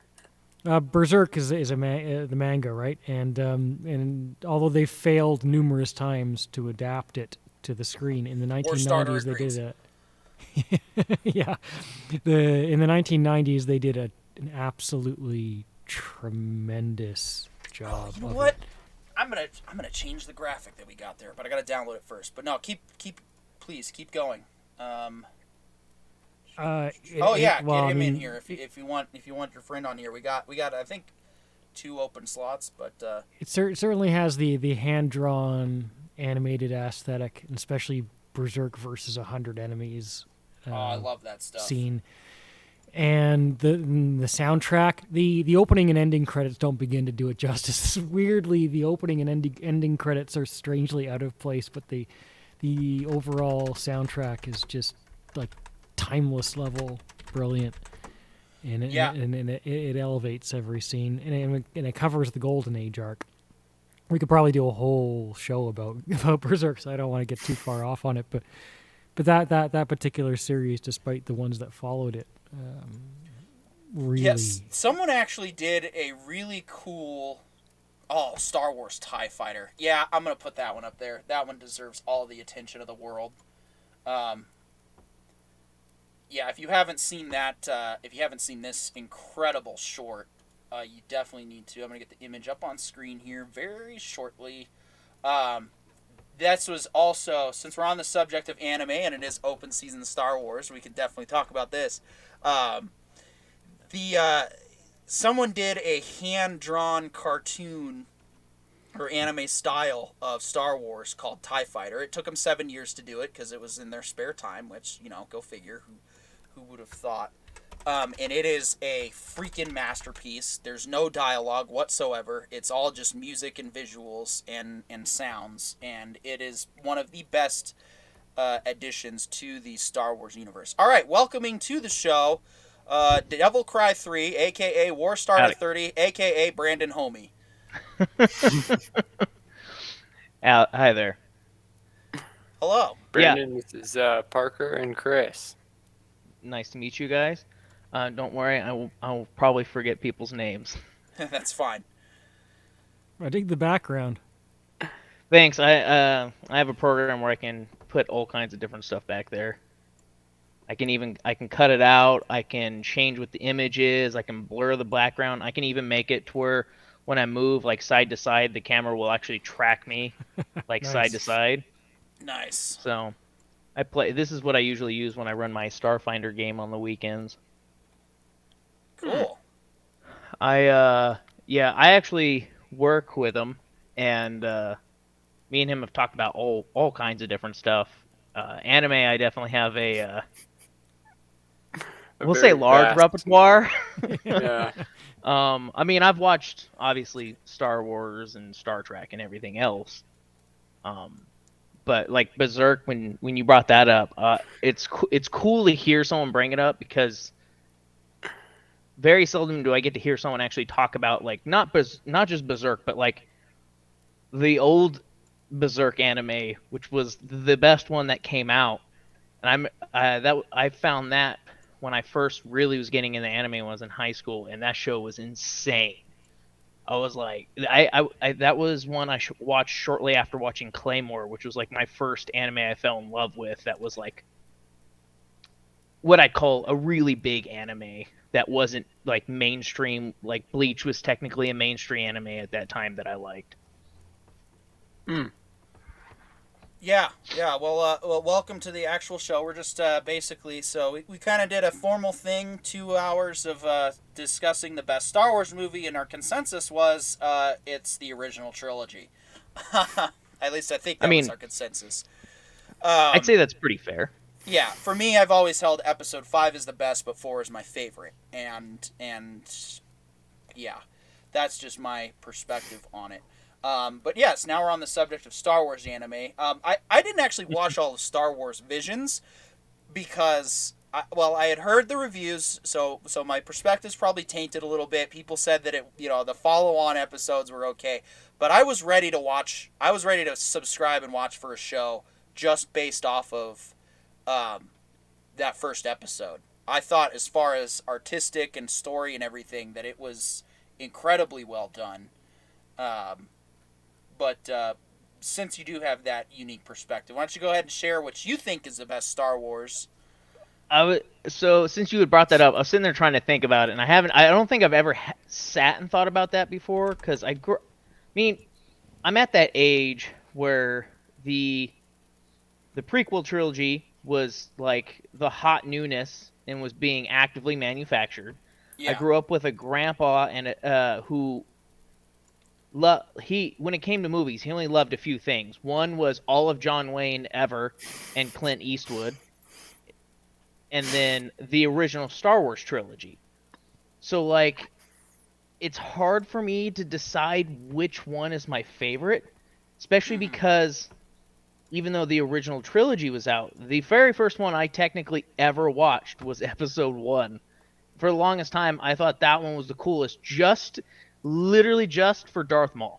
I thought Darth Maul was the coolest character on the planet for a long time, especially with the fight scene. But to be fair, I'm biased in that because I love this is where my JRPG anime nerdness comes through. I love double-sided polearms.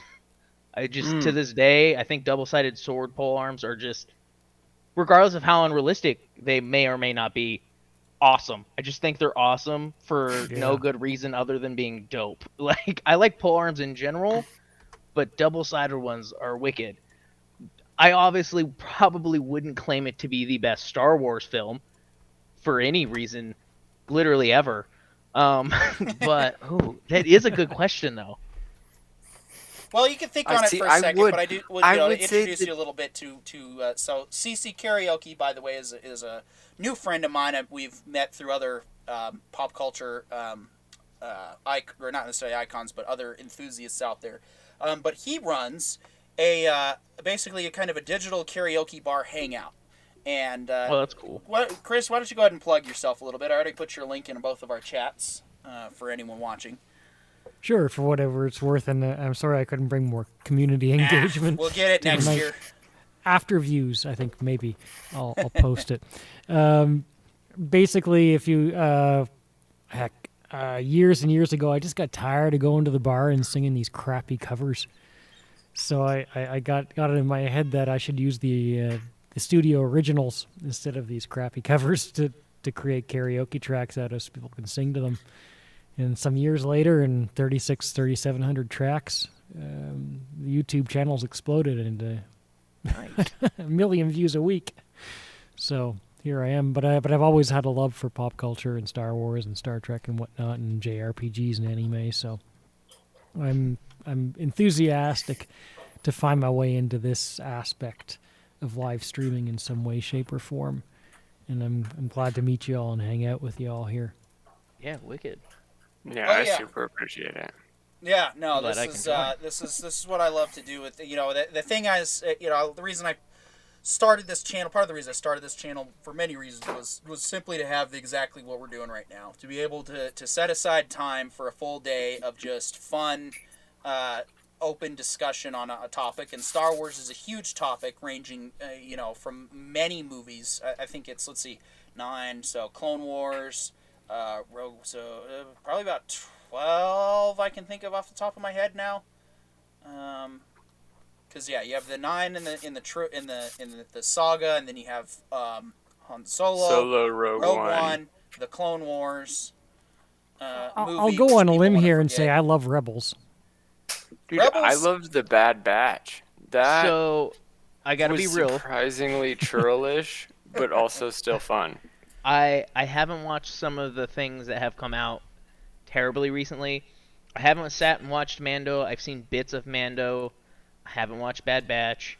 I've seen off and on throughout the years the Clone Wars show. I was just thinking, I really, really, really, really want to watch, and I haven't. I forget what they actually call it, but it was the anime Star Wars little compilation that they did. Yeah, the The The 5-minute one. yeah. The only thing I have seen is the one with the Ronin, and that was Yep, super same. wicked. Yeah, That Visions. was so Star cool. Wars Visions. Visions. I was like, I don't even care from a Star Wars lower point whether or not that works or not. I'm just like, the entire idea is super cool. Yep. Like it's just a cool idea.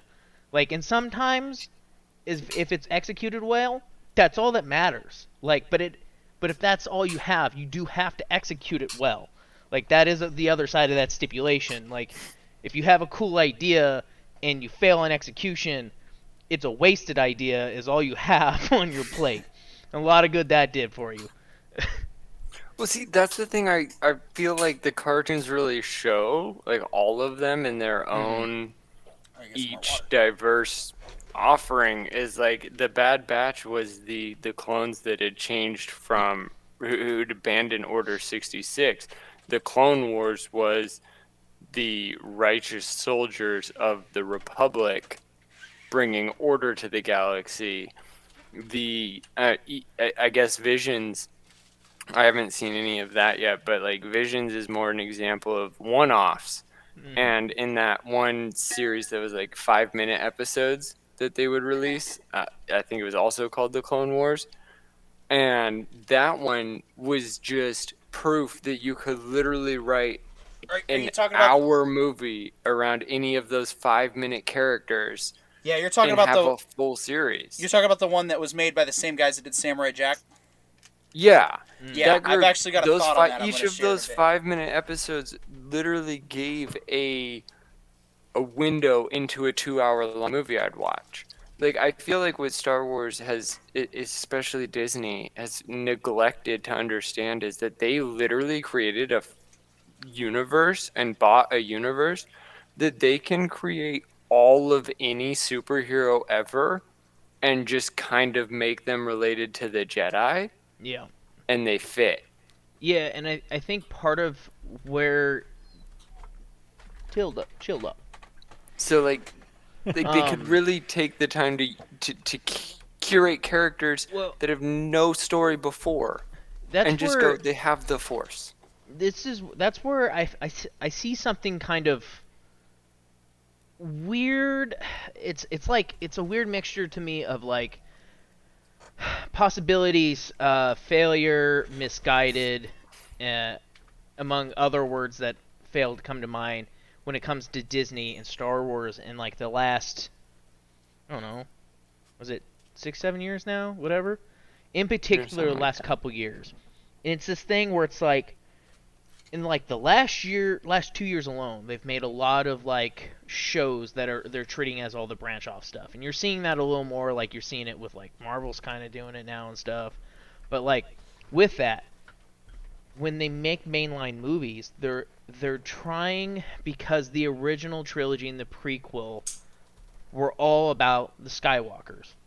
And so it's like when they made this new set, they were like, it has to be about them again. And it's like, no, it doesn't. It just has to be about the world that has been crafted based off of what happened those events. Like, it doesn't have to be about them specifically. You can have mainline characters. You can bring back big name characters. You have these tools. You just dangle them out there, and people are gonna come at you like crazed, starving animals. Like, it's the reality. But because you tried to force this situation and shoehorn it and trick, and like not even also try to force it, do you the just- deceiving of fans, like instead you made something convoluted and not even interestingly convoluted.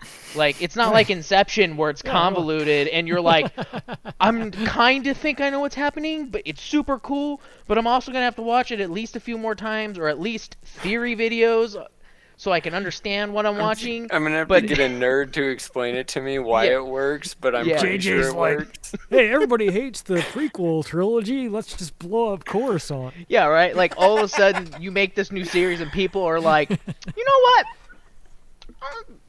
People are going to hate me. I don't think the prequels were all that bad all of a sudden. I don't know why. It could be because this movie that just got made is questionable at best. Well, dude, I think you Like- said it best. I think you were on the right track when you said they were trying to force a thing to work. Mhm. But then instead of forcing the thing to work, they were forcing the thing to work within their thing to work the to be thing. another thing. Like, Yeah, to be the original thing. mhm. Like, they were like, we understand what Star Wars is. Look, we all know there's some guys that did some things. They but did now- some things. And there Now was we're going to say Force. that there's some girls that are going to do some things. Yeah. See, and that was the thing that bothered me too. It's like it's like this Luke, thing. Where there's Luke was so the chosen many- one, Oh, but she's going to be the chosenest one. the chosen one. And the thing that frustrates me is, like, you're seeing people like realize that some of the errors that have been made in those kind of those similar kind of regards in the last few years, where it's like you have these franchises like Star Wars, where you literally have in all of these really interesting female characters, both strong or weak for different reasons. They're all over the place. They're human. They're human, like they're relatable, but instead we're gonna fabricate a infallible one, and that'll be our character. And it's like that's Bro. not relatable. People are literally like the whole point of people had- is we are fallible creatures. That You have is two our Mary Sues essence. in Star Wars already. Like Princess Leia, she is not only a fully ratified princess of the Alderaan government, literally. she's also clearly trained in all things, spies and Hmm. getting tortured, right? Yeah, She- but she's she- still she's more ready- relatable because she did No. get captured. No, she but then- starts off but then- captured.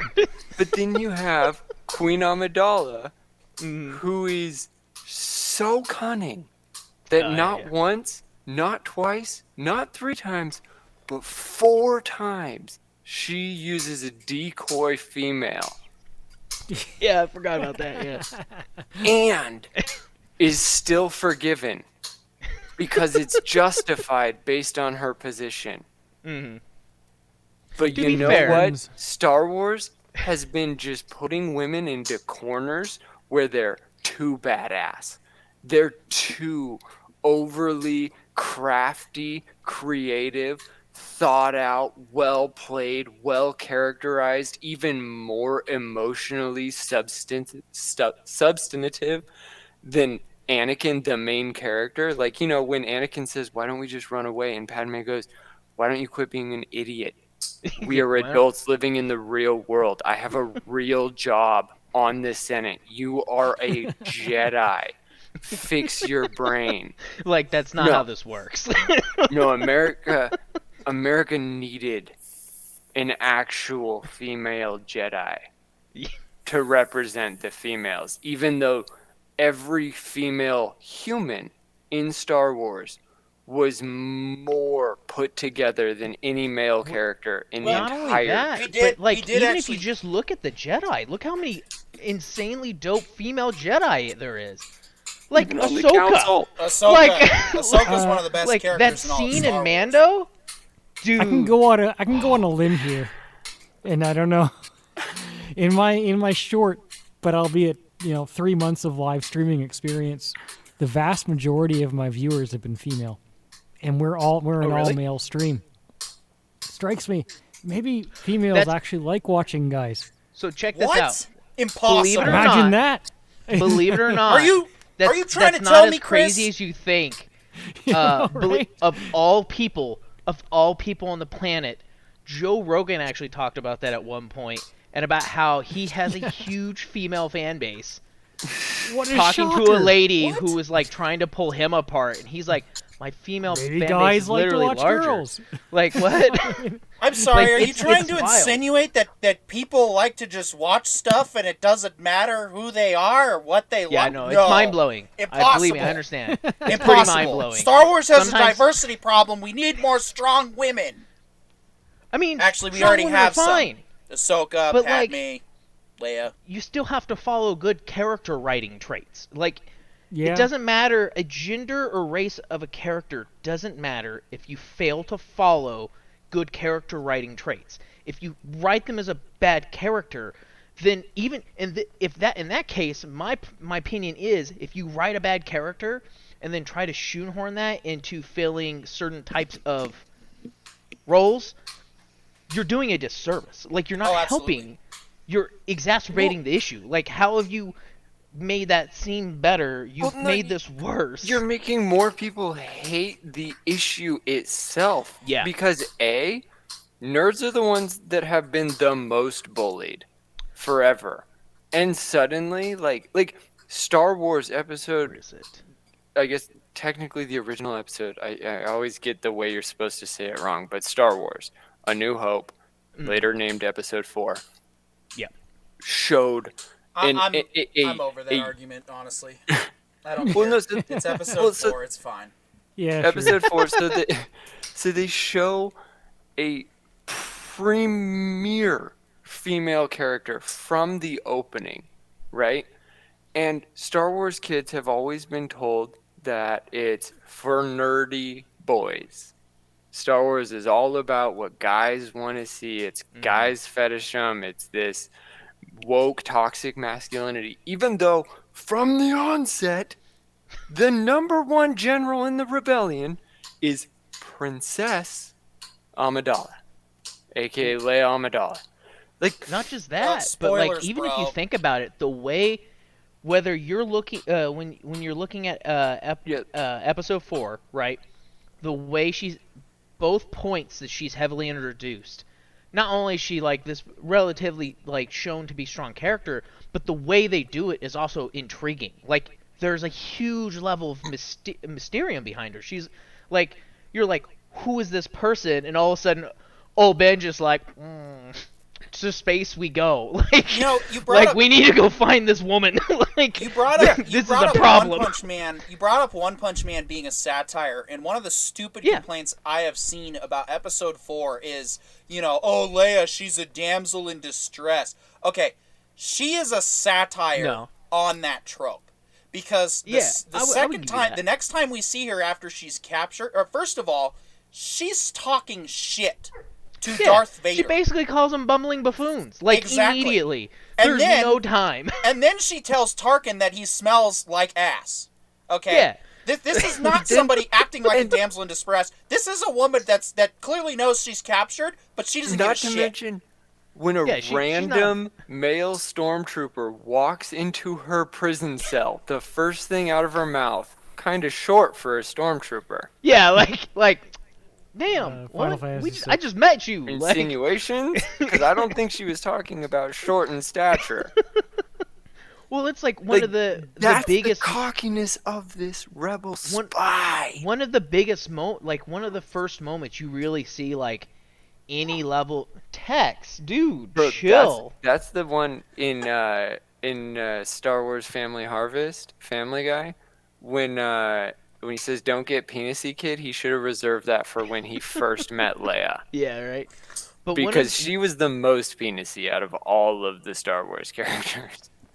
that's like one of the moments. It's like Vader trying to get to her is he literally is like, you need to answer these questions. She's like, there's no way in hell I'm doing that. He's like, all right, bet. Let me blow up this planet real quick. And at that point, she even went, well, I'm definitely not talking now. Like, what if you lost your best hostage? Like, she's like, well, this is a terrible moment.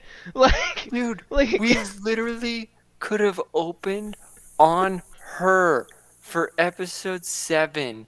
Leia is back to being alone for a reason. But she's already, like, she's more badass than Black Widow could ever imagine to be in the Marvel Universe. Because she went toe-to-toe with Vader, and she had the Force behind her to give her that extra, like, everything I was describing about, like, you know, some gray Jedi who's good at everything inadvertently, like, that's kind of what Jedi are, is the Force helps them understand every function of every part of reality, right? So Leia is the best spy in the history of ever spies because the Force literally makes her a good spy. And it works. It's canon. It fits. It doesn't, at no point does she that's like break character. one of the Even big, when she's a slave because she got caught being the most badass spy in the galaxy. That's like that's the one theory I've always been back and forth on whether or not I want to take it for what it looks like, but I like to believe is the reality is which has been around for a long time, is that Han Solo doesn't realize that he's Force sensitive. That's part of the reason he's good at his piloting, is he's actually sensitive to the Force, even though he's like, that's a bunch of hoo-ha, like that's nonsense, I don't believe in that. Meanwhile, it's like you've been accidentally tapping into it. It's like, Well, it that's makes me just think of something and I can't think of what it is. Force sensitivity. It shows that some people are lucky. Rogue One. Right? Just a little bit, a taste of Force here and there. And then some people are like, I can manipulate the universe because of my taste. I can literally control gravity for a moment here. Like, right? And it's all those scales. But without those scales, it's all questionable. Well, that was one thing that frustrated me with, was it episode... With Rey's 7, progression, the fact that she was too old to become Force anything, let alone a prodigy, let alone one of the greatest inventions of prodigies. She would have been too old to become a Jedi, and not because she's not capable, but the Jedi had clear set rules of when to start training, because they felt like if you didn't start early enough, you wouldn't have proper control. That was their worry about Anakin in the first place, which also, because of the terrible the terrible way of dealing with it anyways that existed, then led to that. That's why a big theory I also jump behind is the theory that the end of episode 1, the good guys actually lose, because the true fight wasn't to kill Darth Maul, but was the fact that Qui-Gon needed to live to properly help guide and train Anakin to deal with the problems he already had, and where Obi-Wan became this really powerful Jedi, that does not mean he had the same level of emotional grasp that Obi-Wan had. And that was shown from the get-go. But I was going to say... Oh, did my thought just leave? What's up? I think my thought left. Yeah, it evacuated. My thought went bye-bye. I hate when that happens. But I want to know what say George was... truly thinks about all this one day. Oh, That's the episode worst 7. part about most of this is George wasn't writing this because he was in love with writing science fiction. George was writing this because he wanted to be a director. And that's why he's not Isaac Asimov. Like, that's the loss, is that like we have a very, like, literally he is the Ray of science fiction writers and science fiction directors. Like, he inadvertently got the opportunity to fabricate the greatest universe we've ever fathomed. It's the biggest by far. And Well, I don't know anymore now, but it was at one point. well, no, it still is, because like even though you've honed it down to Skywalker, we still have KOTOR, we still have SWOTOR, we still have all of our individual visions of what Star Wars could be and that's should be, and that's all coming from a guy who didn't even know that there should be an episode 5, let alone an episode 9, and didn't even believe that there should be any of that. I do have a question to pose, because George called Dave Filoni his son and said that Dave Filoni is his chosen one. So, does Dave Filoni's Don't work listen to count? George. Well, does Dave Filoni's work count on George's merit as canon?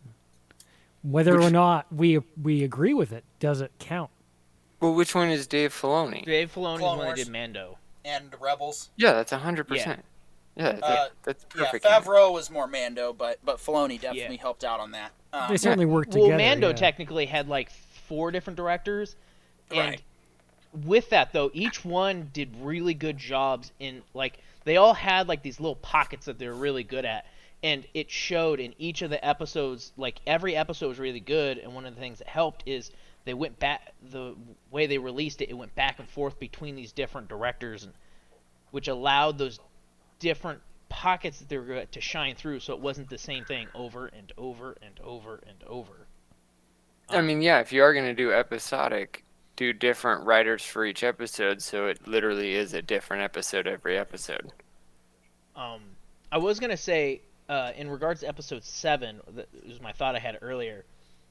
One of the things that like goes into that frustratingness of with Rey and everything is the very opening of that movie. When I first started watching that movie, I was like, "This is gonna be dope." Like, the way they start that movie was super cool. Like, I was like, I'm super in, and then by then I was like, it was all right. I enjoyed it. Like, I didn't really feel one way or the other. I was just like, I mean, I'll probably watch the next one, and then the next one came out, and I eventually like 4 years, 4 years later, watched that movie. I Like, wouldn't put it past him that the first draft said that Poe was the Jedi. The reason he was hunting Luke down was because he heard of a Jedi Master. The reason he was part of the Resistance, like all of that. And then suddenly he wasn't good enough by, board director standards. Like, that's the thing that pisses me off about all of these series, is like, whoever's in charge of these board of directors, shut the fuck up. You've never in the history of ever met your constituents, your compatriots, or your audiences. You are not your audience. You are not related to your audience. Your shareholders, you're probably not related to 97% of them. Only the 3% of you that own 80% of Disney are the ones you care about. Like, let's be real. The richest portion of Disney shareholders are the board of executives. So you do not know what your fans want in any way, shape, or form. And if you think you do, you don't, because that's arrogance and ignorance. And the proof is in the pudding that is the dog shit that is the newest trilogy. Because any element that allowed the board or any form of outside intervention to disrupt A, the narrative design, and B, the actual distribution of the property, like, you butchered it. And if your fear was, worried about China, none of Star Wars has ever conflicted with anything Chinese. None of Star Wars is conflicted with anything Indian. So if your worries are about losing markets, stop, because See- you're not good at judging target markets. and that in and that any just essence. goes and that just goes right into what I'm saying about the fact that they prioritize their check marks, their diversity quotas over story. That also plays into it, because now it's like, okay, now we need to limit our story and scope to satisfy those markets. And so we're gonna for the American release, we're gonna have a quick little, BS snide to the LGBTQ community with a kiss between two people, but then we're going to remove that for the Chinese release because we need to satisfy our Chinese investors. How many that black plays into the people- further stifling of the story to How the many point people where have- we're no longer focused on it. And this is also like again, toot my own horn a little bit.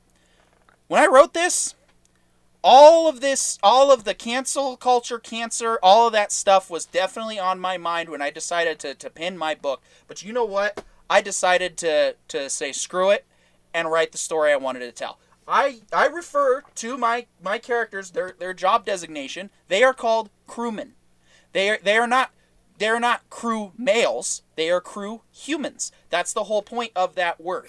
I don't care if someone's going to try and make a stupid argument about misogyny, because that's not the point of my story. But see, that's the problem, is that they try to satisfy these other markets. They try to tailor their stories and stifle their creativity just so they can get approved release in these other countries. And that's why it's bad. It's now not on top of the message do we have to worry about. Now we're going to go even a step further in trying to balance the message with the Chinese market.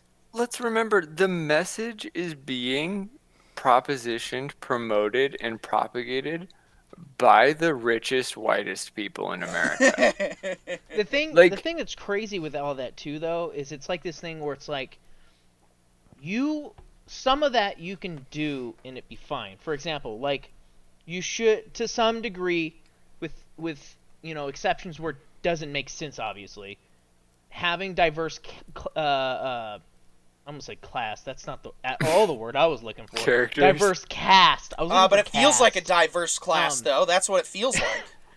Is a good thing, but you also have to make sure that when you make it's one thing to do it, and then there's another thing when you make a point of it. And when you make a point of it, then you have to be extra careful that the characters are good characters.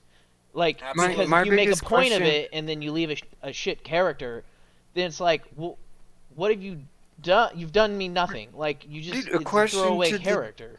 To the general Star Wars target audience, the group that they were trying to hit, how many of you felt that Finn's character was literally the biggest definition of pandering, from only giving him an alphanumeric designation to then giving him the weakest name, given to him by a white guy, because a white guy's not going to call him his slave name. Wait, and yet slave name given by white people?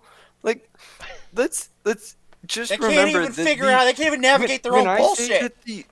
When I bring up the whitest white percent of America, I truly do mean that these people have never met black people past the people they hired to deal with their garden. Because, and you know this for a fact, because if a single one of them asked any black person they've ever met in the history of ever, and they said, hey, does FN 21457 feel like an actual black American? FN2187. Why do I know that? FN2187. Look, the white guy got That's it. wasted brain right there. Remember his number. See, and the irony too, he was more interesting than Rey. Do they feel pandered to, or do they feel heard? Do they feel like they relate to the garbage stormtrooper who couldn't do his job, who had more morality than everybody in the history of ever? Like, the incidents of My Lai, those weren't brought to court because of one of the combatants. Those were brought to court because one of the survivors.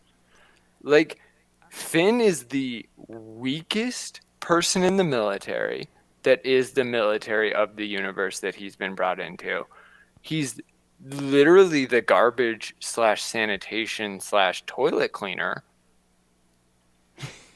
And he was a stereotype. the blackest black guy I'm in the show. Oh my So that's God, why I when I never say saw that it that was before. literally written by the whitest white, the only black guy they could think to add to this film was the janitor of They the made him a Stormtroopers. garbage man. Fuck.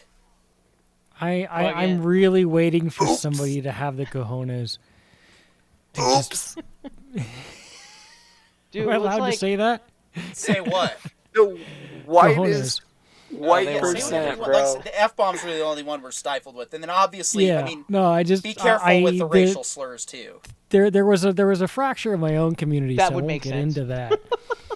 But I can it's funny understand that. because I'm listening when you're talking about this, I'm thinking, like one of the things that split it was one person on the other side was so like, we are a professional organization, we are, we're a business and we must act like a business. And my side was like, but we're just clowns and we're having fun, man. See, and that's the problem. That's the problem with Disney Wars. They sucked all the fun out of Star Wars. That's why Yeah. it sucks in the long run. Is there's no and consistently, sir, what I get from the other side of our unfortunate fracture, because I want to bring this up. I mean, we're always stronger together, but yeah. We are. is I get people telling me like, I've been over there, and it's like working a full-time job. It's so business-like and dry. Dude, the thing I say to that is that every business professional that thinks they're a professional, you're not, go spend any day having to subject yourself to the Uniform Code of Military Justice and their policy orders, and do it.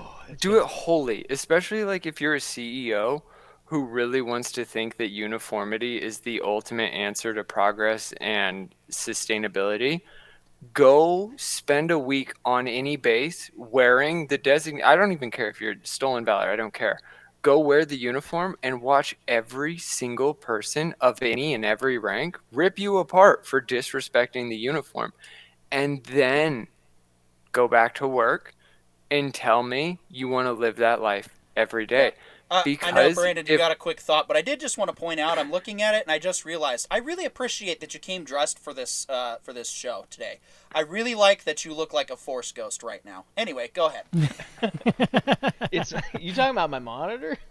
I don't know what it is. It's got Stan, the you're perfect coming blue in glow, and then with the blue. outline in the So check it out. background, you So, literally look like a Force ghost. So a I've couple got things brightly to that. colored clothing. So there's a couple things to that. One, I am extremely white. In fact, I am so white that my face. Oh, arrogance, huh? You'll fit in well. Yeah, that's what it is. My face, one of the main colors it is red because there's no other color. So as soon as blood flows in my face, it's just bright tomato red. Ah, you're transparent. I've been called a tomato many times in my life. I have a buddy who calls me a snowbino, as in an albino abominable snowman. But the Snowbino, monitor I that's a have nice one. is my monitors, like with my blue eyes, struggle with bright lights of any kind, especially the sun. But white comes out super bright on my monitor, so it just like it makes any section of my face white, just like almost iridescent. It's just like, where'd you go there, guy? Where'd you vanish off to over there? It's real bad when my lights are off, dude. If I go to a full white page, I mean white. I hate you. I hate you so much. I hate you so much.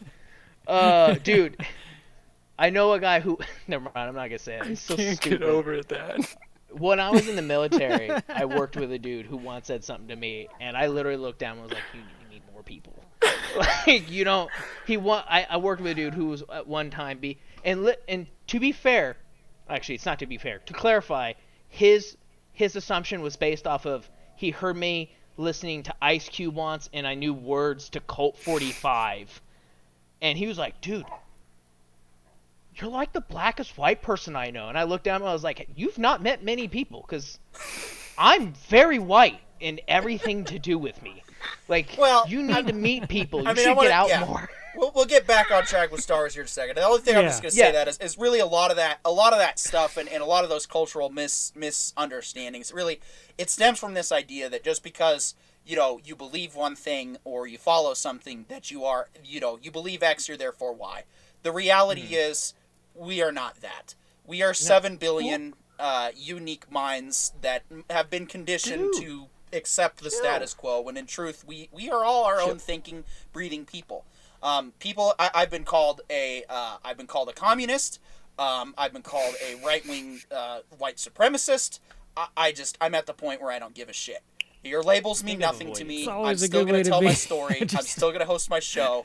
And that's just it. That's my point is that's the real diversity of specifically speaking to the human race as a whole, is we are all unique at the end of the day. Okay, we are not required to embrace certain cultural identities, and I mean there's a certain extent where that's acceptable, but then where people take it too far, and it's like I don't ever assume anything.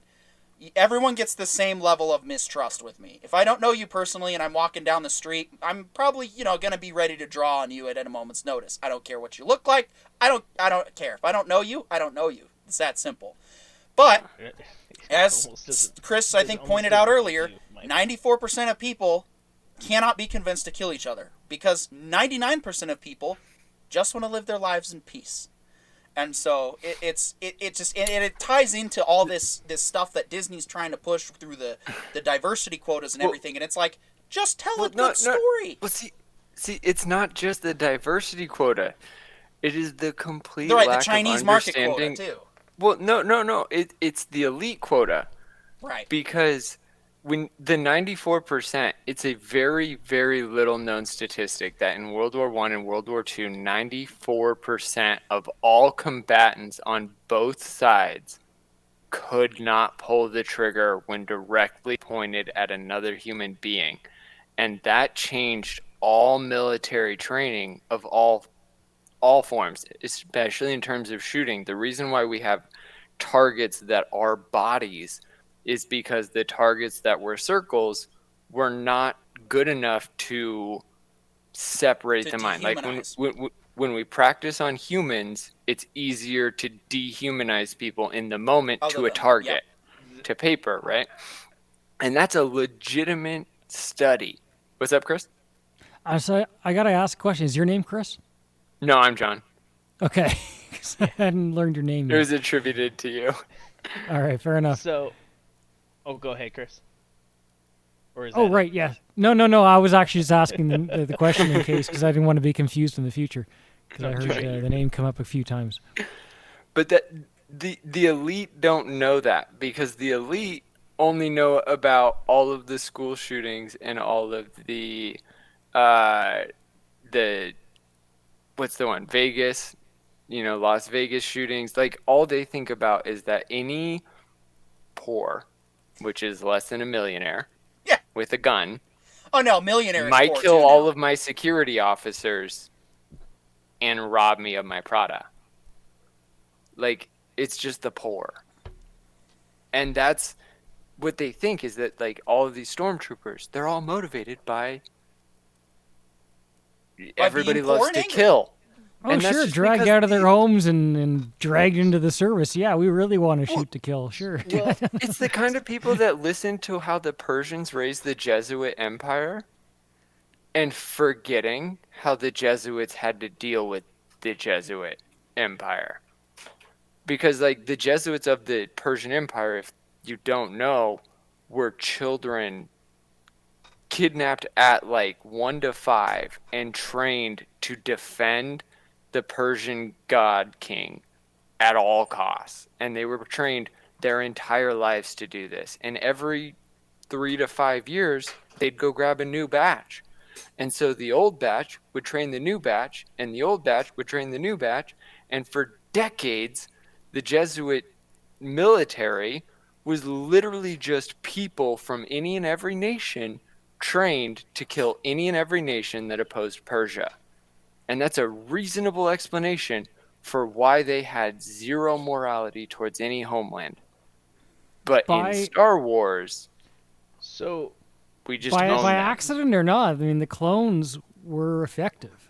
They were much more That's true. effective. Perfect. Yes, and they were but- killed for zero reason other than story.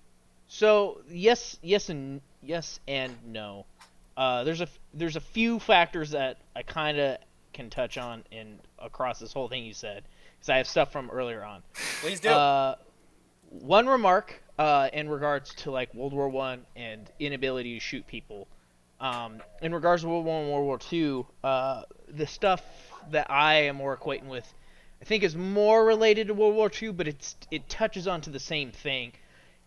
I've had a couple different family members in World War II. I have a great grandpa who's still alive, and I had a papa who was a grandpa who was the man's like in his 90s, and the last time I talked to him, he told me he had planned on outliving how old his great uncle had lived. And I was like, well, how old is he? He got to like 110. I was like, well, man, you got some ways to go still. But hey, Richard Overton made it to 112 smoking cigars and whiskey. So if there's a man I know that can do it, it's probably that man.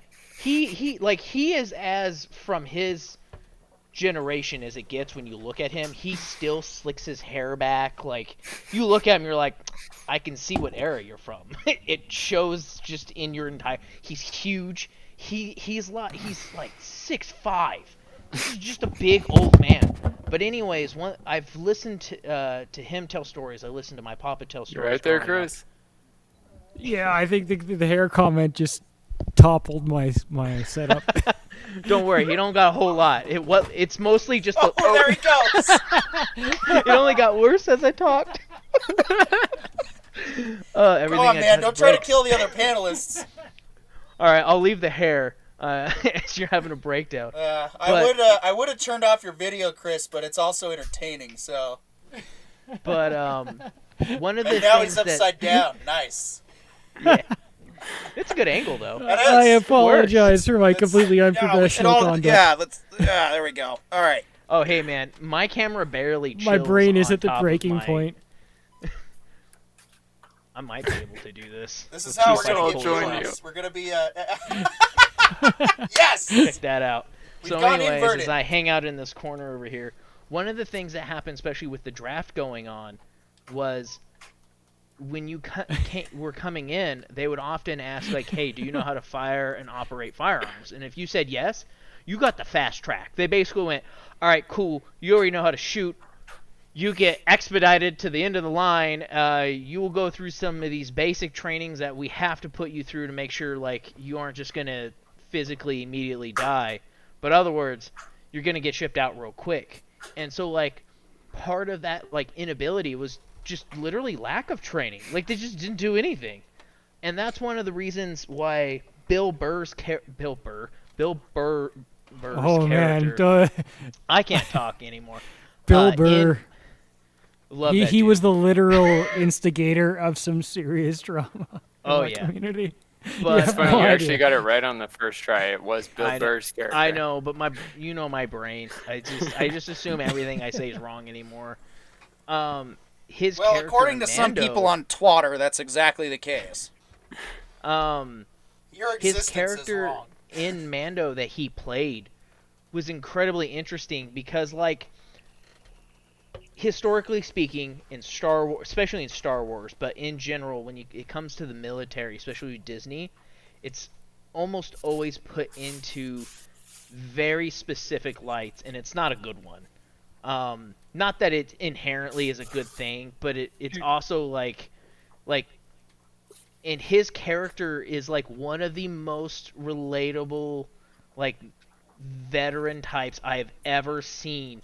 Because he is disgruntled, he is not okay with the things that happened, and, like, you watch this, and, like, it's a really interesting parallel to Finn, where it's like he witnessed horrid things, and he's sitting there looking this man in the eyes that he had to that he witnessed and dealt with things because of, and like watching him progressively be like, I'm keeping my cool, I have to keep my cool, I have to keep my cool, and then finally the line gets crossed and he's like, fuck it, or But my bad. No, you're good, you're But good. This Thank is you the for after hours. acknowledging. Dude, respect that acknowledgement. Thank you. No, I think you're definitely leading to something, because the way he approached the Mandalorian, or in the Mandalorian, the way he approached that captain or whoever it was, the superior officer, right?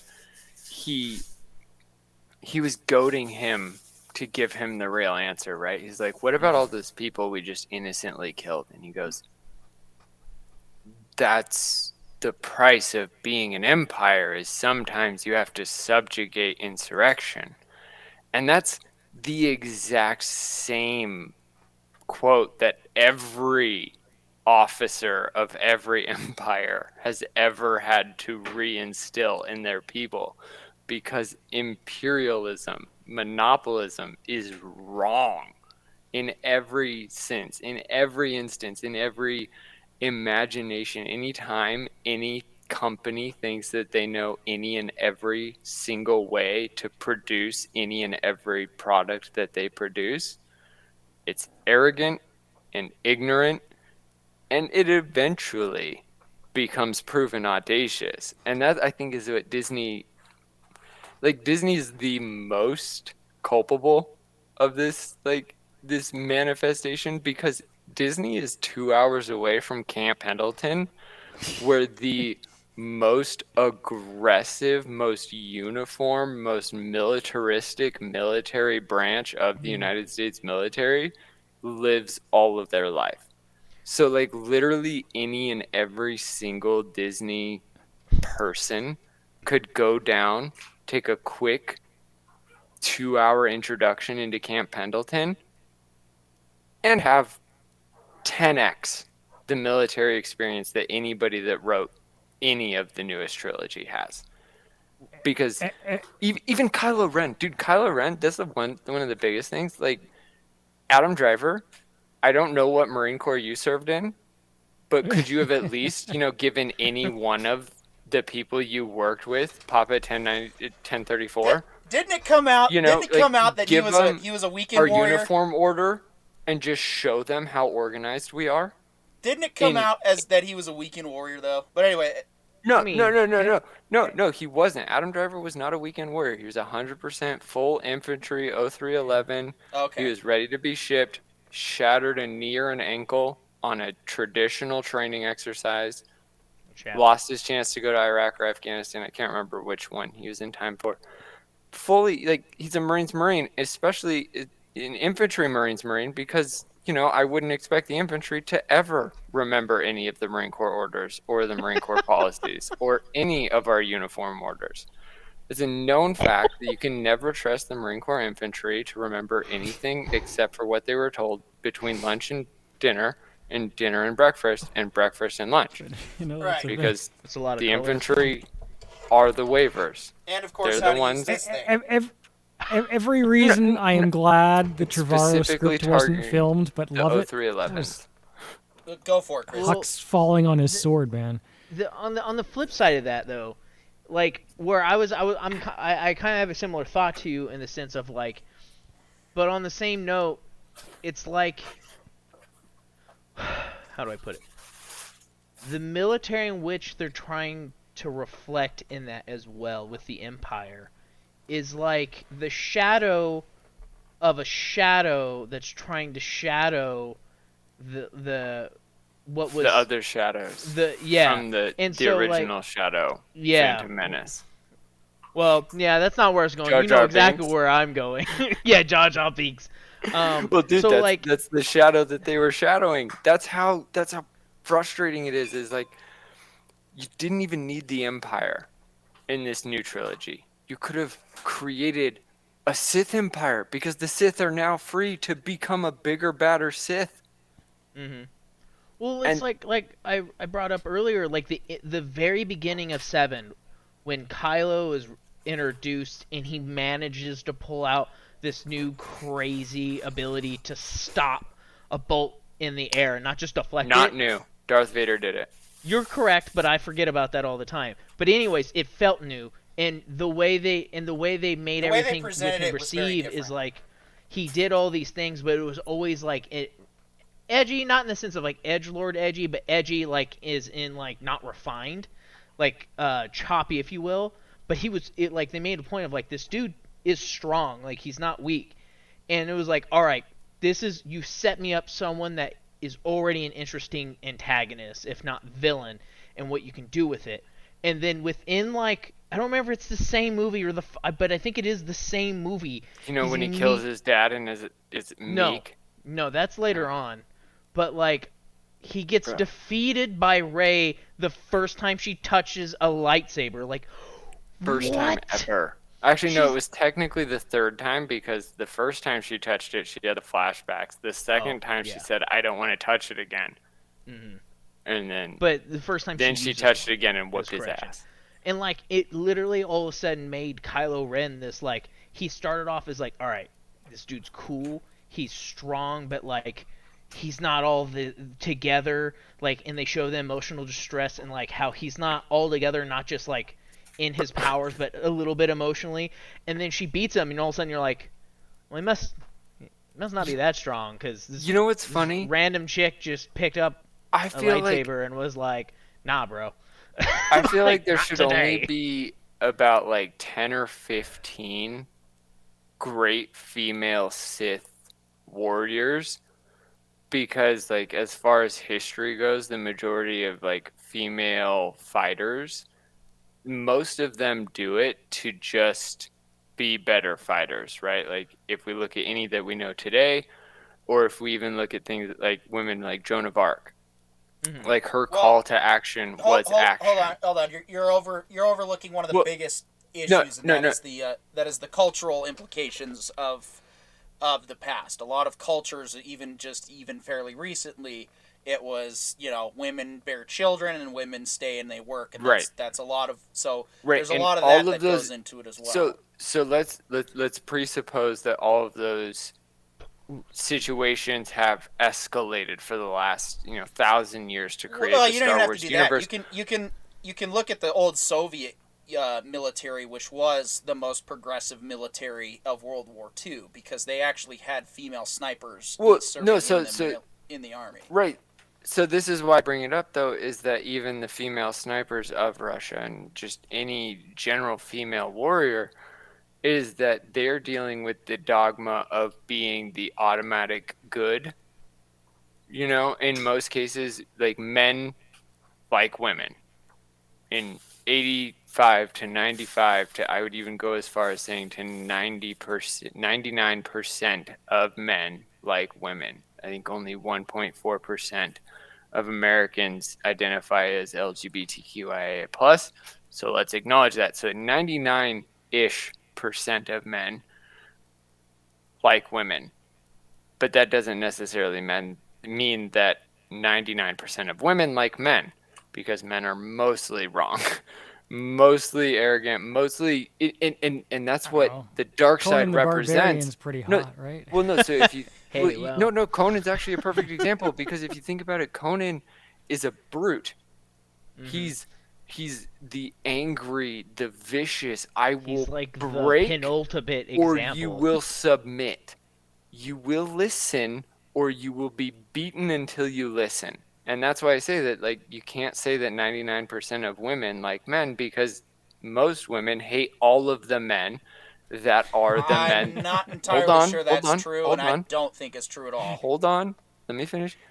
I've The met a couple who do majority hate of all women men. hate all of the men that are arrogant assholes.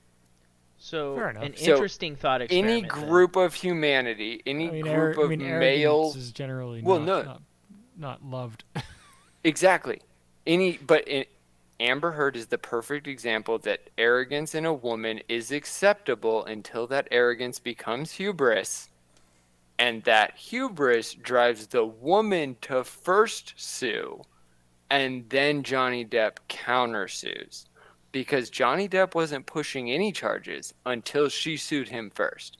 So women are allowed way more arrogance, way more braggadocious, way more audacious options. I'm Because not so men sure are that's way true, though. more willing to put up with that.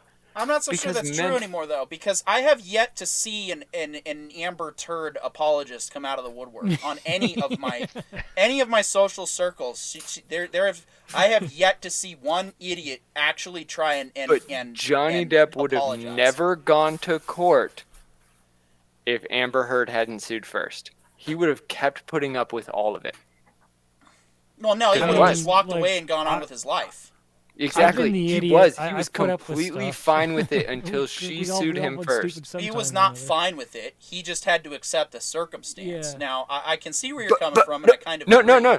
but No, you're saying he had to. The But problem the is you actually clear just walked evidence into his is point. that the moment he walked into court, everybody backed him up. So I'm gonna So the twist moment he from was honest. that specific topic, because if I don't, we will spiral into that. And I've been watching that very closely the last week, and today I watched her on the stand, and that is something I can just go on about. But I'm not gonna do that because I appreciate it because I've been avoiding Yeah, we it. do have. I was gonna say we have a central topic. Yeah, and, I figured as a you- live I streamer figured that as myself, much. I've seen things go off the rails. But so I was like, I was you gonna know, twist you know, back move. a little bit and use that momentum a little bit to twist back. Yeah, Yeah. tie it I in. believe Chris had a certain level of affirmation when I said this earlier. I don't know if John has seen this, and I would almost guess PD hasn't. And it's the anime Claymore. I'm guessing Chris has probably seen Claymore. It's been a long time. I'll be Okay, honest. no, that's fair. It's That's been a long fair. It time. is an old one like Berserk, so that's completely fair.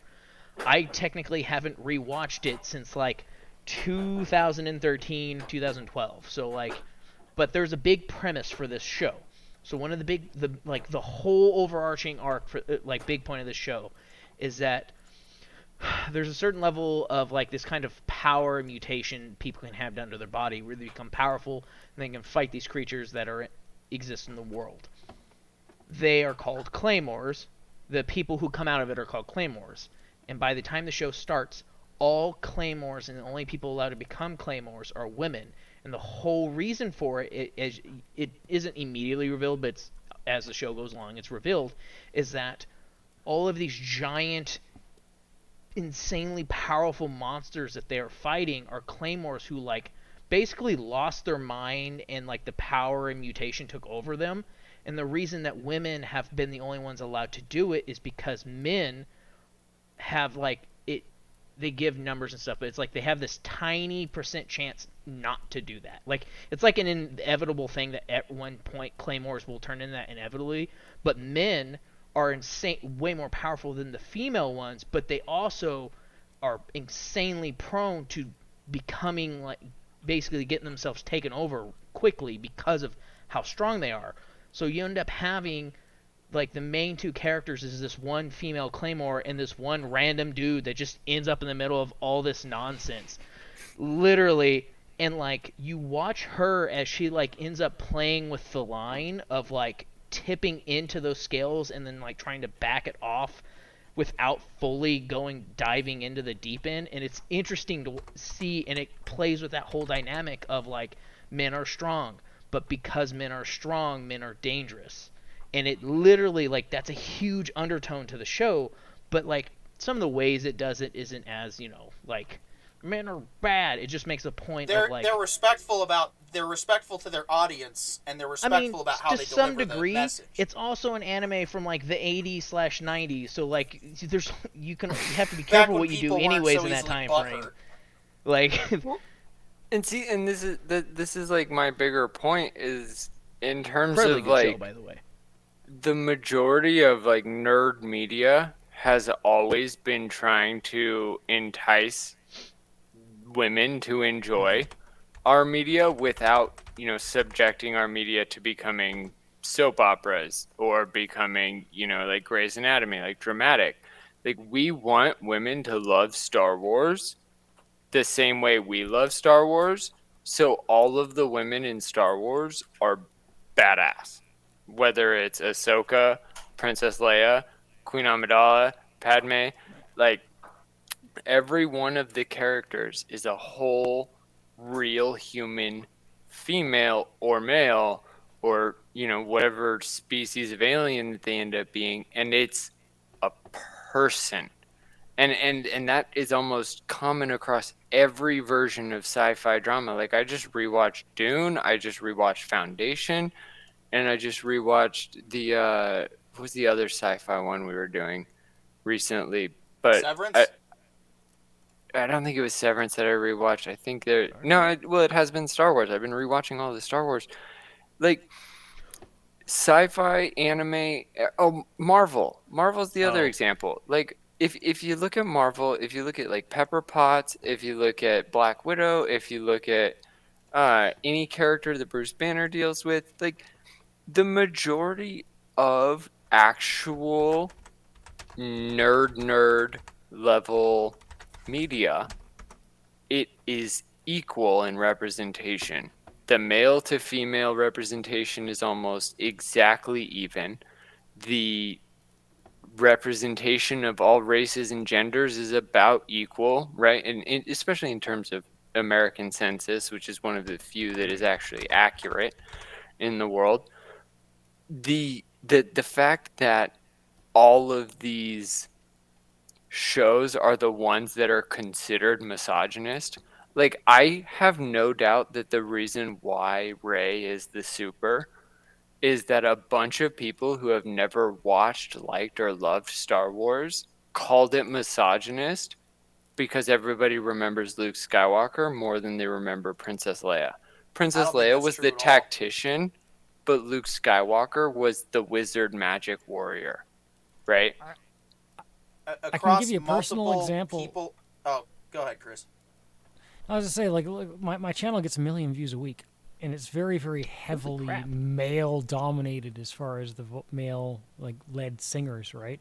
And that's just, there's a certain circumstance to that. I'm doing alternative and metal and rock, and one way or the other, there's a lot of male-led vocals in that music. Bands like L7 and Garbage are far and few between to a certain degree.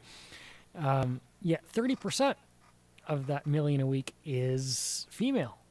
And that's okay. It doesn't have to be 60 or 70% female. It doesn't have to be 50% female. Nope. 30% is a completely reasonable demographic number for heavy metal, Well, dude, I would say to you, Chris, how much, if you were to say that you're 50% or you are you're 1 part male and 1 part female, what's the breakdown in your personal life? Where would you put yourself?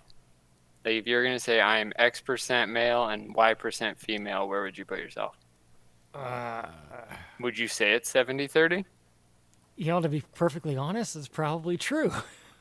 It's See, a very for me, it's a very reasonable level, right? See, on the flip side, like, for me, it's then again, this is John's gonna roll his eyes. For me, it's very circumstantial, and the reason I say John might react to that is that's my response to, like, everything is like, well, it depends on the circumstances, because to give really easy examples, right? If I go around here in town, then like, ballpark, those are numbers. When I was in the military out here and doing the job I was doing, it was like, in my shop and in my, like, I'll even say in, like, the whole area I worked, it was like 20 or 30% female tops. That's like high. That's like the high end of things. To be fair, I was maintenance, which is a male-dominated field, because not a lot of women want to do that. They exist. Food delivery, I have I've done worked that. with them. Very few females. Yeah. Yeah, sure. and it comes down to, like, jobs people don't really want to do. Like that's often where you see it. But my question, Brandon, comes to, where do you see yourself? Like, if we are to say that male and, like, if we assume that we're all a little bit female and we're all a little bit male, where would you differentiate your ratio? Chris is saying his is about 70-30. He's 70% masculine and 30% feminine. It's a hard thing to pinpoint. Like, for me, it's reasonable. Yeah, I thought you just meant, in terms like, of, like, your approach to reality. And I'll just go on record saying I'm pretty much the same as Chris. yeah, for me, I'm weird. I'm more like 60 female, 40 male because like I'm super about being capable of maximum aggression, but I love no aggression. I love being passive, having a nice conversation, having the ability to not be afraid of getting punched. Yeah. And that's why I say no. 60-40. No. Because No. no, There's a lot of I just don't like definitions being that hit. can muddy that And that's particular where conversation. Yeah, that's where I'm 20% gonna difference I'm gonna goes. stop you right there. Aggression has nothing to do with being male or female. That's all No, personality. no, I'm saying the willingness to take your aggression to physical levels. Like, I prefer that none of my discussions ever get above a loud roar. Whereas, like, the majority of males that I've been around are like, no, a dull roar is the minimum, and I'm going to knock you out if it gets above a loud roar. Yeah, And it's see, like, I'm okay, weird. that to me is tiring. Well, look, that's a very narrow take on it because that's not.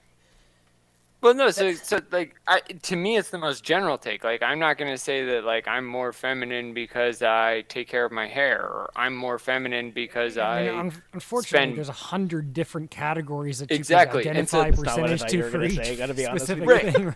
And Well, so I'm, that's I'm, why I'm trying to bring us a little bit back. And that's from, I got well, you, I got well, going so too like wide, I right? take you back. I take it back to Chris. It's more my music. Like if we're just gonna break it down to like what I want to karaoke, I would guarantee that 60% of the songs I would prefer to sing along to are female singers about anything that Fair they're enough, singing yeah. about.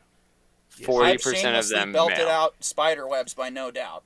See, I think that's where like I. Yeah, but I'm saying like I'll also get into Adele. I'll Yeah. also get Anyway, into why don't we get Carrie back into Underwood. Star Wars? Yes.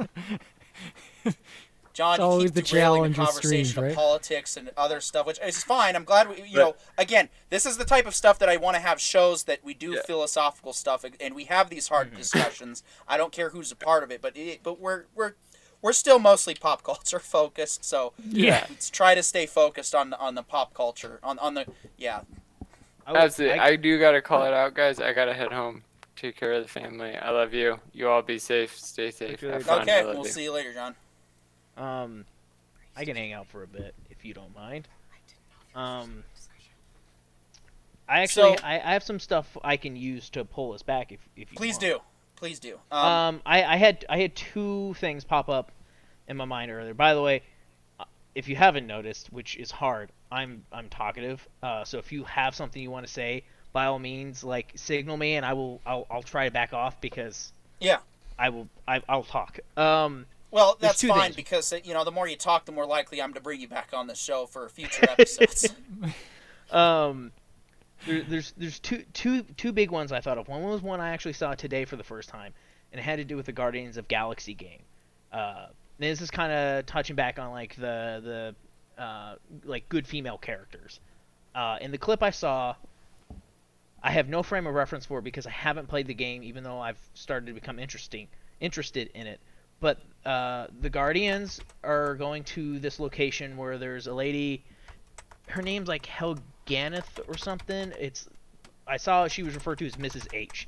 And she's this a real big woman with a giant hammer, and the way she's introduced is really cool. She's shown to be this powerful, like in-charge character, but she shows compassion towards this creature that manages to turn into another creature, and then interacts with the party and the group, and the group's immediately like, all right, wild, and she immediately notices Drax and starts engaging with him, and they start to have this flirty banter, which is kind of funny because Drax doesn't know how to do flirty banter, but because they're both like these like warrior types, it works anyways.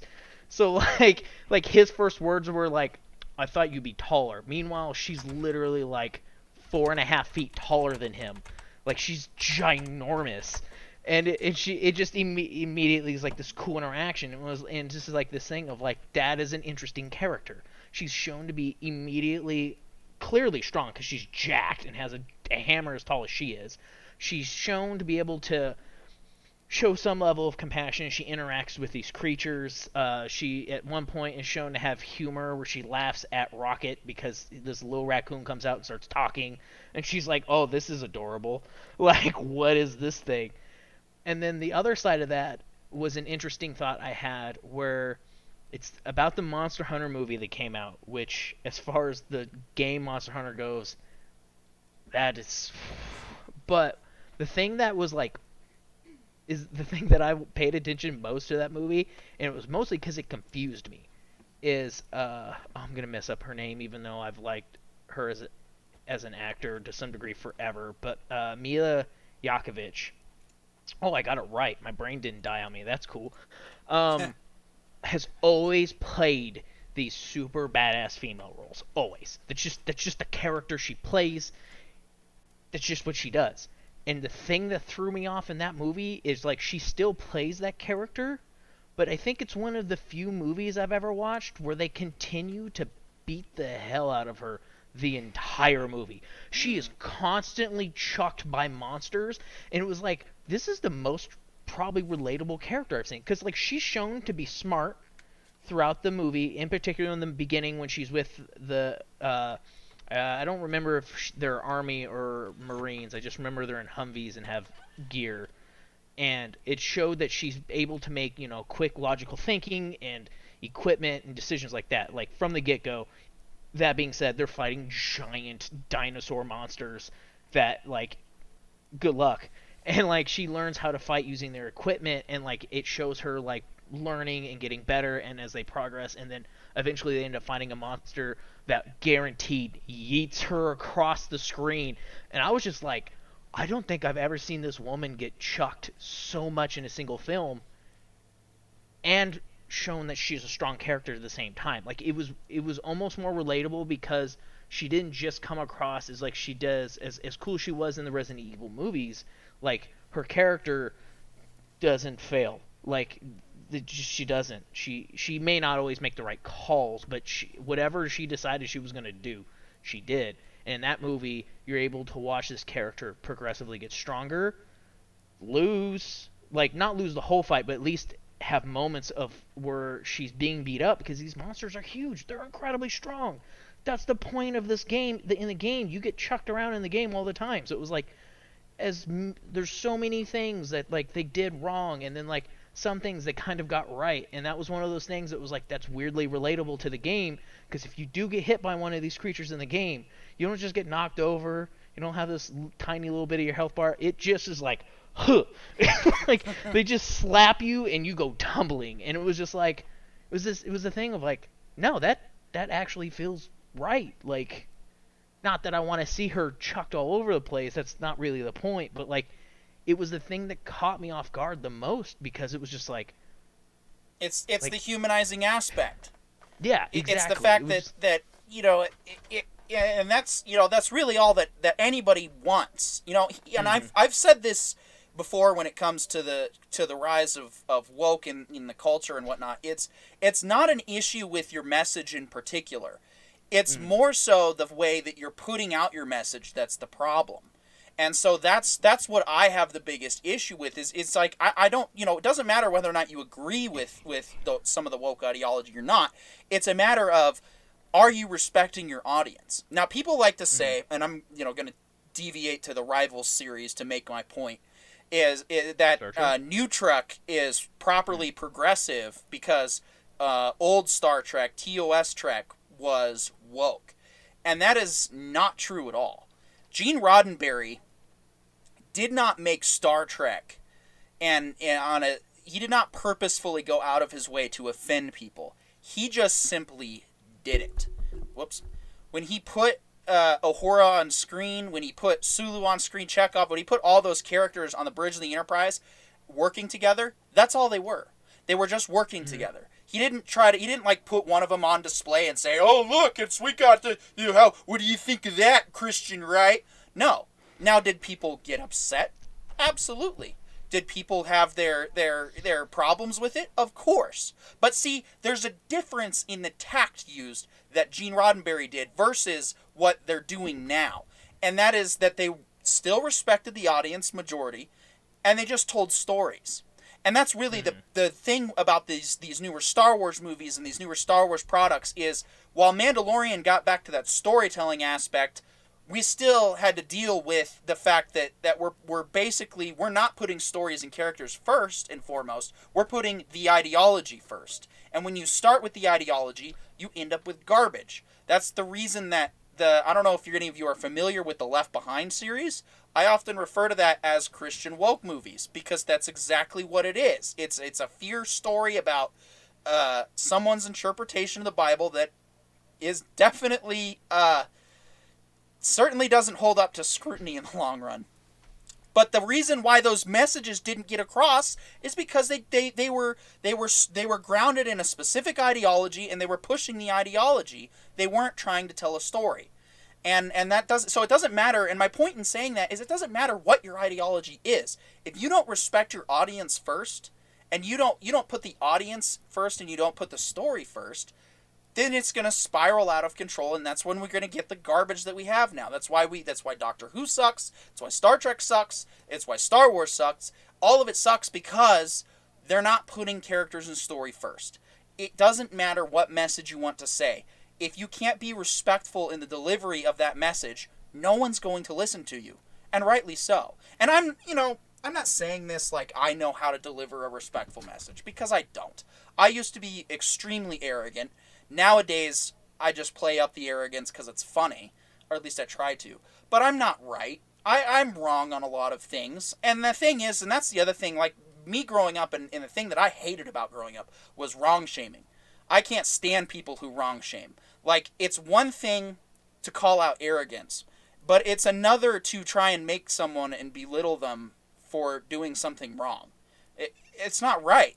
Because the thing is, unless you kill somebody, it's okay to be wrong. It's okay to not get something right. And that's why, these Star Wars products, they're not good because they couldn't do good writing. They're just not good because they're just bad. I guess that's one way to put it. Well, that's like, it kind of associates that. So like, I grew up on the West Coast in a very small town, small town, right? In the United States. Yeah, in the United States, West Coast of the U.S., and there in the town itself, there was a very limited demographic, and that there wasn't any specific reason for it. It's just kind of, it was a retirement town, so it was like 80% old people, and then families that have lived there forever and can't really afford to move anywhere else anyways because everyone's poor. So when I went to basic, in my flight I had there was all kinds of people, but there's one dude in particular I ended up becoming buddies with. His name was Issei. He's from Hawaii, and he was a black dude. And up until I went to basic training, I had genuinely had very little interaction with anyone who was African American, just because there wasn't many people to talk to. I grew up in a very, very rural area, and so like one of the things I struggled to understand that it was a thing at first because I didn't want to believe it was a possibility. But he called me ignorant at one point. And at first I took immense offense to it. And he's like, no, he's like, it's cool. He's like, you can't, he's like, there's no way for you to have done or changed anything about that without first being confronted by that. Like, you have to be called out for that and then shown and told why you're wrong for that, for you to change that. It's like it comes back to an issue I have with like certain workplaces nowadays. Like, I can't fix what I don't know is wrong. Right. And I constantly get infuriated when people are like, well, you guys are terrible and you've been doing terrible. Like, well, how long have we been doing terrible? For a while now. Like, all right, well, why are you just now telling me that we've been doing this wrong? I can't fix myself. And that was one of those situations. When he first said it to me, I took huge offense to it. I was like, oh, I'm not ignorant, da-da-da. And then we talked, and it was like, well, no, I was. And it wasn't on purpose, but it was the reality, and I had to learn from that. Have I learned from that? Yeah, that was like 6.5, 7 years ago, and he helped me with that. Was one of the things me and him, like, he helped me understand. was a cool dude. He was also like 33. I didn't even know you could go to basic at that age too. That was a Yeah, I wild know. thing. Dude was Anything above 33, and I was 40. like, you can go to basic at 33. I was like, what? Yeah. Meanwhile, I'm like 18, and he's Yeah, like, so- yeah, dude, I'm guard. So real quick, Chris, before you bow out, I did want to say something because I think you mentioned the I've got the picture up on the screen now, the original Yeah. Clone Wars anime series, which we did talk about briefly. So originally it was argued that that was no longer canon when the new Clone Wars came along, and I actually watched both of I thought it these continued off it. fairly close to each other, and I watched very closely, and as it turns out, both can exist in the same universe. There's actually no conflict between them. They actually end. Actually, I don't know with season 7 now. I'd have to watch. But from what I watched from seasons 1 through 6 of Clone Wars and the original cartoon, where the original cartoon ends versus where Volume 2 picks up, the animated series is actually sandwiched perfectly in between them. So they're actually, and the original Clone Wars animation is still one of the best Star Wars products. I'll hold that as high as KOTOR, honestly, because it was so well done in showing the true potential of the Jedi. And if anyone watching this has never seen it before, you got to watch that Clone Wars series because it is Yeah, I know a lot of people who amazing. like it. One of the a lot. best. Yeah, one of the best, and it's like 30 minutes, or I think it's only like an hour or 45 minutes or an hour for Volume 1, and then like 45 minutes or an hour for Volume 2. Yeah, so. they were short episodes. Yeah, originally it was, so when they released it on DVD, they took the little 5-minute episodes and it's basically a show now, or it's basically a whole movie on its own with little, feature little length. stories. So Yeah. definitely worth it. But any final parting words, Chris? I hate to see you go, but I get it. It's a Wednesday. You're in Canada. They probably don't like you being up past 11 up there. Well, it's being ignorant living of Canadian amongst culture. RVers. You live with the sun, so as soon as the sun rises at 6 a.m, people start slamming their doors and moving around and driving cars. And it's like if I stay up much later, I'm not getting the full sleep anyways. They're gonna wake me up. I move with the sun. But I suppose as far as parting words are concerned, just thank you for having me on. Absolutely. I do have a great love of pop culture and these related topics, and I'll be happy to be on again if you'll have me sometime in the future. Well, yeah. So our Tuesday night show is every Tuesday at 5:30 Pacific, and we strictly stick to a 2-hour block with set topics. And I mean, we're general interest, movie, games, shows, and even books. So Yeah, if it's you want, a I can little start. bit easier than a 5-hour run. Yeah, well, this is just open ended. I didn't Yeah. have a set stream time to finish. I mean, I might, depending on if Brandon here wants to keep going, we'll keep going. And then Go for it. I was hoping we'd get more comments and discussion for May the 4th, but we got some, and we at least got we got Brandon in here, so we can keep it going. Yeah, But, one of the struggles about my channel format is the community engagement is not the highest because I never made a whole lot of effort to make myself the product. Right. So you're on a good start by making yourself and the streams the product from the beginning. But I'll make a playlist and I'll try and get a few viewers in after the fact. Yeah. And, No, I mean, Yeah, I'm gonna give your channel a look. Any future topics, I'll be happy to actually watch the movie ahead of time and like prepare a little bit of thought on the matter.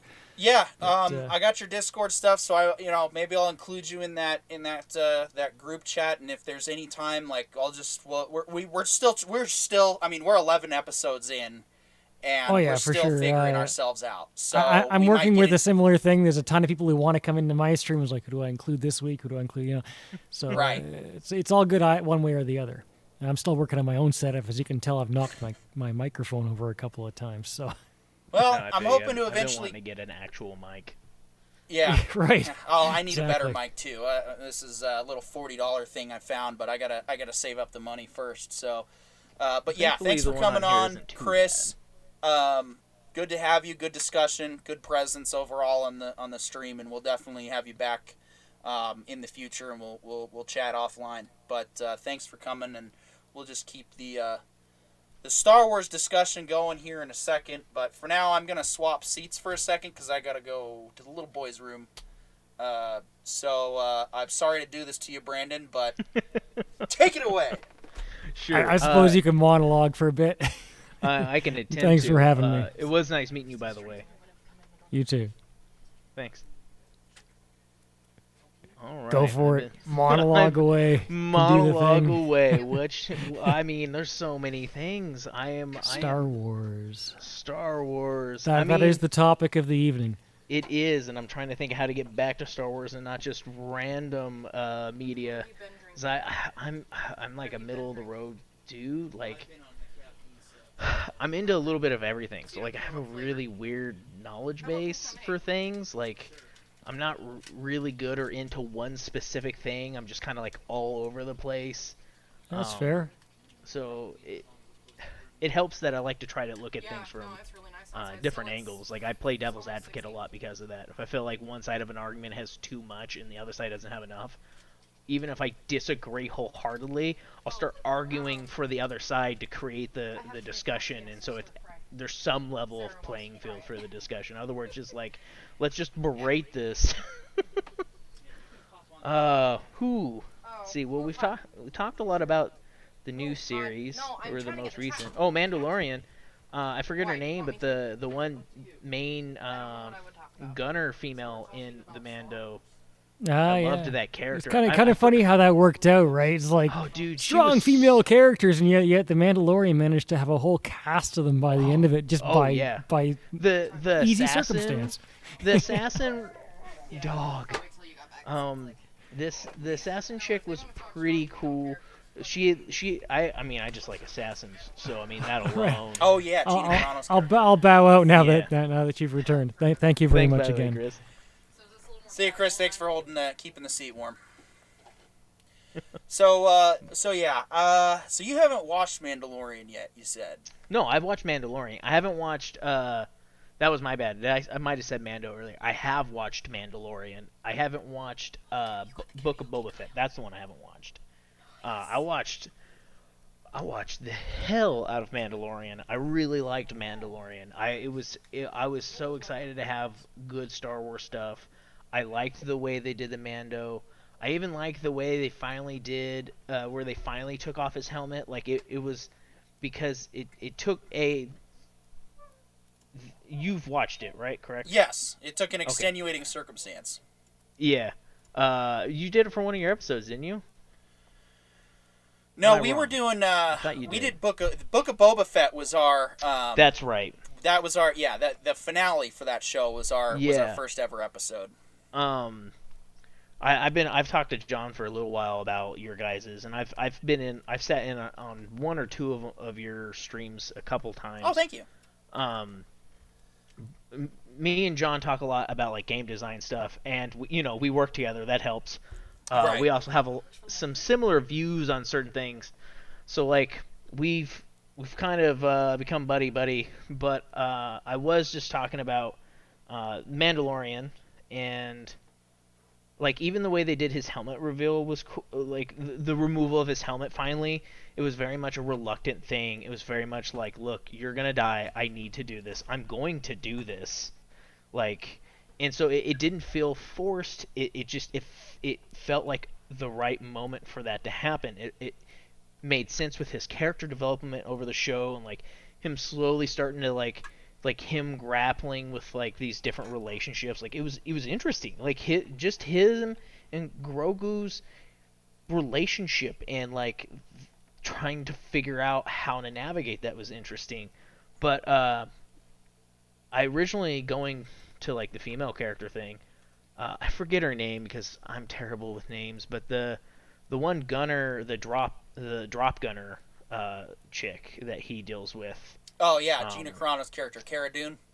Yeah, she was one of my favorite characters in the whole show. Like I just kept waiting for, like, don't get me wrong, Ahsoka was cool, but to be fair, I didn't have the relationship with Ahsoka as a character throughout the series as a lot of people did, because I never properly watched the Clone Wars shows. Like, I know about them. I know.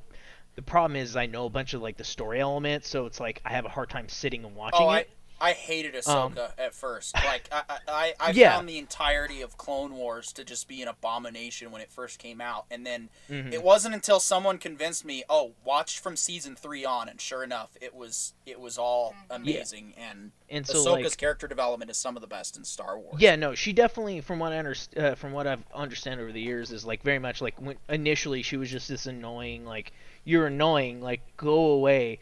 But to be fair, having a character who starts off annoying isn't a bad idea as far as like writing a story and character development, because that gives you a point of like, this character is not a like character, they're an annoying character. You have a point to progress from. You saw similar things in like Avatar: The Last Airbender with the Katara? backwards not Aang? Katara, not Aang, Sokka. Zuko.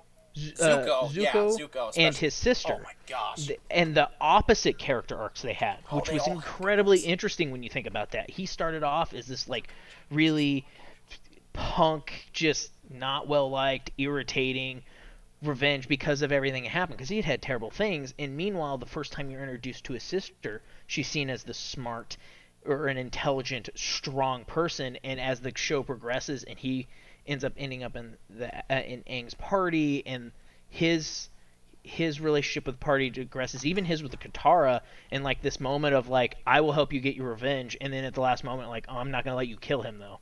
Like, I'm gonna help you get you here, but I'm not gonna let you do it because you will regret it. And here's why, and then they leave, and like that. Meanwhile, his sister, you see this girl who like from the beginning, stuff quickly keeps getting put up on top of her because she's seen as this powerful, like, I can do anything. But as things begin to go south and more get put on her, she starts to become a little off and unhinged, because like eventually she cracks. Because even if you're strong, if you have no one to rely on anymore, all your people have left you, you got no one else, and you have all the responsibility on the planet, and realistically you are a child, what's bound to happen? Part of the reason Aang lasted as long as he did, it was because he was very much a child, but not just a child in age, but like in character. He was very childish. He was intrigued by the world, and it took bad things finally happening directly to him for everything to sink in and him feel like a failure, which then created that arc. So like having those things, that's a good element. So like Ahsoka eventually became this really cool character, this really interesting character, and her bit in Mandalorian, that was one thing, is like, even though I didn't have a relationship with her, I was curious when I found out that she was going to be in Mando. I was like, man, I hope they do her right, because if they do her wrong, even if I don't have that relationship, I know what's going to happen, and it's going to be bad. Like, that's a both smart and dangerous game to play, hopefully, and they did great. It was super dope. Felt like the character, the actress did a really good job. The way they went about it, like, it was very, very cool. I mean, that whole fight, the entirety of that episode was a dope fight scene. But then, like, and I've already forgotten her name, but the drop gunner, Cara Dune was hands down in Mando, outside of maybe Mandalorian. But like in general, I found myself liking her the most. She was the kind of character I like in general. Like, she's this character of like, I'm strong, but I'm cocky, but I'm not like overly cocky. I'm not gonna let that like ruin my chances. But I'm also gonna be skeptical of things. Like, I watch my surroundings. Like, I'm smart, but I'm not overly smart. Like, kind of that, like, it's almost like reminds me of like in cop shows, the cop that's like pretty good at his job, but it just has a movie reference for everything almost. Like, it's like that thing of like, it's kind of a cliche, but it's a cliche people like, and it exists for a reason. Like, her character was just awesome. She wasn't just dope, but she was cool but intriguing. Like, I always kept wanting to watch that. And then her interactions with Mando in itself was cool, because it wasn't like this. It wasn't a character that I was ever like, oh, is there gonna be this romance? Am I about to try and ship these two? It was just like, these two together are super awesome. Like, these two together, they very much have a buddy relationship. It's not, you don't have this, it doesn't have a forced relationship narrative. In fact, he has this pseudo contemplative relationship with a different character on that same planet that like would have been interesting, and it is interesting in itself. But when it came to Cara Dune, it wasn't that. It never was. From the beginning to the end, it was never that. It was, me and you are homies. I recognize you are strong as shit. I will fight for you. Like, I got your back. And so it didn't feel forced. It just felt like a good character. and I loved that character. And then when I found out about all the nonsense that happened later on and how she won't ever be returning, I was like, I literally was disappointed. I was like, oh no, they got Yeah. rid of my favorite character. Yeah, well, oh no. Yeah, and CC Karaoke chiming in the chat. My 80-year-old dad's favorite character was Cara Dune, and he had to ask, "Is that a bad guy in the white suit?" AKA referring to the stormtroopers. So and that's the thing. Cara Dune was a favorite for a lot of people. At first, I saw that she, when she and Mando were fighting, I was like, okay, that seems a little all right. And then we find out, okay, she was an Imperial shock trooper. And as we learned her backstory, I'm like, okay, maybe it makes sense that she can handle Mando in a fight. But I think what really won me over with her was that episode with the ATST, because that whole episode was a masterpiece, because all of a sudden we saw the ATST in episode 6. I think that's the first appearance. Well, yeah, that is the first official appearance. It's been a little bit, so I'm gonna be fuzzy. What?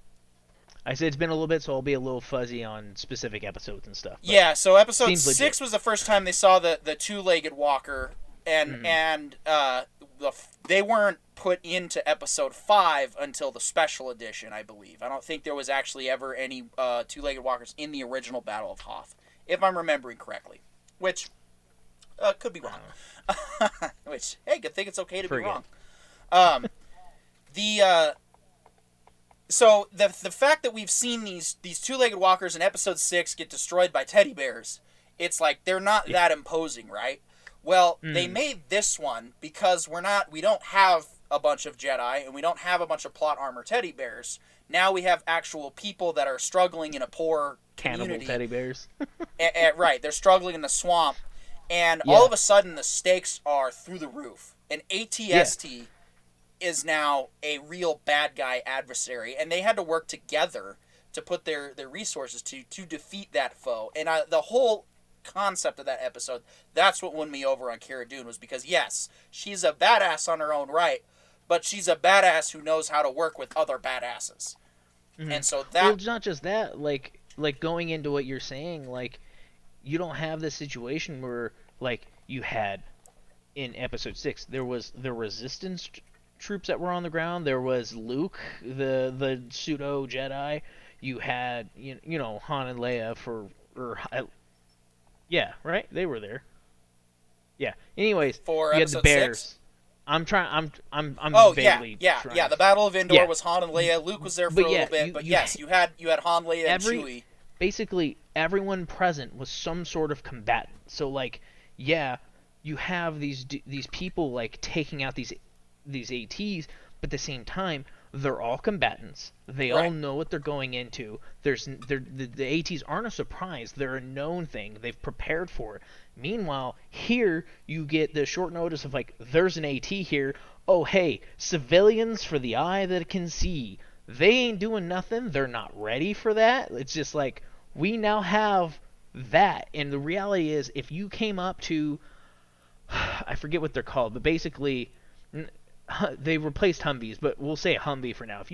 If you were on the ground with just you and one other person, and one of you had an M249, the other one had, we'll say, an M4, just for reference of, like, the realm of what we're talking about, and then you saw a Humvee with a 50 cal and a dude in the 50 cal, like, oh no. Like, this is really bad all of a sudden. This is not... It's one thing just to be, like, using these woods to my advantage so people can't see me because I'm like Rambo, kind of. It's another one, all of a sudden, you have this really, really powerful armor-piercing gun just tearing through things. And it's like, oh, this is not good, and we have to now try and figure this out. This is a real danger. You have... It's like... mentioned super early on when I was only commenting, like, it's that you have a wall you now have to figure out how to climb one way or another, whether that's retreating, getting people out, like, whatever your solution is, like, you have this problem you have to deal with. And being able to solve conflict in a reasonable fashion helps people carry on. Like, your characters, regardless of the fact that you almost never kill main characters, with exceptions.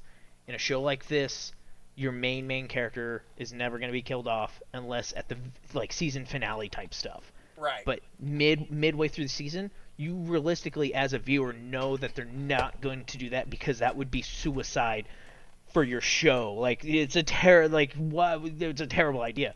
But it turns out Baby Yoda was the Mandalorian. yeah, it turns out the whole time Baby Yoda was actually Mando. But that being said, you also have to make it seem like it is a reasonable expectation that the character could die. Like you still have to sew that into it. Like it's the thing of when watching movies. I'm trying to remember the term, but basically, I'm forgetting the term off the top of my head. But basically, when people watch movies, there's a certain level of like reality breaking. Suspension of disbelief. Suspension of disbelief that's exactly. Everyone has that, and your main character being able to die or not is part of that, because most people's suspension of disbelief is in reality someone in this position could easily die, but it's a main character, so they can't die. But you have to, at the same time, you can't let that be your front and center. Like you can't make a show of that they can't die, unless you're doing something like that is so polar, like we'll say Sharknado, that you're making a point of it. Like he is the ultimate. I've never seen anything in my entire life that has more clearly denounced plot armor. Like in the first minutes of the movie, I was laughing because of how ridiculous that movie is. Like the first one, I would tell anyone, like I didn't watch the first Sharknado till like last year, maybe the year before, and I watched it and I was like, I think I was 5 or 7 minutes in and I paused the movie and I just did one of these and was like, did that shark jump out of the water where he was swimming and bite his friend off a jet ski? Did that just happen? That's not how that works. That's not how that works. I was like, this man is plot armor. He doesn't have plot armor. He is in the physical embodiment of it. So like when you show that hand, you start breaking things. So with a show like Mando, where like that's not the goal, you have to make sure that like your viewer has to be able to believe that a character dies, and that's why stuff like Game of Thrones did. Part of the reason it did so well up until the very end that I didn't watch was that everyone genuinely began believing very quickly, like, oh my god, this man will kill off anyone whenever. It's one of the reasons I liked the anime back in the day called Blue Seed, because it did the same thing. Like they would just take characters out. There's a moment in that show that is one of the most clearly visceral moments I've had from any show, where there's this big battle where they're fighting these, like, I think the monsters in that are like some sort of like bug type monster or whatever, but like they're fighting these flying bug monster creatures and they basically have won. Like everyone's cheering. It's this moment of like, yeah, we've won, boo, boo, boo, boo, boo, boo, boo.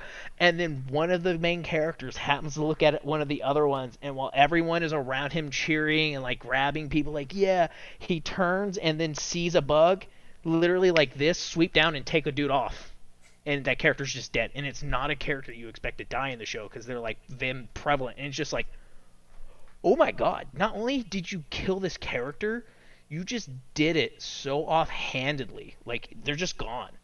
Like, you didn't have a dramatic moment, which is not usually a good idea. Normally that's counteractive. But because of, like, the moment that's going on and the victory that everyone else is feeling, all of a sudden you're put into this character's shoes of, like, oh, homie's gone. I just watched him leave. Like, it is weird to me how clear that moment in that show. I can't remember 95% of that show, but that single moment to this day, I can picture it perfectly, and it just made me go, oh, what, what? So like, I've really tangented there, but like, it's that same. It's part of that where it's just like, they had real conflict. It felt like, even if the characters couldn't die, there's people around them that could die that you've been invested into, because the show has made a point of investing. That's Right. the other trick. That's another trick to that is if you're going to have people that you just kill off around your characters, your viewer or consumer has to have some sort of connection to them. Otherwise, it often will feel meaningless. Like, it's just like, why do I care about this person? Like, especially if your character's having minimal reaction to it. If it's a brand new introduced character and the character overreacts, that's just as problematic because it's like, why? Like, I get it, they died, that's bad. But you've been the strong character, why are you breaking down now? Like, so it's like, it's part of that balancing game, and they did a really good job with that episode of, like, conflict, resolution, stakes. It's stakes. That's what I've been looking for this whole time. You have to make sure the stakes, like, are palpable for the characters. If you have strong characters, the stakes have to be higher to meet it. That's why you get the Dragon Ball Z paradox. Like Goku will lose, but he's going to come back to get stronger. But the question isn't whether or not he will come back to defeat the foe. It's, can he defeat the foe now? Is Goku about to die again? Is someone else going to have to win the day? Like, Yeah. it's that spiral thought.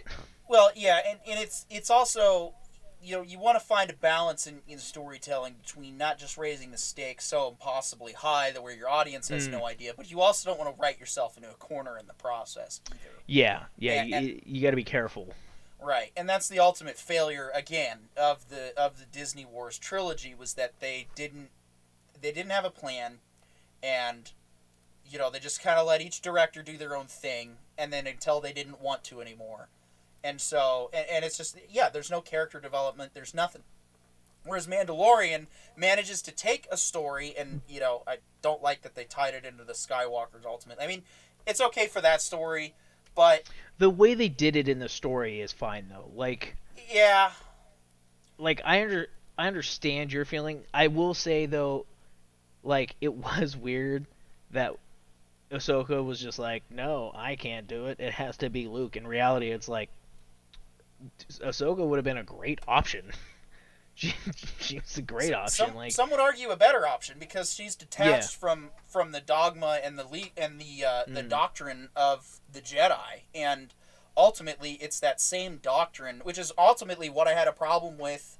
See, right now, whether or not Mandalorian is good for me hinges on season 3, because I don't know if you caught up with the Mandalorian episodes in Book of Boba Fett.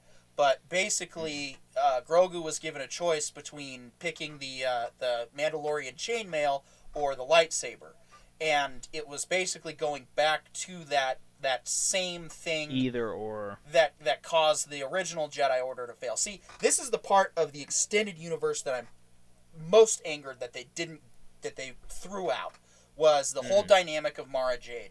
And the fact that Luke and Mara Jade were both Jedi and were both married, and Luke is the head of the council, and it's not a problem because they realize that no, you can learn to balance your attachments with duty and with relationships. And so the concept, and that was taken even further in the you're Jedi talking about Knight the Grey series Jedi, with correct? Kyle Katarn, and I think there's a huge missed opportunity not going that way. See, Episode 7... Not just that. This is before the fall of in Episode 7. This is, if I recall, this is all taking place before Kylo loses his damn mind, right, and starts marking people. Like it's this weird thing of like trying to place, like, where are you trying to put this in the series of events? Are you saying this is before Luke starts trying to create Jedi again? Is this what spawns that effort? Like, where are you trying to go? And even then, making him make that choice also, like, I haven't watched it, I've seen clips. Like, that also seems weird because, to be fair, it's part of the extended universe that isn't canon anymore. But if I recall correctly, part of Luke's thing was learning from the mistakes of the past, which was the whole point of the Grey Jedi, of finding the balance. I'm trying to remember because it's been a while since I've watched lore videos on this. Yeah. If I recall, the part of it was instead of trying to balance out the good and evil by having hard goods and hard evils that then in themselves have their own intricacies, but to find balance within yourself, because if you don't have balance within yourself, there will never actually be balance. Like, obviously, I'm saying that in my own words, not the exact words, but, like, that was my more or less understanding of the whole point of the Grey Jedi was to be, it's like the difference of D&D of being like, you have lawful good over here, you have lawful evil over here, and then you have neutral, true neutral, and like the Grey Jedi's goal would have been to, not necessarily successfully, but the goal was to be true neutral, as where the Sith and the Jedi were trying to be the lawful ends of the spectrum. Well, I think the concept of the Grey Jedi is also another miss one. Also, in the chat, John says, thank you, you're killing it. Thank you, John. And CC Karaoke, rumor has it they're going to make a film out of Heir to the Empire. I could see that. Yeah, I mean, and we'll see. I don't know. I don't know if I care that much to, because like I said, Heir to the episode 7, you Empire. could have done the Jedi Knight series as your 7, 8, and 9, and that story alone was one of the Yeah, best. you could. I mean, you I could have still done- play Jedi Outcast to this day. Came out, Well, there's- oh my gosh, 20 years ago. Whew, that See, I game never was played 20 years Jedi ago. Knights, but that would be good for my Throwback Thursday. But like, I do. So I haven't done it in a few weeks now. I know I saw earlier John posted my Twitch. Like, I used to stream more towards the end of last year, but due to internet stuff, I kind of cut down to where I more or less only stream once a week unless I do surprise ones. And usually it's Thursday, and I do Throwback Thursday streams where I try to play older games. Like I said, I haven't for the last couple weeks for various reasons. Like last week I wasn't feeling well, and then I had stuff come up. Yeah. But like the last game I was playing is I was playing through Crisis Core, and I was playing through Crisis Core because I have emulators and stuff, as well as actual hard systems. Like one night I hooked up my Dreamcast and was playing games on my Dreamcast on stream. But KOTOR, yeah, see, KOTOR 2, I've played both. I've never properly finished both, but I know the ending, so but like I have a KOTOR 2 gameplay I had started last year when I was streaming more often, where I have a bunch of mods on it. Like, that game was awesome. Like, but with the thing that's crazy is they have so many things that they could tell. Like with episode 7, even if they wanted to go the route, and this may touch on the Jedi Knights like you're saying, but like I said, I never actually played the game, so I don't know where it falls in. But they could have done the whole Luke making, or it could have been towards the end even, of Luke trying to start up the Jedi again, and then the fallout with Kylo Ren. Like, that could have been a huge thing in itself. Like, that could have been its own crazy thing. And then the Knights of Ren, because technically Kylo Ren isn't a Sith Lord, he's a Knight of Ren. Like, that's its own thing, which they don't really cover at all in the new trilogy. $12 for each KOTOR 1 and 2. Yeah, Yeah. I mean, I own KOTOR KOTOR, 2. the original KOTOR, the gameplay, it does not age well. I mean, it was pretty bad when it launched, but it happens. But yeah. It works perfectly as a mobile platform. You play it on your phone or tablet, it's perfect. I still have And it like on I my said, phone. I played the original one for quite a ways, and then at one point I played some of 2 but not far, and then my last playthrough I did, which I started at the end of last year, I got through a decent chunk of 2, but I also know the stories from them, so like, it's one of those things where it's like I'm not overly pressed to finish the game as much as I like the game, because I already know what happened. So it's not like I'm like, oh no, what's the crazy twist at the end of 2? Who is this lady? Like, I know who she is. It doesn't like, it's but it's like, and then even with that, one of the things that if they wanted, they could have really departed from this trilogy in itself. God dang, I've played it more than 14 days, but I'm also like a big JRPG dude, which really reflects in my gameplay of any game that's not a racing game. So like any game that has a set amount of time it takes, immediately start adding time to that for me. Like, oh, it's an 8-hour game. Like, it's gonna take me at least 12 hours, guaranteed, guaranteed. Yeah, well, the nice thing is KOTOR has spot saving, so you just basically That's can true, save, yeah. quit, and then you're done. Yeah. But it's, yeah, John says he played it on mobile in Korea for like 14 days to beat the whole game. Yeah, I would play it when I was underway on the ship. It was one of the things I'd do before I had to fall asleep, or if I was bored, I would just pull it up because it was convenient on my phone. CC Karaoke says Xenogears remains my favorite JRPG and favorite story ever told. Can't speak Xenogears to is that. a I don't good know one. what that is. Xenogears is a good one. I unfortunately never got to finish Xenogears because I never owned the system I needed to play it when I was younger. And then when I got older, I just never bought the first one. Yeah. I haven't finished the second one either. I own the second one. I've never finished it. Yeah. When I deployed, it was a pretty cush deployment as far as deployment goes. Like, I'm not gonna misguide that at all. I went to I'm forgetting what the name of the base was. Oh, it was Al Dhafra Air Base. It's in the United Arab Emirates, and I slept in a tent, but there was a central building that was like a community center kind of thing, and they had internet in it. So before I deployed, in fact, I bought it before a previous TDY, before the deployment. I bought this thing. They're called Game Gear, and they're a case, and they got a little LCD screen inside of it, to where you can put your little game system in it, plug the cord into it, and then just plug a power cord up somewhere, and you can play a game inside of this hard case. There's a little screen in it. So I took that with me with my PlayStation 3 in it, and on my one day off, that seems legit. On my day off, I would go to the community center and hook it up, and then for the rest of my day, I would play Final Fantasy 14.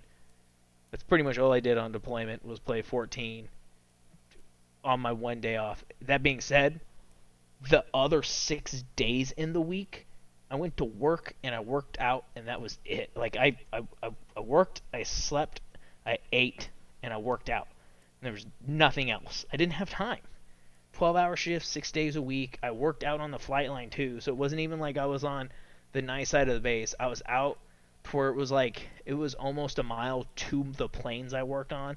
Like, our planes got put at the end of the runway, so it was just like, of the apron. So it was just like this thing where it's like I was outside all day. So my one day off, I was like, I'm doing nothing. I'm gonna play games all day. I'm gonna eat nonsense. But don't get me wrong, as far as deployments go, it was a chill deployment. I got to go to Dubai. I went to the Dubai Mall, which, by the way, pretty dope. They have in the mall an aquarium just in the middle of the mall, and it's multiple stories in the mall. Nice. All right, let's see. CC Curio says, I've sunk 100 days of my life into Final Fantasy 14, including 1.0, and even more into Final Fantasy 11. And, I've definitely touched 14 myself. But coming up on midnight our time, so it's I do have responsibilities that I need to tend to, unfortunately. Otherwise, I keep going for like another 3 hours. But, real life, I'm not a full-time paid streamer yet, so I have to go work a normal job. But before we do in the show, what are your thoughts with Kenobi? So I haven't. Is Kenobi out yet? It'll come out. It comes out later this month, the 27th, I believe. So I am curious about it. I can't help but not be curious. It doesn't surprise me that they're going to make, as far as like them making it, that's not surprising. They'd be dumb not to do something with it. Ian McGregor alone as a beloved actor to the character, but like, I'm curious what they're gonna do with it. I will say it's kind of cool to think about Ian McGregor being at I think the same age, if not almost the same age, as the dude who originally played old Uncle Ben in episode 4, which is a cool parallax. But I'm curious to see what they do with it. I'm a bit fuzzy on everything as far as what they've talked about, but like, because here's the thing: there's such a large gap of time between when you last see him in episode 3 and when he shows up in episode 4.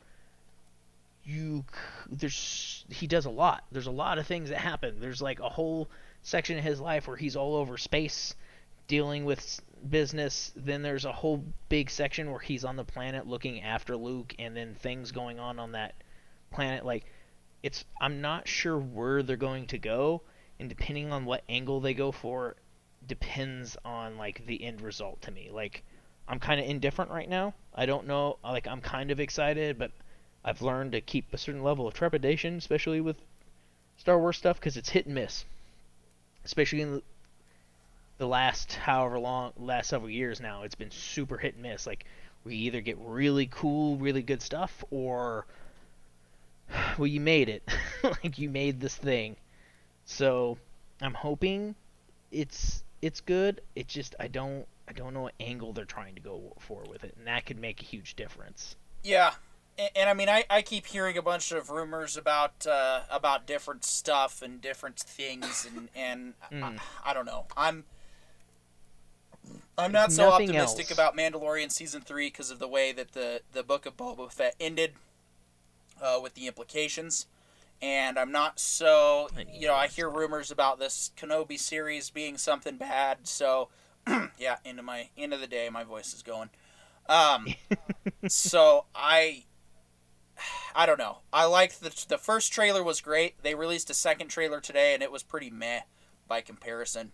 So at the very least, we can look forward to the soundtrack being good because John Williams is doing all of it. So there is that to look forward to at the very least. And we'll have Ian McGregor, and that's a win. Yes, having him reprise the role as Kenobi, it feels like original trilogy Star Wars to get excited for. So I'm gonna watch it. It's only 6 episodes, and then it's done, and so I'll watch it all the way through, and we'll see what happens. But I mean, if it's as bad as the sequel trilogy, then I probably am not gonna do Star Wars anymore. And I hate to say that or even suggest it for the simple fact that, I mean, we just spent 5.5 hours talking about Star Wars, and I could go on for hours and hours, and I'm hoping, honestly, next year's show for this is definitely going to be more planned out, and we're probably going to have like a full day, but that's, we got time to plan that. All kinds. Yeah. And who knows where Star Wars will be. I think by then we might have Mando season 3 out, and who knows. So could be some interesting points of topic. Yeah. But yeah, we'll just have to wait and see. To everyone who watched, thank you. To anyone watching this re-recording, thank you, and thank you for everyone's support and following our channel and following our stuff. We'll be back on Tuesday at 5:30 Pacific, 8:30 Eastern for the regular Writer Brothers show. And this week it's actually going to be Star Trek: Strange New Worlds, which premieres in like 5 minutes.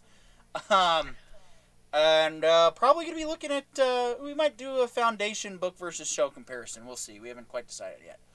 But Brandon, thanks for coming. It was a pleasure to meet you, and we'll definitely be having you back probably, depending on your schedule. We'll talk offline.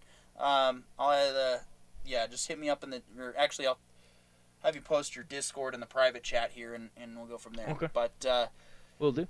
Thanks for watching, everybody. May the Force be with you all, and we'll see you next